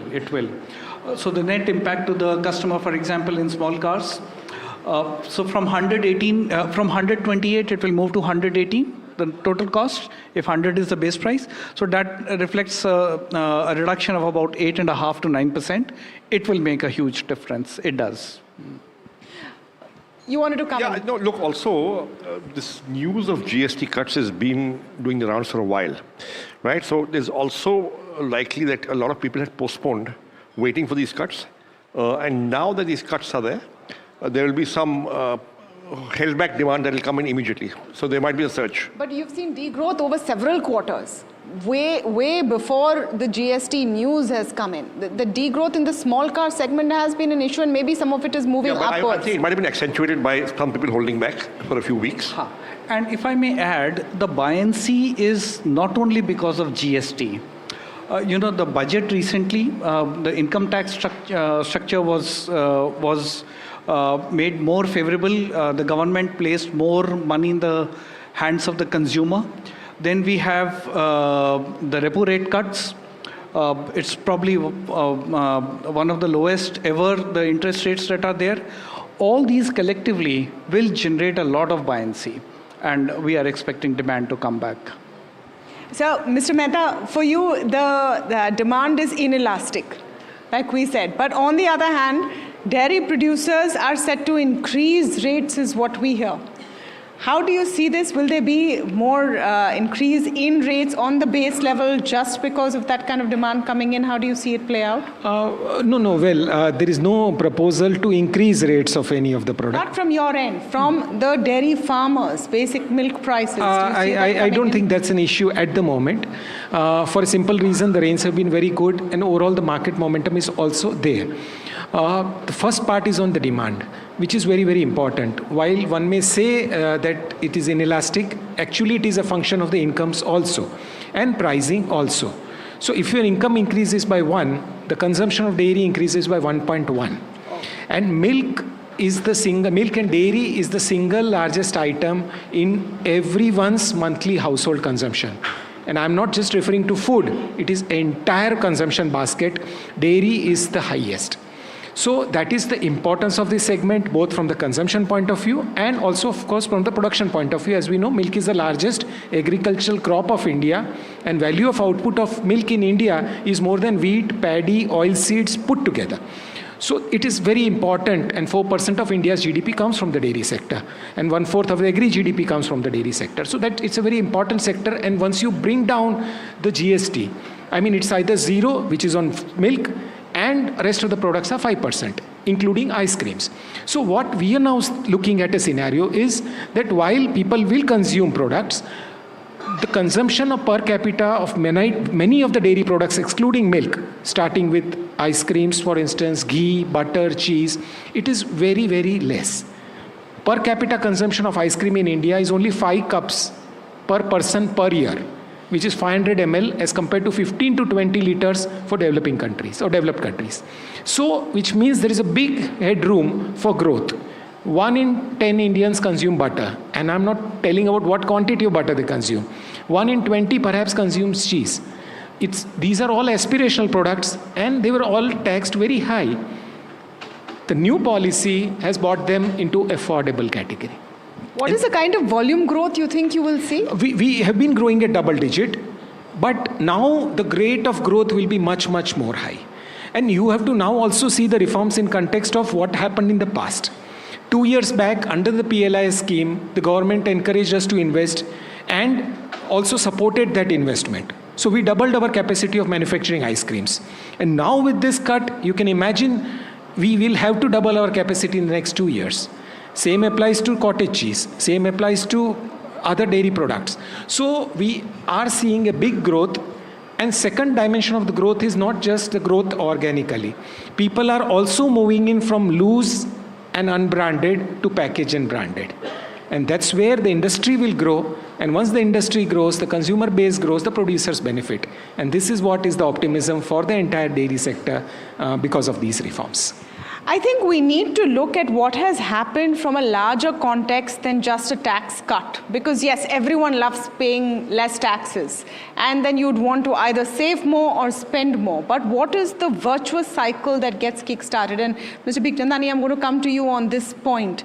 The pain point, not in the quantum of jobs, but the quality of jobs for a very large young population. Do you think this helps kickstart that process? Well, look, quality of jobs will depend a lot on overall GDP growth, right? And if overall GDP growth picks up across sectors, you will see quality of jobs. At the same time, there's this AI imperative, okay, where there's fear that people may lose jobs. So, look, in general on GST, I'd say this: anything that reduces complexity for businesses to comply with, especially small companies who can't really afford the cost of complying. It's not, actually complying, it's complicated, right? Anything that reduces complexity is great. Anything that reduces taxes and that those tax cuts are passed on to the consumer will cause an increase in demand, right? And that's also very good. Now, whether or not tax cuts are passed on will depend on competition. Companies will do what makes sense. So if my competitor is cutting prices and passing on taxes, so will I. I don't think there is a choice in this point. I think the message from government and policymakers are very clear that these tax cuts is not for you to line your margins. Well, look, if it's a free market, people will do what makes business sense for them, although they might posture that, they're passing on. But it's competition that will ensure that tax cuts are passed on. Government cannot do a command and control thing on a sustainable basis. So jahan competition hai, wahan tax cuts pass on ho jayenge. So then coming back to the core question, do you see this as boosting better quality jobs? And we'll come to the AI imperative in a minute because that is a real concern. But in the context of kicking off that cycle. Look, like I said, if GDP growth goes up, there will be more jobs, all sorts of jobs. The lower end jobs, the higher end jobs, the middle jobs. If GDP growth picks up, there will be all sorts of jobs. Mr. Mehta, what is the kind of capacity increase that you see which will be needed across industry to live up to that demand? And is that demand looking like it will actually come? I mean, for Amul, I see that you are focusing so much on protein and increasing the protein needs of a population that actually is undernourished to that extent when it comes to protein. These are also all aspirational items in the larger section and scheme of things. What is the kind of capex expansion you see being boosted by this? Let's put numbers to it. Okay, coming to this question, yes, milk is a superfood and we are lucky that we handle almost 350 lakh liters of milk every day and every liter of milk is 3% protein. So the goodness of protein is coming to us in more ways than one, but the initiative to bring in high protein products which meet our daily requirements and so that each one of us achieves the goal of having 1 gram of protein per kg of body weight in a very tasty, affordable and nice manner is what is our endeavor has been. Now cheese is when you make cheese out of milk, you get the whey and from whey we are extracting this high quality protein and manufacturing this wide range of products. So this resource was already available. We have 3 million liters of whey every day. Now we have found the technology to convert into wide range of products starting with high protein buttermilk, lassis to super milks to whey protein concentrates and so on and so forth, including ice creams, yogurts and so on. So this is a journey which we thought will take a longer time, but you are right, the consumer demand is actually overtaking and we are almost doubling the capacity every alternate month. So by March, doubling the capacity for almost for manufacturing of high quality whey protein products, double almost every alternate month. And by March, our capacity this year will be actually 6 to 7 times more than what was in the beginning of the year. And this is again just the beginning because in terms of demand, we just at the tip of the iceberg. Though there are more than 2 million active users for our app and we are selling right now only online through our own direct to consumer channel, but the market is much, much bigger and everyone we believe is a high protein consumer. So this is where our efforts are into expanding the capacities, putting more products in the market, and more importantly, educating the customer about the requirement of protein in our lives. So this is one big area of capacity expansion and improvement going on, but simultaneously a lot of work happening in collecting more milk from the rural areas, adding more cooperatives, adding more women members on the cooperatives, connecting their bank accounts to the supplies that we have, and the infrastructure to build large dairies and manufacturing not just protein, but a wide range of dairy products starting butter, ghee, cheese, ice creams. What is the capex number you can give us? So 2 years back when we had the World Food India, the India Inc. had made a, what you call, the MOUs worth 33,000 crore rupees. Amul that year, I'm talking just 2 years back, was 1/3 of it at about 13,000 crores. Okay, this cycle is almost getting to an end this year. And the World Food India, which is going to happen by the end of this month, we are again going to announce almost similar kind of a capex. So you can imagine the opportunity that we have in the country in expanding the dairy product business. But again, as I mentioned, our success is not in building large plants. It is into going large number of rural areas, putting up village dairy cooperative societies, and adding more farmers to the organized sector. Of course, it is you're creating consumers for tomorrow. You're creating the next list of business people for tomorrow as well. Mr. Bharti, from Maruti's perspective, and this is interesting. The idea is that this is a small car company. By the way, 2/3 of your inventory is going to attract 40% GST even now, if I'm not mistaken. About 1/3 will be in the 18% bracket. Inventory is a one-time issue, but we were slightly conscious of this because the larger cars attract a cess, and cess was uncertain. So we consciously, pulled back slightly on the larger cars, which attracted a cess during building inventory. We were slightly cautious while building inventory after the 15th August announcement. No, that's fine. Just trying to get a sense of how much of what Maruti sells will now be taxed at 40% and how much of 18%, because the impression is that Maruti is the small car maker. That's not totally true. So about 70% of our volume will fall in the 18% bracket, and the balance will fall in the 40% bracket. And the EV will also launch, so that will fall under the 5% bracket. Okay. Do you see demand now picking up across the board, especially for first-time buyers? Or do you think now you will see people upscaling as well? If they had aspiration for, say, an X vehicle, will this tax incentive boost them to go a little higher in budget? There may be some amount of uptrading, but the huge benefit that we are excited about is many first-time buyers coming into the, buying their first car.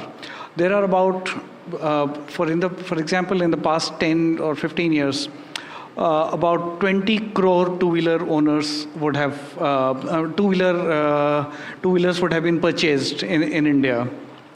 Sooner or later, they would aspire for their cars. Whether it takes them 5 years or 10 years or 15 years, it will make the jump easier for them. And there's a peer factor also, fear of missing out, that if everybody is doing it, I shouldn't be left out. So that buoyancy in the consumption we see. And I really compliment the FM. One very startling statistic that she mentioned, this reform touches almost 140 crore Indians.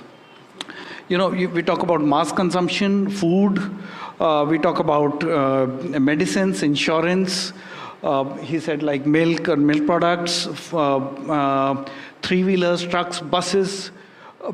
There would hardly be any consumer or any profile in India which would remain untouched from this. So there will be a general buoyancy of this. Now, apart from the general buoyancy, I think one point that was made in that conversation was also about compliance. Sanjeev, your view, and you work with so many young entrepreneurs, do you think that there is more work to be done before that compliance dread of GST and the cost of it really comes down? Look, I think the simpler it is, the fewer returns you have to file. And this simplification is a good step, that there are fewer slabs. There's less interpretation about which slab I'm in. right? So this is all a step in the right direction. So there are two aspects, simplification and reduction. Reduction is good from a demand perspective because hopefully it will lead to price drops for consumers. But simplification is even better for producers and sellers, small, especially SMEs. I mean, because the simpler you make it, the easier compliance becomes.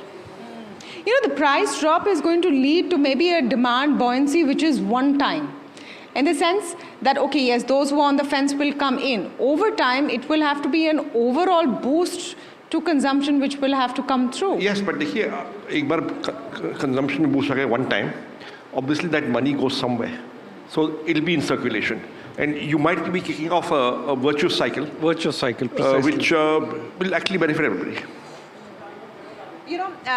We have been talking about what the government and policymakers and all the state finance ministers have actually come together on GST, simplified it.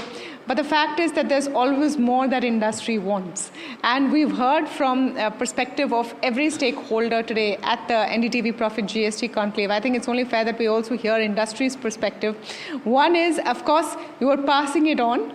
Whether that is, for the good of the consumer, it's the right thing to do, whatever be the imperative. What more do you think is now needed to boost industry? Because the fact is that private capex overall has been a laggard compared to everything else that has happened. The government keeps giving those incentives in the hope of private capex boosting. It's not yet come about. What do you think is needed to really prod those animal spirits? I'm going to start with you, sir. And I think the answer you just gave a couple of minutes ago, when we talk about either compliance or ease of doing business, and Madam FM also talked about it, a large part of that happens in the state governments. So all those issues which you need to get your plant running, all the approvals, the infrastructure support, the logistics, the small, so the everyday friction of doing business, if that reduces, things should be much better. So a large part of it depends on the state governments. Your answer to that, Sanjay? Look, I think there's a deregulation commission. Okay, there's a deregulation commission announced by the government in the last budget that has begun work. Hopefully, it will actually make doing business easier. I genuinely believe that if deregulation actually happens, if Inspector Raj ends, you will get a 2% boost to GDP growth without any investment. Just deregulate. Who has to do it? Center, state? Both. How does we were still talking? We're still talking about Inspector Raj in 2025. A lot of the Inspector Raj is with states. And I guess different states will do it differently, but it will make a huge difference. Yeah.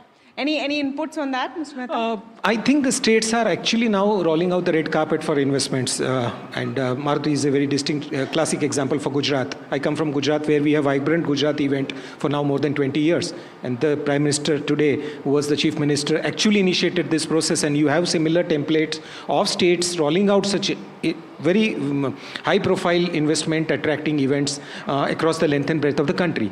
Having said that, we should also look at it in totality. As I mentioned, all of the government approach actually is giving us very good results. And when we talk of Amul, we are connected from the farmers to the consumers. Infrastructure boom is helping us.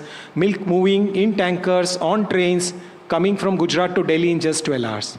Okay, the infrastructure development support given by the government, multiple ministries working for a common issue, our Ministry of Cooperation setting up startups in areas for exports, be it organics. Even we are now thinking of starting a taxi drivers cooperative, which will beat your Ubers and Olas. Okay, so this is the spirit of working together to benefit the smallest person, be it a milk producer or a driver or anybody else, is actually seeing a lot of benefits into it. And who else and which other country of such a large size the Prime Minister goes on the Red Fort and says that I'm going to fight tariffs because I want to support my farmers. So this is what actually will be driving the growth of our country. And we are talking of now becoming the third largest economy in the world. We're looking at a developed nation status in the next 10, 15 years. I'm sure it's going to all happen in front of us before our own eyes. And of course, the task to do is also on us only. And as he rightly mentioned, it's up to us to walk the talk. And this is what will actually see the result of a developed India coming very soon. And all this actually is fitting in at the right place at the right time. Very well said, sir. You touched upon the topic of tariffs and how there has been a declaration from India in the calmest way possible that we don't take well to bullying. Having said that, industry will have to pay the price, and export-oriented industry as well. I wanted your perspective, from a Maruti perspective, from a corporate citizen's perspective, on what has been playing out. Because yes, there is a chilling impact as well. It's an interesting question. So the auto industry in India, the car industry in India, does not import or export any car to the US in any meaningful volume. However, Maruti alone, for example, we export to more than 100 countries of the world. And not only do we export cars, and just you spoke about Gujarat, just about a week ago, we hosted the Honorable Prime Minister at our plant for an inauguration of our EV exports to more than 100 countries of the world. So this is the latest technology exports. You might recall some time ago from the country that you mentioned, there was talk of whether we should facilitate a particular manufacturer importing CBUs into India, completely built up cars into India. While the debate continued, we said, let us work on our own, turn the paradigm from imports to exports. So you're talking about United States and Tesla? let me fill in the blanks. So exports is the answer, and I would go a step further, diversified exports. So today, for example, if we have exports to 100 countries of the world, God forbid something goes wrong with a particular economy, a particular country, or a particular market in some part of the world, we are fairly diversified. So we'll ensure that our exports continue and not much of an effect happens. I would also extend the logic backwards towards import substitution. We have to make an effort trying to make everything in India. There are some trade textbooks will tell you that you should specialize in your area of strength and allow specialization and division of labor. I don't believe in it. A country as large and as heterogeneous as India needs to have its supply chain total independence. So Atmanirbharta and Make in India are very powerful philosophies. So you're making EVs, you need the rare earth. Fine, but despite whatever you heard about rare earth, we were able to export to 100 countries of the world. So we found a solution. So solutions, many times these solutions have to be innovative. One of the other inaugurations that we did at the same occasion was localizing the electrode of the battery, deep level localization. So from battery to cell to electrode, we are localizing in India. And as the COVID crisis has shown, the semiconductor crisis shown, container crisis, time after again there has been a reminder that we have to make as much in India and get as self-reliant as possible. That is the clarion call, Atmanirbhar. Be self-reliant, find other exporting partners, and of course for domestic consumption, we have now the GST booster dose. We have all the ingredients. Now it's up to the people, corporate citizens, to cook up a storm. Thank you so much to all of you. Thank you so much.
As we step into GST 2.0, the challenge before us is not just reform but renewal, making GST simpler, more technology-driven, and more supportive of India's ambitious growth trajectory. And to help us reflect on this transformation, we are privileged to be joined by Shri Piyush Goyal, Honorable Union Minister of Commerce and Industry. Moderating this session, NDTV's Editor-in-Chief, Rahul Kanwal. ऐसा कहा जा रहा है कि इस दफ़ा हिंदुस्तान में दीपावली दो बार मनाई जाएगी। एक बार 22 सितंबर को जब जीएसटी रिफॉर्म्स का कार्यान्वयन होगा और दूसरी दफ़ा जब असल दिवाली होगी। ये कैसे सुनिश्चित किया जाएगा कि सरकार ने जो जीएसटी रिफॉर्म्स किए हैं, जीएसटी में जो कर कम किया है, उसका फ़ायदा उपभोक्ता को मिले और इसका आखिरकार भारत की विकास दर पर और अर्थव्यवस्था पर क्या असर पड़ेगा, इस पर बात करने के लिए हमारे साथ देश के वाणिज्य एवं उद्योग मंत्री हैं। जोरदार तालियों की गड़गड़ाहट के साथ पीयूष गोयल जी का एनडीटीवी के इस जीएसटी कॉन्क्लेव में स्वागत कीजिए। पीयूष जी, बहुत बहुत स्वागत है आपका। आप ये बताइए कि सरकार की नज़र से जो जीएसटी रिफॉर्म्स आपने किए हैं, उसका देश में इस वक्त जो अर्थव्यवस्था है उसकी विकास दर पर क्या असर पड़ने वाला है आने वाले महीनों में? पीयूष जी।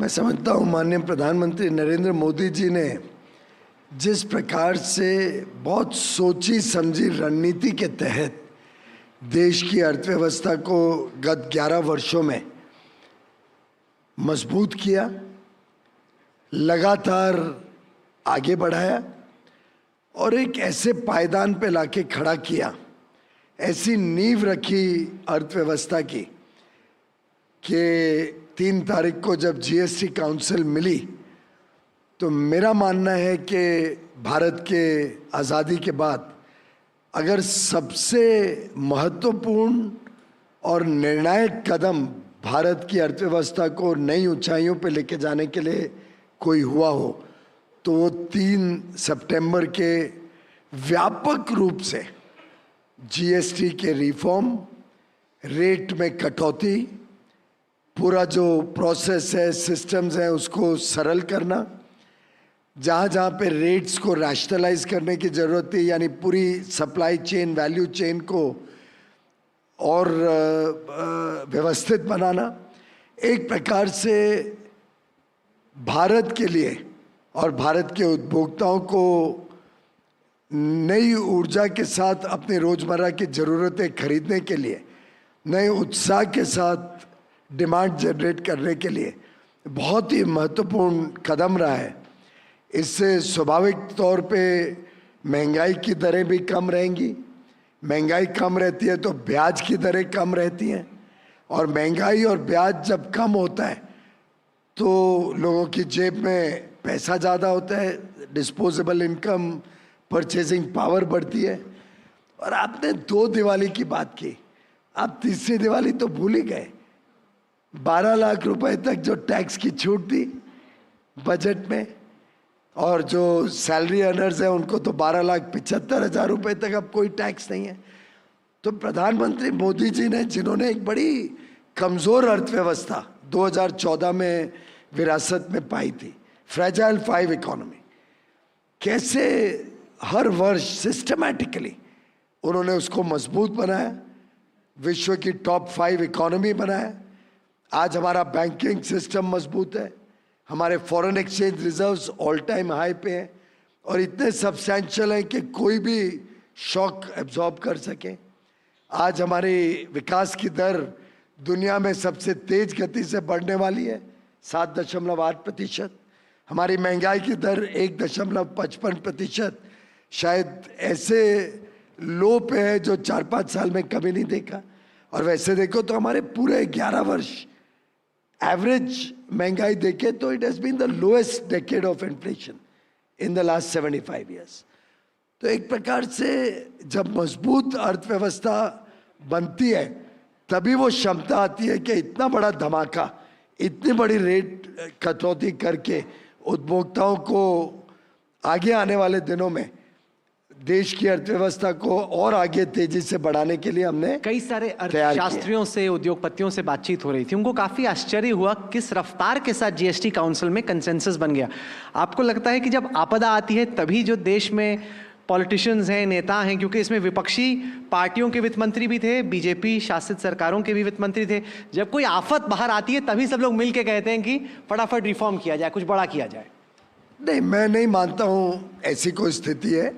देश के सामने ना तो कोई आपदा है और ना कोई ऐसा सेंस ऑफ डिस्पोंडेंसी है या कोई कंसर्न है जिसके कारण कोई रश थ्रू किया जाए।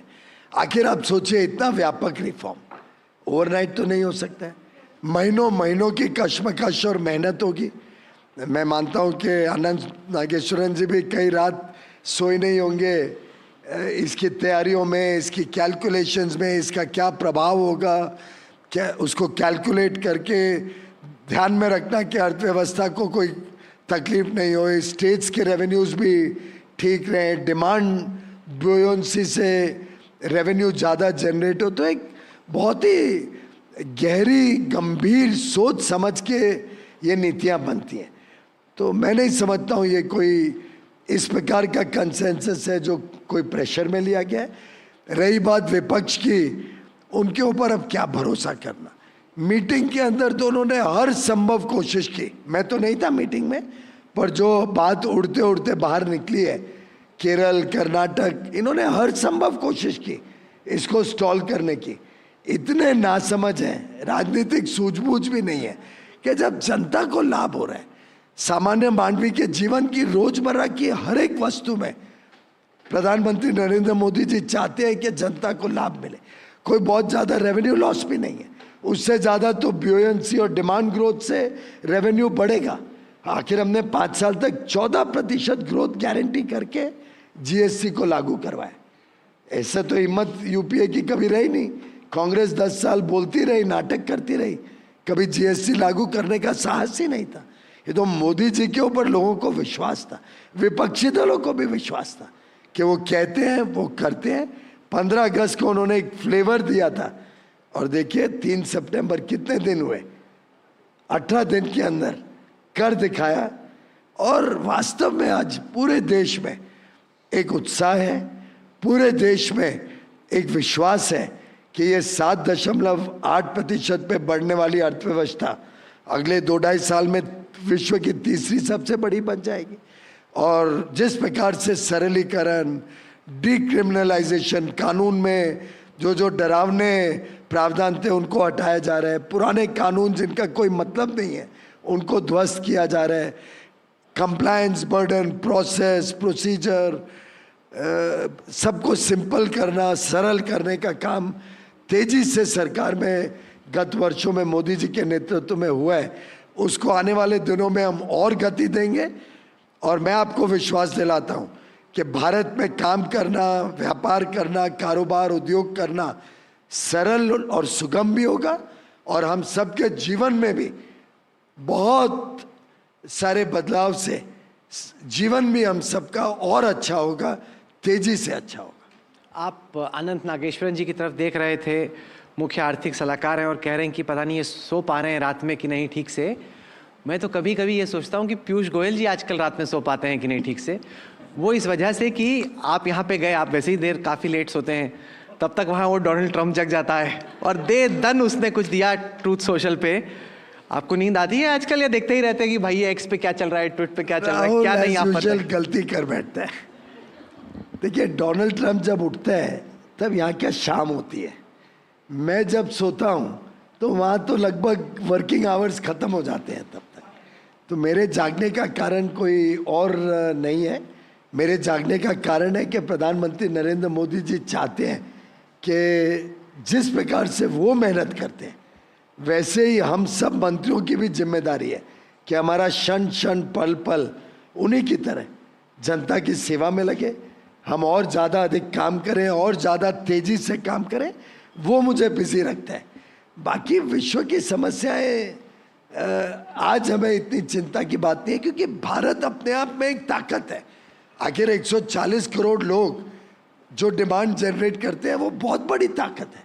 जो मिस करेंगे उनका नुकसान है, भारत का नहीं इतना नुकसान है। मैंने कई बार आपके साथ और वैसे भी कुछ ट्रेड मिनिस्टर से बातचीत की, उद्योगपतियों से बातचीत की, हिंदुस्तान में, विदेश में। सब कहते हैं कि पीयूष गोयल बहुत अच्छे नेगोशिएटर हैं, कुछ भी नहीं छोड़ते, मतलब बहुत हार्ड नेगोशिएट करते हैं। अब आपको नेगोशिएट करना पड़ रहा है ट्रंप एडमिनिस्ट्रेशन के साथ, जो कि बहुत ही अनप्रेडिक्टेबल नेगोशिएटर हैं। इसको आप कैसे देख रहे हो? सब लोग ये सोच रहे हैं कि बिकॉज आप एक लेवल पे एफर्ट करते हैं, वहां से कुछ और बजूका चल जाता है, तो how are you dealing with this? देखिए, आपसे ज्यादा अनप्रेडिक्टेबल तो कोई हो नहीं सकता है। मीडिया से अगर एक बार डील करना जान जाओ, उसके बाद किसी से और डील करने में तकलीफ नहीं होती है। अच्छा, एक अच्छे बैट्समैन की तरह जो बॉल आ रही बॉल समझ भी रहे हैं और छोड़ रहे हैं, मतलब कुछ ऐसा बोल दो कि ट्रंप और टैरिफ्स और अमेरिका के साथ जो इस वक्त कशमकश चल रही है, do you see an end to that? आपको लग रहा है कुछ समाधान निकलता है या ऐसे ही उलझते रहेंगे हम लोग?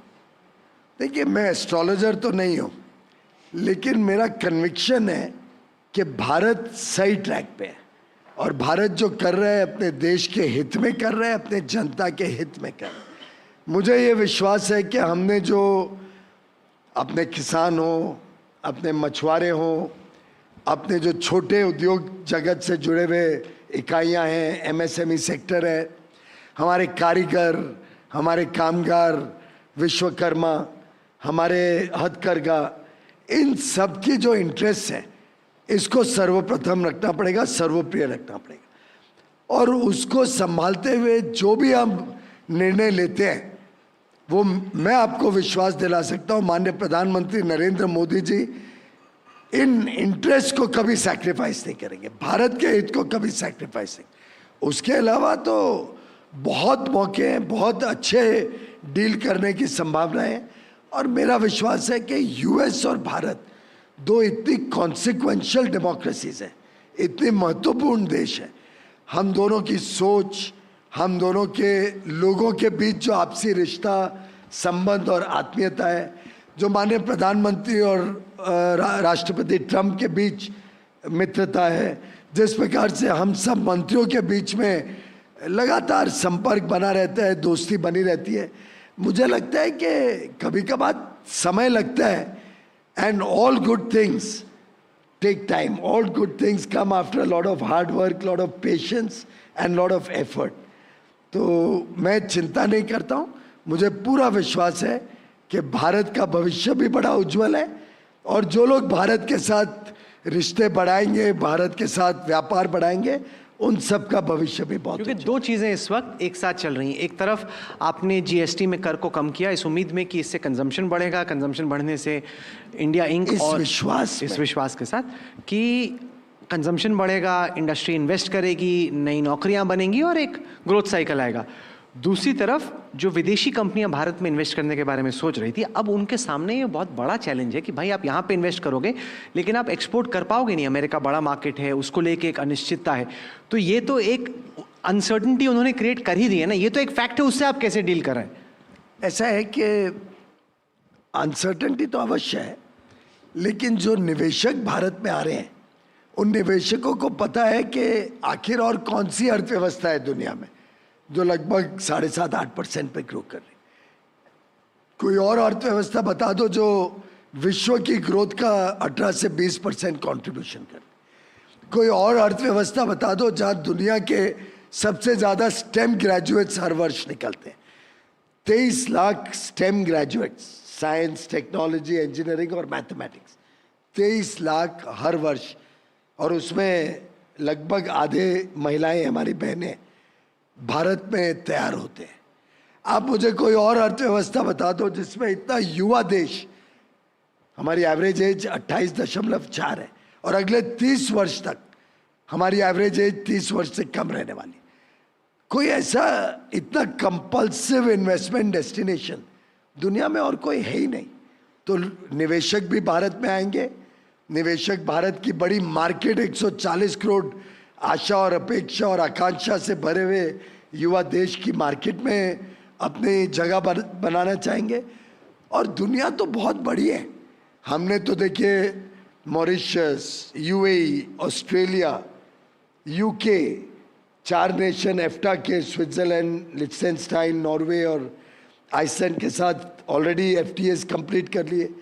ईयू की टीम मेरे ऑफिस तो में यहाँ पे बैठी इन्वेस्ट करने की भी बात की और उसमें बड़े बड़े इन्वेस्टमेंट कमिटमेंट्स भी हैं। ट्रम्प तो उल्टा बोल रहे, कह रहे कि वहां पे आके इन्वेस्ट करो, लोग जाए ना। हम तो देखिए, अटल बिहारी वाजपेयी जी ने मुझे बहुत बचपन में ही सिखाया था कि कोई छोटी लकीर के मिटाने के समय मत बिताओ, छोटी लकीर के सामने बड़ी लकीर खींच के आप सफल ज़्यादा होंगे। छोटी लकीर को ही देखते रहोगे तो कहाँ आगे बढ़ोगे लाइफ में।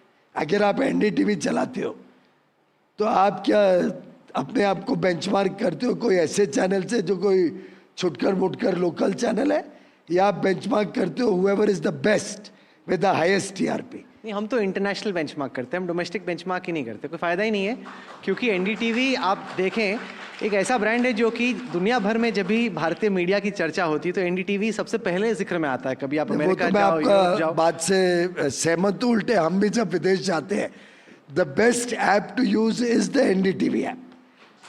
There is no doubt. विदेशी में नहीं, इंडिया में भी बेस्ट ही ऐप है यूज करने के लिए। विदेश जाओ तो फट से आता है। लेकिन देखिए, भारत में तो हमको अभी भी वो न्यूज़पेपर पढ़ने के बगैर सुबह की चाय का आनंद नहीं आता है। ठीक है, जब तक आप ऐप यूज़ कर रहे हैं, टीवी देख रहे हैं, वेबसाइट कंज्यूम कर रहे हैं, ये ठीक है। और हमारी बेंचमार्क इंटरनेशनल है, क्योंकि उसकी एक सोच भी है। प्रधानमंत्री जब एनडीटीवी वर्ल्ड समिट में आए, उन्होंने कहा कि एक इंडियन मीडिया प्लेटफॉर्म होना चाहिए which becomes India's voice to the world, कि भारत की आवाज़ दुनिया भर में गूंजे। तो प्रयास उस दिशा में चल रहा है। वहाँ कितनी दूर पहुँचते वो ट्रेड डील की तरह हो पाता है कि नहीं, वो कुछ टाइम के बाद ही पता चलेगा, लेकिन एफर्ट कम से कम उस डायरेक्शन में। सर, आपने आनंद नागेश्वर जी की चर्चा की। इकोनॉमिक सर्वे में फाइनेंस मिनिस्ट्री की तरफ से या सीए की तरफ से ये सुझाव था कि चाइना के साथ इन्वेस्टमेंट को रिव्यू करना चाहिए। उसके बाद मेरा आपसे इंटरव्यू हुआ, आपने कहा ठीक है, अर्थशास्त्रियों का काम है अपनी बात बोलना, लेकिन हम नेशनल इंटरेस्ट में पॉलिसी बनाते हैं। अब तो लगता है कि नेशनल इंटरेस्ट भी कुछ हद तक बदल रहा है। चीन को जिस तरह से आप फरवरी में देख रहे थे, सितंबर आते आते क्या आपका नज़रिया कॉमर्स इंडस्ट्री में बदला है? उसको देख ऐसा है कि चीन के साथ ये जो गलवान में समस्या हुई, उस टाइम पे हमने कुछ पाबंदियां लगाई थी। वैसे पाबंदियां नहीं है, उसको भी हम परमिट करते हैं, अप्लाई करना पड़ता है। हम देखना चाहते हैं कि कोई अपॉर्चुनिस्टिक टेक ओवर नहीं हो। गलवान जब हुआ, उसी के साथ साथ आपको याद होगा कोविड की महामारी भी भारत में आई थी, और कोविड की महामारी के समय वैल्यूएशंस बहुत घट गई थी। तो उस समय हमें लगा था कि बहुत सस्ते वैल्यूएशंस में कोई देश भारत की इकाइयों को, भारत के बिजनेसेस को टेक ओवर ना कर ले, इसलिए ये पाबंदियां लाई गई थी। अब वो पाबंदियां क्या करना चाहिए, आगे हटनी चाहिए, डाइल्यूट होनी चाहिए, नहीं होनी चाहिए, ये एक पॉलिसी डिसीजन है। जब लेंगे तो आपको ज़रूर बताएंगे। जहाँ तक बात रही नीति आयोग की या चीफ इकोनॉमिक एडवाइज़र, इनका रोल एडवाइजरी रहता है, नाम ही चीफ इकोनॉमिक एडवाइज़र है। उनका है कि एक आइडियाज़ दो, आइडियाज़ के प्रोज एंड कॉन्स रखो, फाइनल डिसीजन पॉलिसी मेकर्स यानी सरकार का होता है। सरकार को और कई चीज़ें देखनी पड़ती है और एक व्यापक सोचना पड़ता है। नीति आयोग की एक सोच एक तरीके से और कुछ डेटा पॉइंट्स पे होती है। चीफ इकोनॉमिक एडवाइजर की एक इकोनॉमिक्स के हिसाब से सुझाव होते हैं। सरकार की जिम्मेदारी और बड़ी व्यापक सोच, जियोपॉलिटिक्स, अंतर्राष्ट्रीय पटल पर क्या हो रहा है, देश की ज़रूरतें क्या हैं, उन सबको मद्देनजर रखते हुए जो जनहित और देशहित में होगा वो मोदी सरकार करेगी। आपने ये कैलकुलेट किया है कि आपकी नज़र में, जो कि खुद आप अलग अलग तरीके से डेटा को स्टडी करते हैं, आपके खुद के राय में इस जीएसटी रिफॉर्म का इकोनॉमिक ग्रोथ पर क्या इम्पैक्ट आने वाला है और कब तक आपको लगता है ये किक इन करेगा? क्योंकि मैं इसलिए पूछता हूँ क्योंकि जब आपने कॉर्पोरेट इनकम टैक्स रेट्स कम किए थे तब वो इन्वेस्टमेंट साइकिल में नहीं तब्दील हुआ था, तब उससे जिस तरह की आपको ग्रोथ मल्टीप्लायर की उम्मीद थी वो नहीं हुआ था।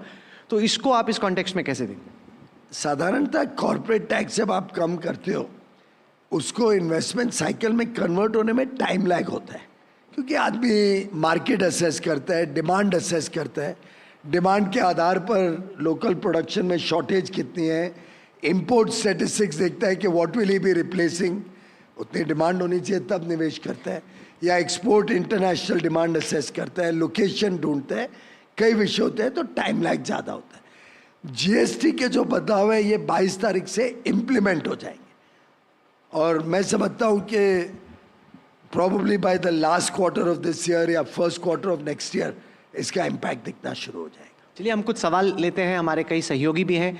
श्रीमी हैं जो कि इकोनॉमिक पॉलिसी कवर करती हैं दिल्ली में, ये एक सवाल पूछना चाह रही हैं आपसे, तो अगर आप माइक श्रीमी चौधरी को दें, एनडीटीवी प्रॉफिट के साथ हैं और इकोनॉमिक पॉलिसी कवर करती हैं, आप सवाल पूछना चाहती हैं। जी। Hello, Minister Sir. एक्सपोर्टर्स काफ़ी परेशान हैं एडिशनल टैरिफ को लेकर। आपसे ये जानना था कि सरकार किस तरह के रिलीफ पैकेज पर यहाँ काम कर रही है और वो कब तक यहाँ एक्सपोर्टर्स के लिए दिख पहले एक बात हम सब समझ लें कि भारत का मर्चेंडाइज एक्सपोर्ट जो कुल है वो देश की जीडीपी का मात्र 10% है। एक डेटा पॉइंट ध्यान में रहे। दूसरा, हमारी इंपोर्ट्स एक्सपोर्ट से ज़्यादा है, तो यानी हमारी GDP is not dependent on our exports. In fact GDP थोड़ी डिफ्लेट हो जाती है क्योंकि इंपोर्ट्स ज़्यादा है।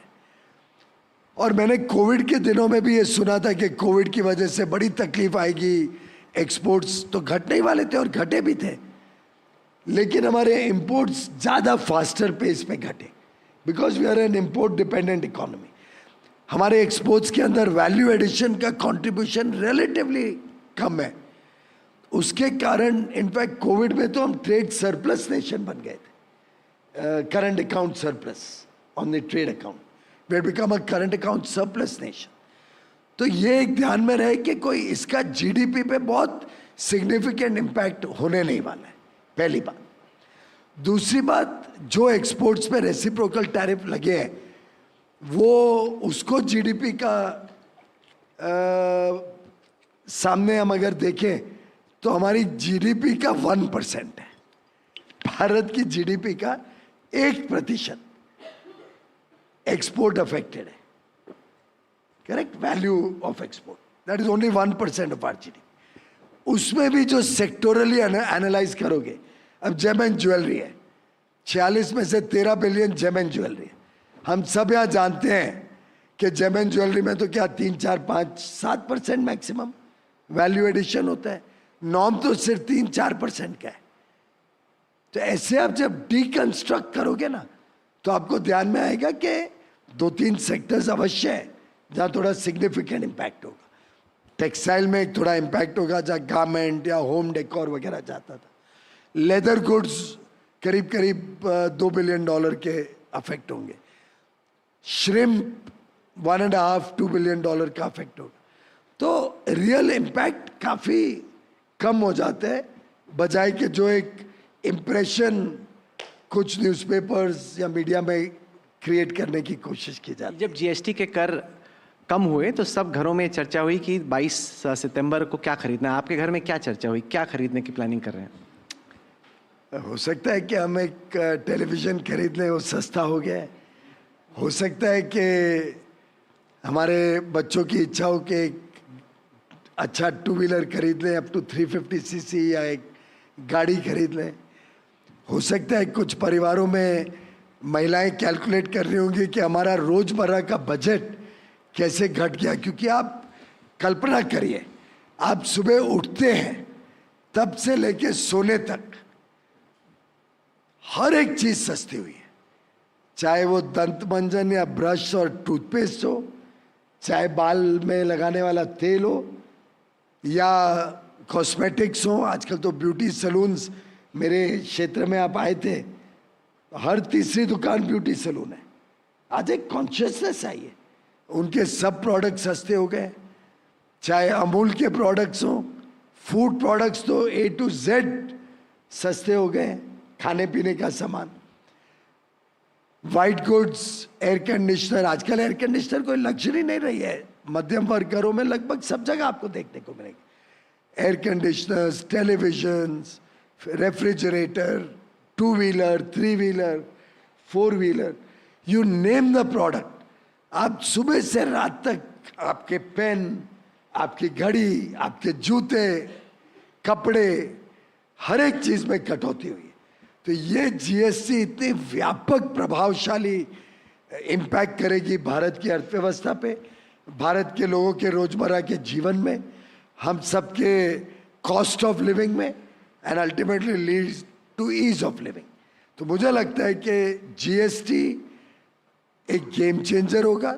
जीएसटी रिफॉर्म समाज के हर वर्ग के ऊपर प्रभाव करेगा, मध्यम वर्ग हो, गरीब हो, महिलाएं हो, स्कूल कॉलेज जाने वाले बच्चे हों, जो लोग नौकरियां ढूंढ रहे हैं उनके लिए निवेश के साथ साथ नए कारोबार और रोजगार और उद्योग के अवसर आएंगे, हमारे स्टार्टअप्स को बल मिलेगा, स्पेस और डिफेंस में जो लोग इन्वॉल्व हैं उनके लिए भी कई सर्विसेज में कटौती हुई है। तो एक प्रकार से सभी सेक्शंस ऑफ सोसाइटी और हर कंज्यूमर के जीवन में इसका लाभ पहुंचा। खैर, मैंने सबसे ज़्यादा ये नोटिस किया कि पहला प्रोडक्ट जो मिनिस्टर ने बोला वो खरीदने वाले हैं वो टीवी है, और टीवी खरीद के वो एनडीटीवी उस पर लगा के छोड़ देंगे। This is a very good idea, I fully endorse it, so thank you for that.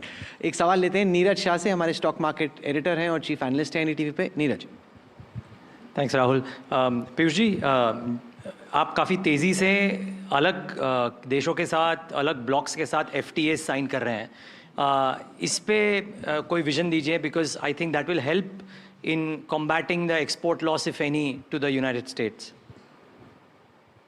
अच्छा प्रश्न है। एक तरफ हम डोमेस्टिक डिमांड के माध्यम से हमारे उद्योग को और उछाल देने की, बढ़ावा देने की मेहनत कर रहे हैं, कोशिश कर रहे हैं, और ये GST रिफॉर्म एक प्रकार से उसका एक नेचुरल कोरोलरी हो जाएगी विद इंक्रीज डिमांड। दूसरी तरफ आप हमारी रणनीति देखिए, हमने विकसित देशों के साथ करार किया है, all our FTAs। Mauritius I think $18,000 per capita income. अभी उनका मंत्री आके गए और मेरे को कहा है हमें राइस और खरीदनी है भारत से, शुगर और खरीदनी है, काफ़ी विश लिस्ट लेके आए थे भारत से जो हम एक्सपोर्ट कर सकते। मिल्क, मैंने इमीडिएटली जयंत पटेल जी अमूल के MD को फ़ोन किया मीटिंग के बीच में से, और शायद आप दोनों को कनेक्ट भी कर दिया ऑलरेडी, मंत्री फ्रॉम मॉरिशस। दूसरा करार किया UAE के साथ, उसके फिगर्स आप देखिए कैसे तेजी से नॉन ऑयल एक्सपोर्ट बढ़ रहा है UAE में, मैसिव ग्रोथ है नॉन ऑयल एक्सपोर्ट्स। तीसरा करार किया ऑस्ट्रेलिया के साथ, उसके फिगर्स देख लो, एक्सपोर्ट बढ़ रहे। चौथा करार किया EFTA देश, स्विट्जरलैंड, नॉर्वे, लिechtenstein और आइसलैंड। अब ये चारों देश की पर कैपिटा इनकम देखिए, स्विट्जरलैंड $1,04,000, लिechtenstein $1,80,000। क्यों किया? क्योंकि इन देशों के पास टेक्नोलॉजी है, इनके पास निवेश करने की क्षमता है। तो उन्होंने जब कहा FTA करना है, मैंने कहा मेरे पास माँ है, आपके पास क्या है? मेरे पास 140 करोड़ देशवासी हैं, इतना डिमांड है, $4 ट्रिलियन की इकोनॉमी 30 ट्रिलियन हो जाएगी अगले 22-25 साल में। आपके पास क्या है देने के लिए? तो फिर हमने उनसे एक्सट्रैक्ट किया कि $100 बिलियन और 10 लाख जॉब्स डायरेक्टली वो क्रिएट करेंगे थ्रू FDI। $100 बिलियन FDI, अगर आप उसका ओवरऑल इम्पैक्ट देखो इकोसिस्टम में, लोग डेट लेते हैं। शायद पहली बार हुआ होगा ना, ऐसे कभी मैंने कोई FTA देखी नहीं है। पहला इंस्टेंस है FTA का जहां $100 बिलियन लीगल कमिटमेंट है इन द FTA। वो नहीं पूरा करेंगे तो आई कैन क्लॉ बैक, मैं जो उनको कंसेशंस दिए हैं टैरिफ पे मैं वापस दे सकता। ऐसे ही कुछ अब ट्रम्प के साथ कर दो। और आप, मेरा मानना है ये $100 billion will be a catalyst for $500 billion investment through direct and indirect. आखिर होटल आएंगे, ढाबे लगेंगे, टैक्सियाँ लगेंगी, ट्रक लगेंगे, पूरा इकोसिस्टम लगेगा। और $500 billion and 10 lakh direct job और 50 lakh direct and indirect job is a huge amount in only one FTA. $500 billion for everybody's context is 45 lakh crores of FDI. ये नॉर्वे का पेंशन फंड जो स्टॉक मार्केट, आपके stock market में डालते हैं, वो इसमें नहीं गिना जाएगा, वो अलग है। और वो भी बड़े उत्सुक है, by the way they already have 50 billion in our stock market, और मैं सुनता हूँ कि और डालने के लिए आ रहे हैं यहाँ पे। उन्होंने ऑफिस भी खोल दिया नॉर्जिस ने। जब मैं नॉर्वे गया था, वो very interested in the India story. हमने फिर FTA यूके के साथ किया। यूके ने बहुत हार्ड बार्गेनिंग की। मैंने कहा भाई आपकी इकोनॉमी 4 ट्रिलियन है, मेरी 4 ट्रिलियन है, 20 साल बाद आप 8 ट्रिलियन पहुंच जाओगे, मैं 25-30 ट्रिलियन होऊंगा, 25 साल बाद मैं 35 ट्रिलियन होऊंगा, आप कहाँ पहुंचोगे? तो ये तो अनफेयर डील हो गई। तो उनसे हमने एक्सट्रैक्ट किया कि हमारे जो हजारों लोग वहाँ पे जाके शॉर्ट टर्म वीज़ा पे, not immigration, short term visa पे काम करते हैं, हमारे IT professionals, chefs, yoga instructors, अलग अलग लोग छोटे समय के लिए जाते हैं। पहले उनकी तनख्वाह का 12.5% कटता था खुद का और 12.5% कंपनी पे करती थी। यानी कोई अगर 1 लाख पाउंड में वहाँ काम कर रहे हैं तो 25,000 पाउंड उस एम्प्लॉय के कट के 12.5 खुद के 12.5 कंपनी देती थी। जैसे हमारा प्रोविडेंट फंड है, वो वहाँ की ट्रेजरी में जाके उन्हीं के पास रह जाता था, एम्प्लॉय को कभी वापस मिलता ही नहीं। और ये लोग 2 साल 3 साल शॉर्ट टर्म वीजा के लिए जाते हैं। अब 3 साल तक जो भी ऐसे जाएगा वो उनको ये पैसा भारत में अपने प्रोविडेंट फंड अकाउंट में जमा करना पड़ेगा, यूके में नहीं दिया है। ये उनकी सेविंग होगी। तो 1 लाख पाउंड यानी समझो 1 करोड़ रुपए, वहाँ तो सैलरीज आए हैं, 1 करोड़ रुपए तनख्वाह होगी तो 25 लाख रुपए एक एक के बचाए, ऐसे 1 लाख लोग भारत के वहाँ काम कर रहे हैं। तो हमने कहा ये आप कंसेशन दोगे तो हम साइन करेंगे। ये तो बहुत ज़बरदस्त डील थी। हर डील में हम एक एलिमेंट ऐसा लाते हैं जो बैलेंस क्रिएट करते हैं। ऑस्ट्रेलिया में एक हमारे IT सेक्टर को डबल टैक्स लगता था, हमने वो डबल टैक्स हटाया और IT को और बल दिया कि वो और वहाँ पे सर्विसेज एक्सपोर्ट कर सके। तो ये हमारा कोई UPA के समय के टाइप के FTAs नहीं है। मैं UPA के FTAs को इससे क्रिटिसाइज करता हूँ, ना वो स्टेक होल्डर कंसल्ट करते थे, ना वो फ्यूचर को देखते थे कि भारत का कितना जबरदस्त फ्यूचर है जिसके सामने हम कंसेशंस पर्याप्त मात्रा में एक्सट्रैक्ट करें। वो तो ये हालत हो गई है कि हमने हमसे ज़्यादा पर कैपिटा इनकम वाली इकोनॉमीज में भारत की मार्केट ज़्यादा खोल दी और उनकी मार्केट कम खुली हमारे लिए।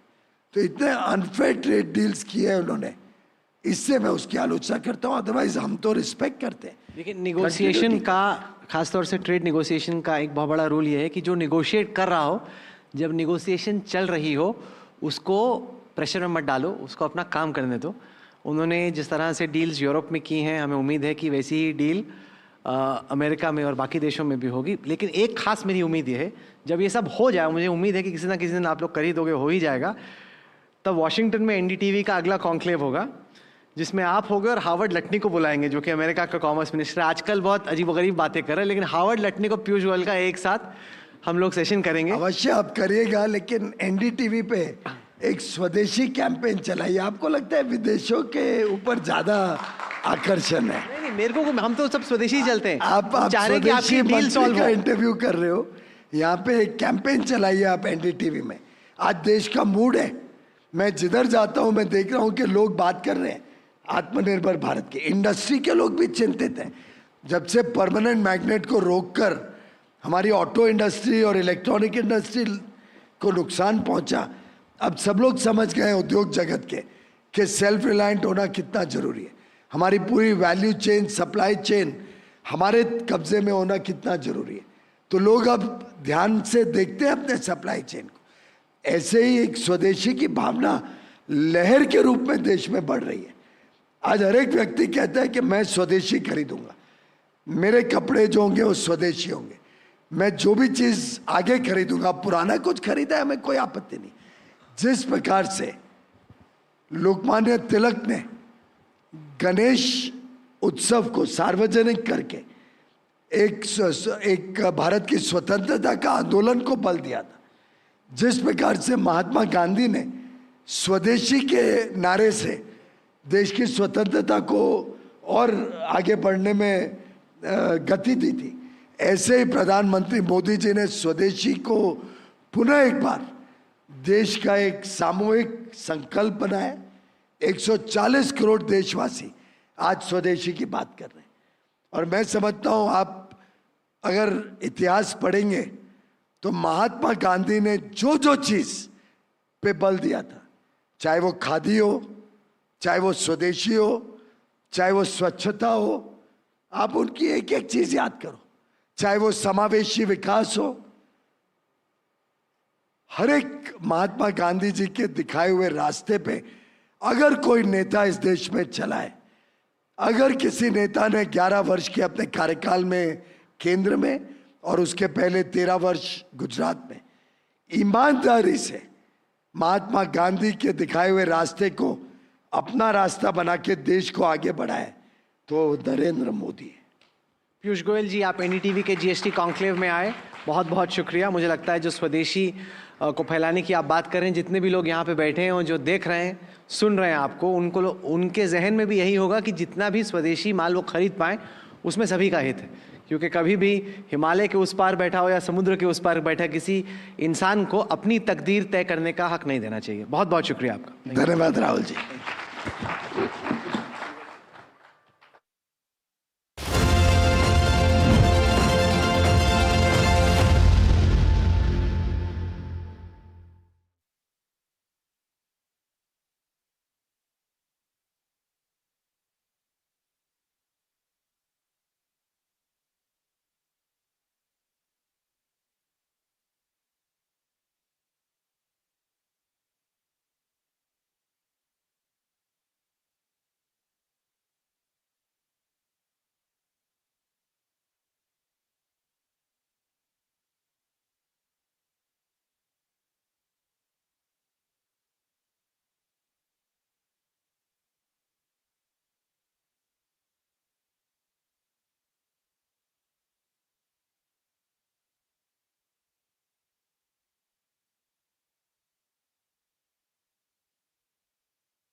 Request you to please be seated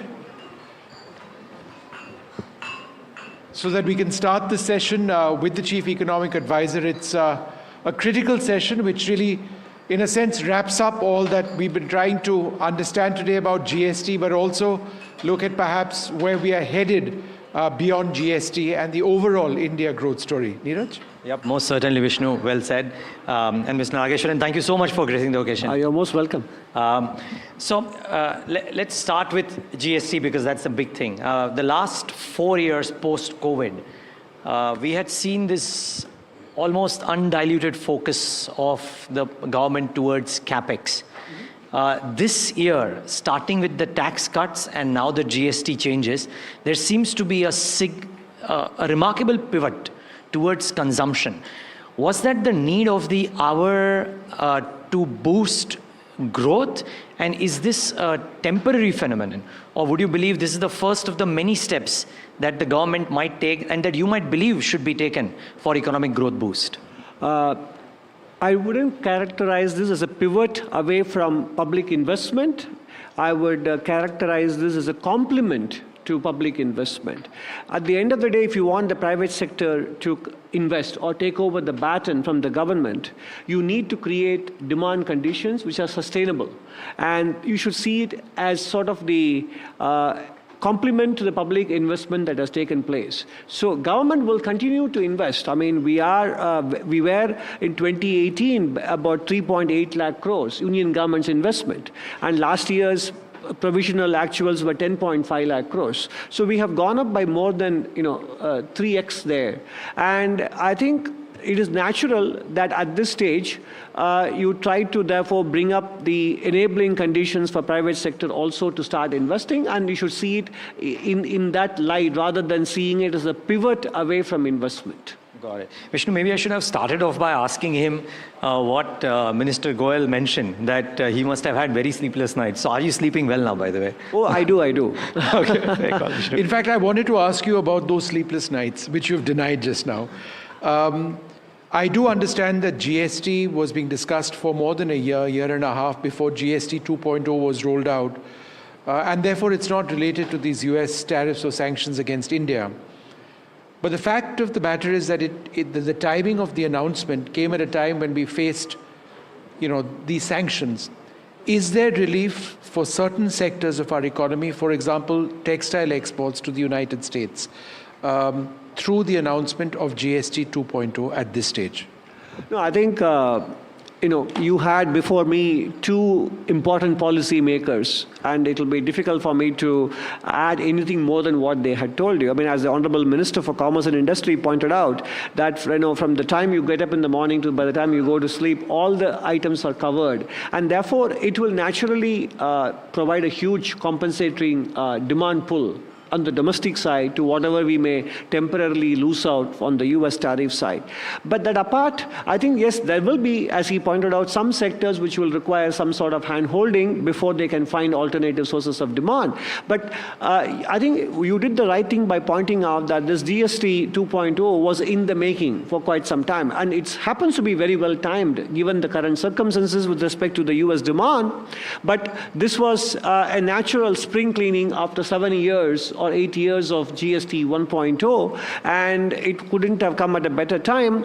Definitely, it will create some sort of a compensation for our exporters in the domestic market. Naturally, the quantums, the which products, those things will have to be seen depending on how it shapes up. But definitely, it is a very important shot in the arm in terms of boosting the morale and also adding to the overall positive conditions that have emerged, as the minister pointed out again, in terms of 3 Deepawalis, starting from the income tax, direct income tax cut, and then the GST, and we should remember also the income tax simplification that happened in between. So I think this is definitely a huge boost, not only to domestic demand for consumption, but also for capital investment. So I think this is independent of what we may need to do for the affected sectors in terms of helping them find new markets and handling the short-term cash flow constraints, keeping their employment without necessarily laying off people, etc. Those are separate issues. Whether these things will provide an adequate enough compensation that such efforts will not be required is a different issue altogether. I had a related question, Neeraj. In fact, when the finance minister was here a little while back, she said that there was data that needed to come by her ministry to quantify the extent of quote-unquote damages or suffering or hardships which several sectors which are exposed to the US market presently face. And it's only on the basis of that data that you can work through potential temporary solutions. Where are you in that process at this stage? No, I think there is a lot of work going on. It's difficult to say exactly we are at the midpoint or 3/4 of the distance, etc. It's very difficult to spell this out. Obviously, as I said, there will be cash flow support required in terms of working capital requirements, in terms of temporary forbearance measures, etc., and also some sort of support required to explore alternative markets. But I'm sure those conversations are very actively going on with both with the Ministry of Finance and with the Minister for Commerce and Industry. It will be very difficult to be precise about where we are in that conversation. All I can say is those conversations are active and happening quite... Cash flow support is what you mentioned. I said, yeah, working capital requirements. Working capital because cash they will flow support, while the top line will be affected for especially very heavily export-oriented companies, they would have fixed obligations in terms of interest payments and principal repayments, etc. So you do require working capital cash flow management and also some support to hand-holding in terms of finding newer markets, etc. And so there will be different levels of support, but the good news is we do have a template from what we did 5 years ago during COVID, and more importantly, this one isn't as pervasive as that one was.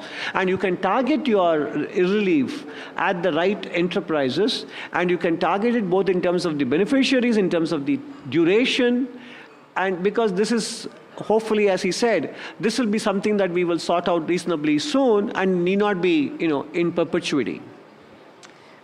To your mind, would a falling rupee, and everybody looks at the falling rupee and says, oh my God, what's happening?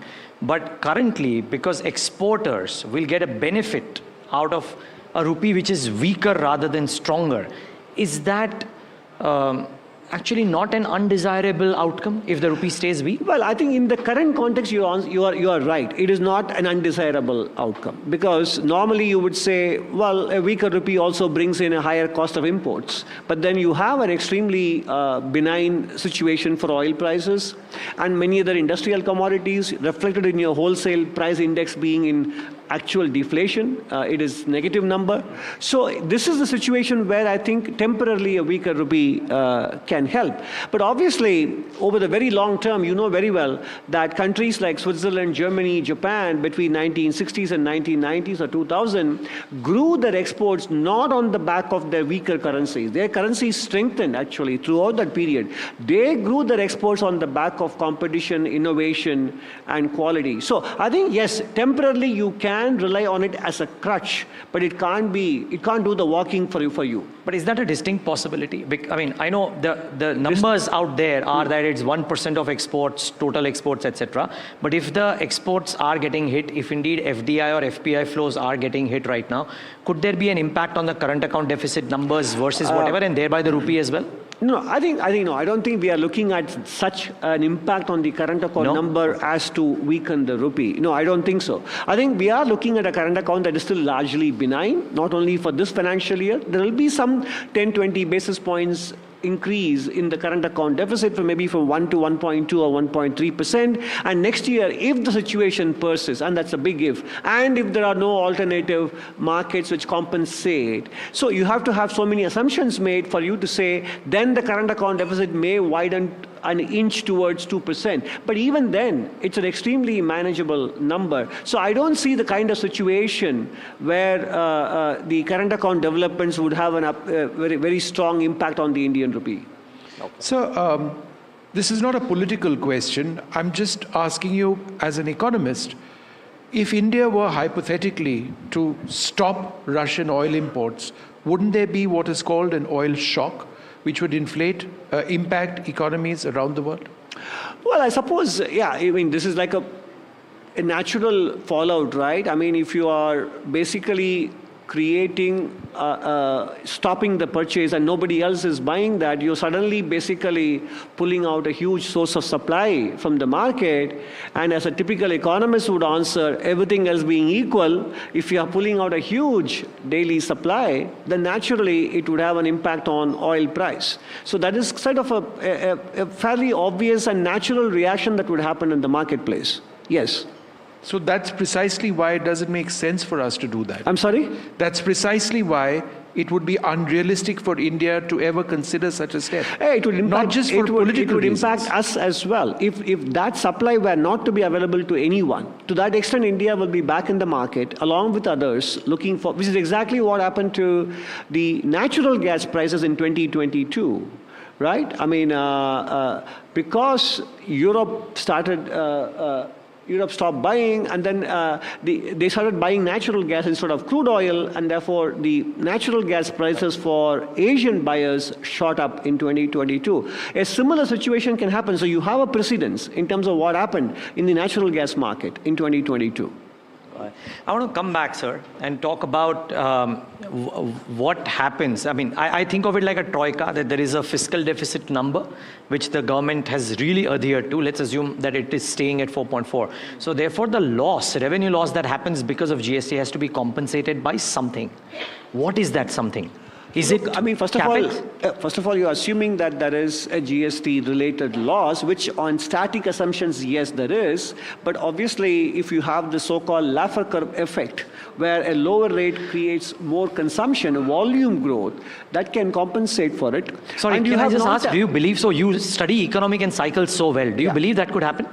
It has happened over the years. I mean, for example, we have been reducing income taxes. We have been raising the threshold limits. But you have been seeing growth in direct taxes, right? I mean, if it were not the case, then you wouldn't be seeing them. So we have the proof of the pudding in the data already. So I think it is quite possible that given the magnitude of the cuts that we have got, in GST and supplementing earlier what happened with the direct taxes, I think it's quite possible that the hit is relatively mild, if at all, or it could even surprise us positively. But more importantly, I think the Honorable Finance Minister would have also mentioned, and she did mention it in some other interviews as well, we have to also focus on non-tax revenues. And yes, there is room for expenditure management, etc.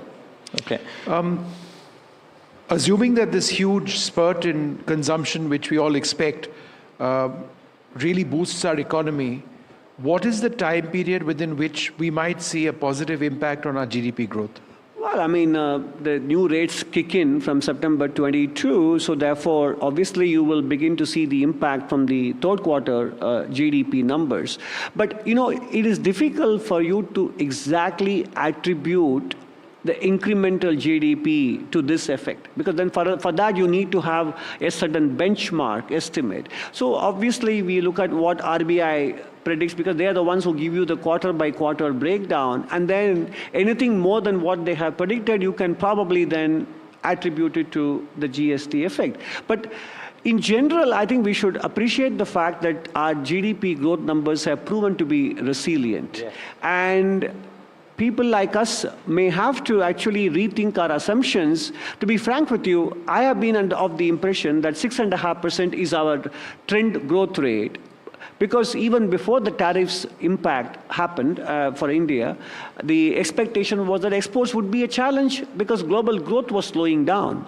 However, the GDP growth in the first quarter, or for that matter in the previous 3 years, have been extremely good. I think some of the lagged effects of the good things we have been doing in terms of physical infrastructure, digital infrastructure improvement, and the ease of doing business at the margin may have already taken us to a different growth orbit.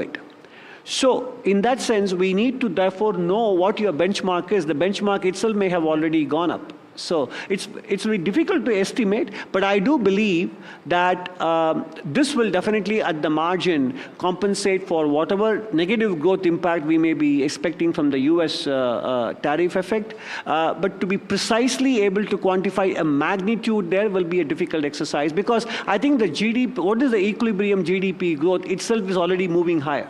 So 7.8 was a surprise. Did it surprise you as well, part one? It did. It did, okay. Yeah. Is there a room for a positive surprise for FY26 numbers?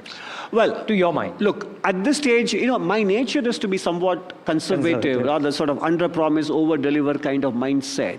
I expected something close to 7% in the first quarter, in real GDP terms. But, you know, 7.8 was good. More gratifying to me was the nominal GDP at 8.8, because many people thought it would be closer to 8 rather than 8.8, which is a good thing. Now, FY26, I have a number which is 6.3 to 6.8, and I pointedly said after the GDP numbers came out that I'm not going to revise my number lower, right?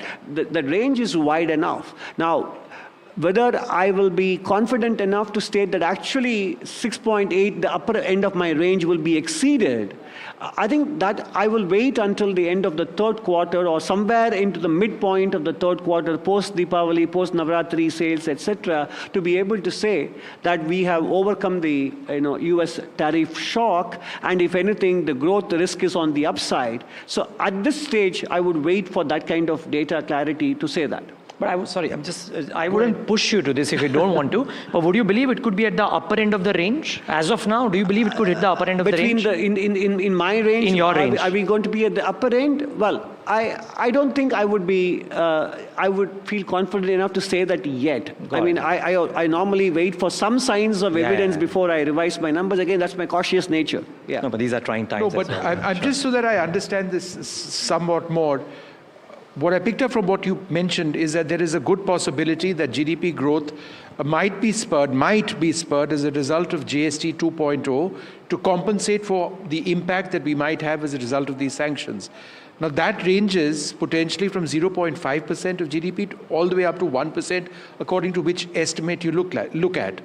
Therefore, at the upper end, if hypothetically we were going to take a 1% hit on our GDP growth potentially as a result of the US tariffs, what you are suggesting is that if things go well, we could actually compensate. It would be higher than that. So let me amplify this a little more. It's a good question to pose. And your question is making me think on the spot. So for example, in the interaction that Mr. Rahul Kanwal had with the Commerce Minister, he said, he gave some indications of what the Indian exports to the US are, and the product areas that are affected, they are relatively small. All that is absolutely right. But what we are worried about is the second and third round effects on the overall sentiment, what they do to the employees. If they lay them off, then the demand falls, their consumption demand falls, and then it creates a sentiment effect which can hold back people from investing, etc. So those were all the real reasons why it was not so much the absolute number of the exports to the United States, but the second and third round effect in terms of sentiment, uncertainty in general, and therefore investments, capital formation, as you say. Now, that is where this GST cut could come in as an important game changer. Suppose domestic demand picks up well enough to compensate for the loss of US demand, then the second and third round effects which we are worried about may not materialize. And therefore, the impact of the lower US demand will be relatively smaller, as the minister pointed out. Then in that case, it is possible to say that my forecast will be materializing at the upper end of the range. Okay. I believe, the CA did put out this recommendation that investments from China should be looked at. Correct me if I'm wrong. Now my question is, in this conclave, we've heard the FM say that she's cautious about it. The FM has said, the finance minister has said that she's cautious about it. The commerce minister has said it's a work in progress. What are the positives versus the cautions that you as an economic advisor think at the current state for China investments? First of all, I said this about 15 months ago in the last economic survey in July 2024. And the point is, we are engaging in economic relationship with China in the form of higher imports, which have picked up quite significantly even after 2020, right? So the question is, what is that method or form of engagement with them that minimizes or reduces our strategic vulnerabilities? That was my goal, right? I mean, I know that the relationship is fraught and it has a lot of other dimensions attached to it. And those things have to be kept in mind. I think the Commerce Minister said it very correctly. The job of the advisor is to create these thought balloons, and policy makers have to consider more than the economic dimensions before they sort of give the final answer. But even now, I think those dimensions haven't gone away. I think they are there. But at the same time, it is a balancing act, as with most things. And my objective of putting it out there in the public domain was to think about what is the optimal way of engagement. Is it only through imports, or is it some proportion of the two, which will prepare us in the long term to become more self-reliant? That was the underlying logic. Yeah. Can I just ask you one final question? And because you're here and it's just wonderful to have you. We keep talking about a young India and our demographic dividend. It's potentially our biggest boon. But then skeptics of this would say that you can use the benefits of your demographic dividend only if you're generating enough jobs. My question to you is, are we generating enough jobs for India to use this demographic dividend in order for us to become a developed economy, which is our stated purpose? Yeah, we are generating enough jobs. You see that in multiple indicators, not just the PLF, Periodic Labor Force Survey data. You see it in the EPFO, Net New Joiners data.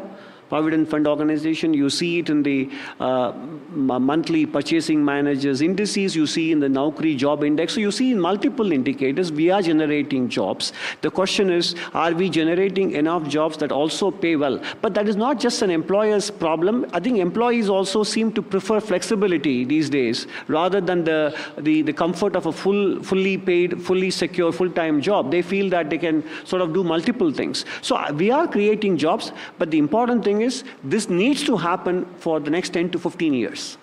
Yeah. So it is not that we are not doing it. We are doing it. Otherwise, we will have a much bigger problem. We won't be talking about consumption growth happening, etc. So it is there. The question is, we need to sustain this in the face of what's happening in the world of artificial intelligence, with multiple other developments which will which makes it imperative for us to generate at least 8 to 10 million jobs a year, or I would rather say 8 to 10 million livelihoods. It could be jobs, it could be nano entrepreneurship, it could be a combination of the two. Well, sir, it's been wonderful speaking to you. We started on GST and we ended up talking about demographic dividend, but it's great to hear your views. It is all linked up. Ultimately, we are talking about the India story. Thank you so much, sir. You're welcome. We're privileged to have had you at this conclave. Thank you.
The Nifty closes above 24,850 as the Sensex jumps 314 points. IT stocks are the heroes of the day with Infosys, Wipro and Tech Mahindra leading the charge. Pharma and FMCG gain while oil and gas and realty drop.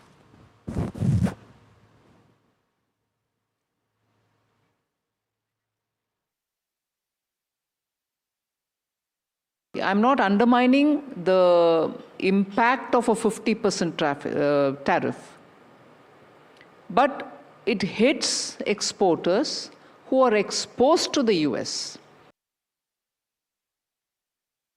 On NDTV Profit, Finance Minister Nirmala Sitharaman says there is no question of centre versus states on GST revenues at the GST Conclave, adding that if the revenue of states goes down, the centre's revenue does too. She also says India must explore China as a potential export market. The centre is monitoring pre- and post-GST cut prices to ensure that rate cuts are passed on, says CBIC Chairman Sanjay Kumar Agarwal, reiterating that there is an anti-profiteering provision in the GST law.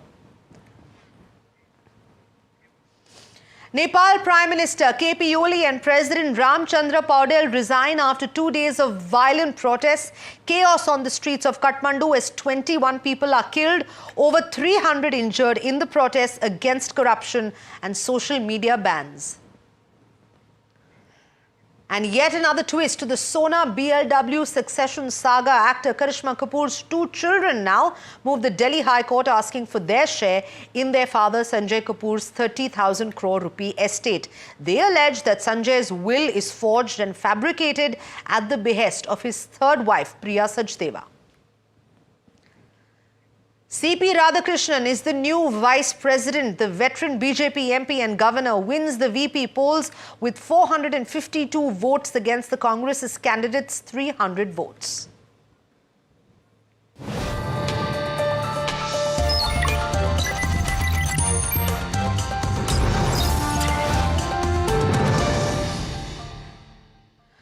Good evening, you're watching Profit 360 on NDTV Profit. I'm Sanjana. Over the next half an hour, I'm going to bring you the latest in markets as well as national and international news. So let's take a look at how the markets fared today. Benchmark indices ended in the green with the Sensex and Nifty extending gains for a second day. The Nifty closed above 24,850 and the Sensex jumped 314 points.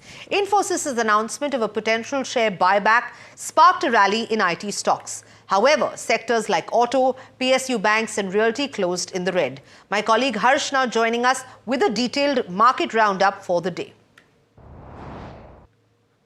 Well, it closed around 100 points higher, but and around 0.4% higher where the Nifty is concerned. But really, in essence, it was driven by IT and in particular, in specific, it was Infosys. 50 plus positive points contributed by Infosys alone on the Nifty today, and that's really the one big driver of the gains that we've seen on the Nifty as well as the outperformance that we've seen on the Nifty, because when you're looking at the mid and the small cap indices, they were largely up around 0.2 to 0.25%. So if I just remove the gains that Infi has clocked and contributed on the Nifty, you'd largely land up with a market which was fairly flat.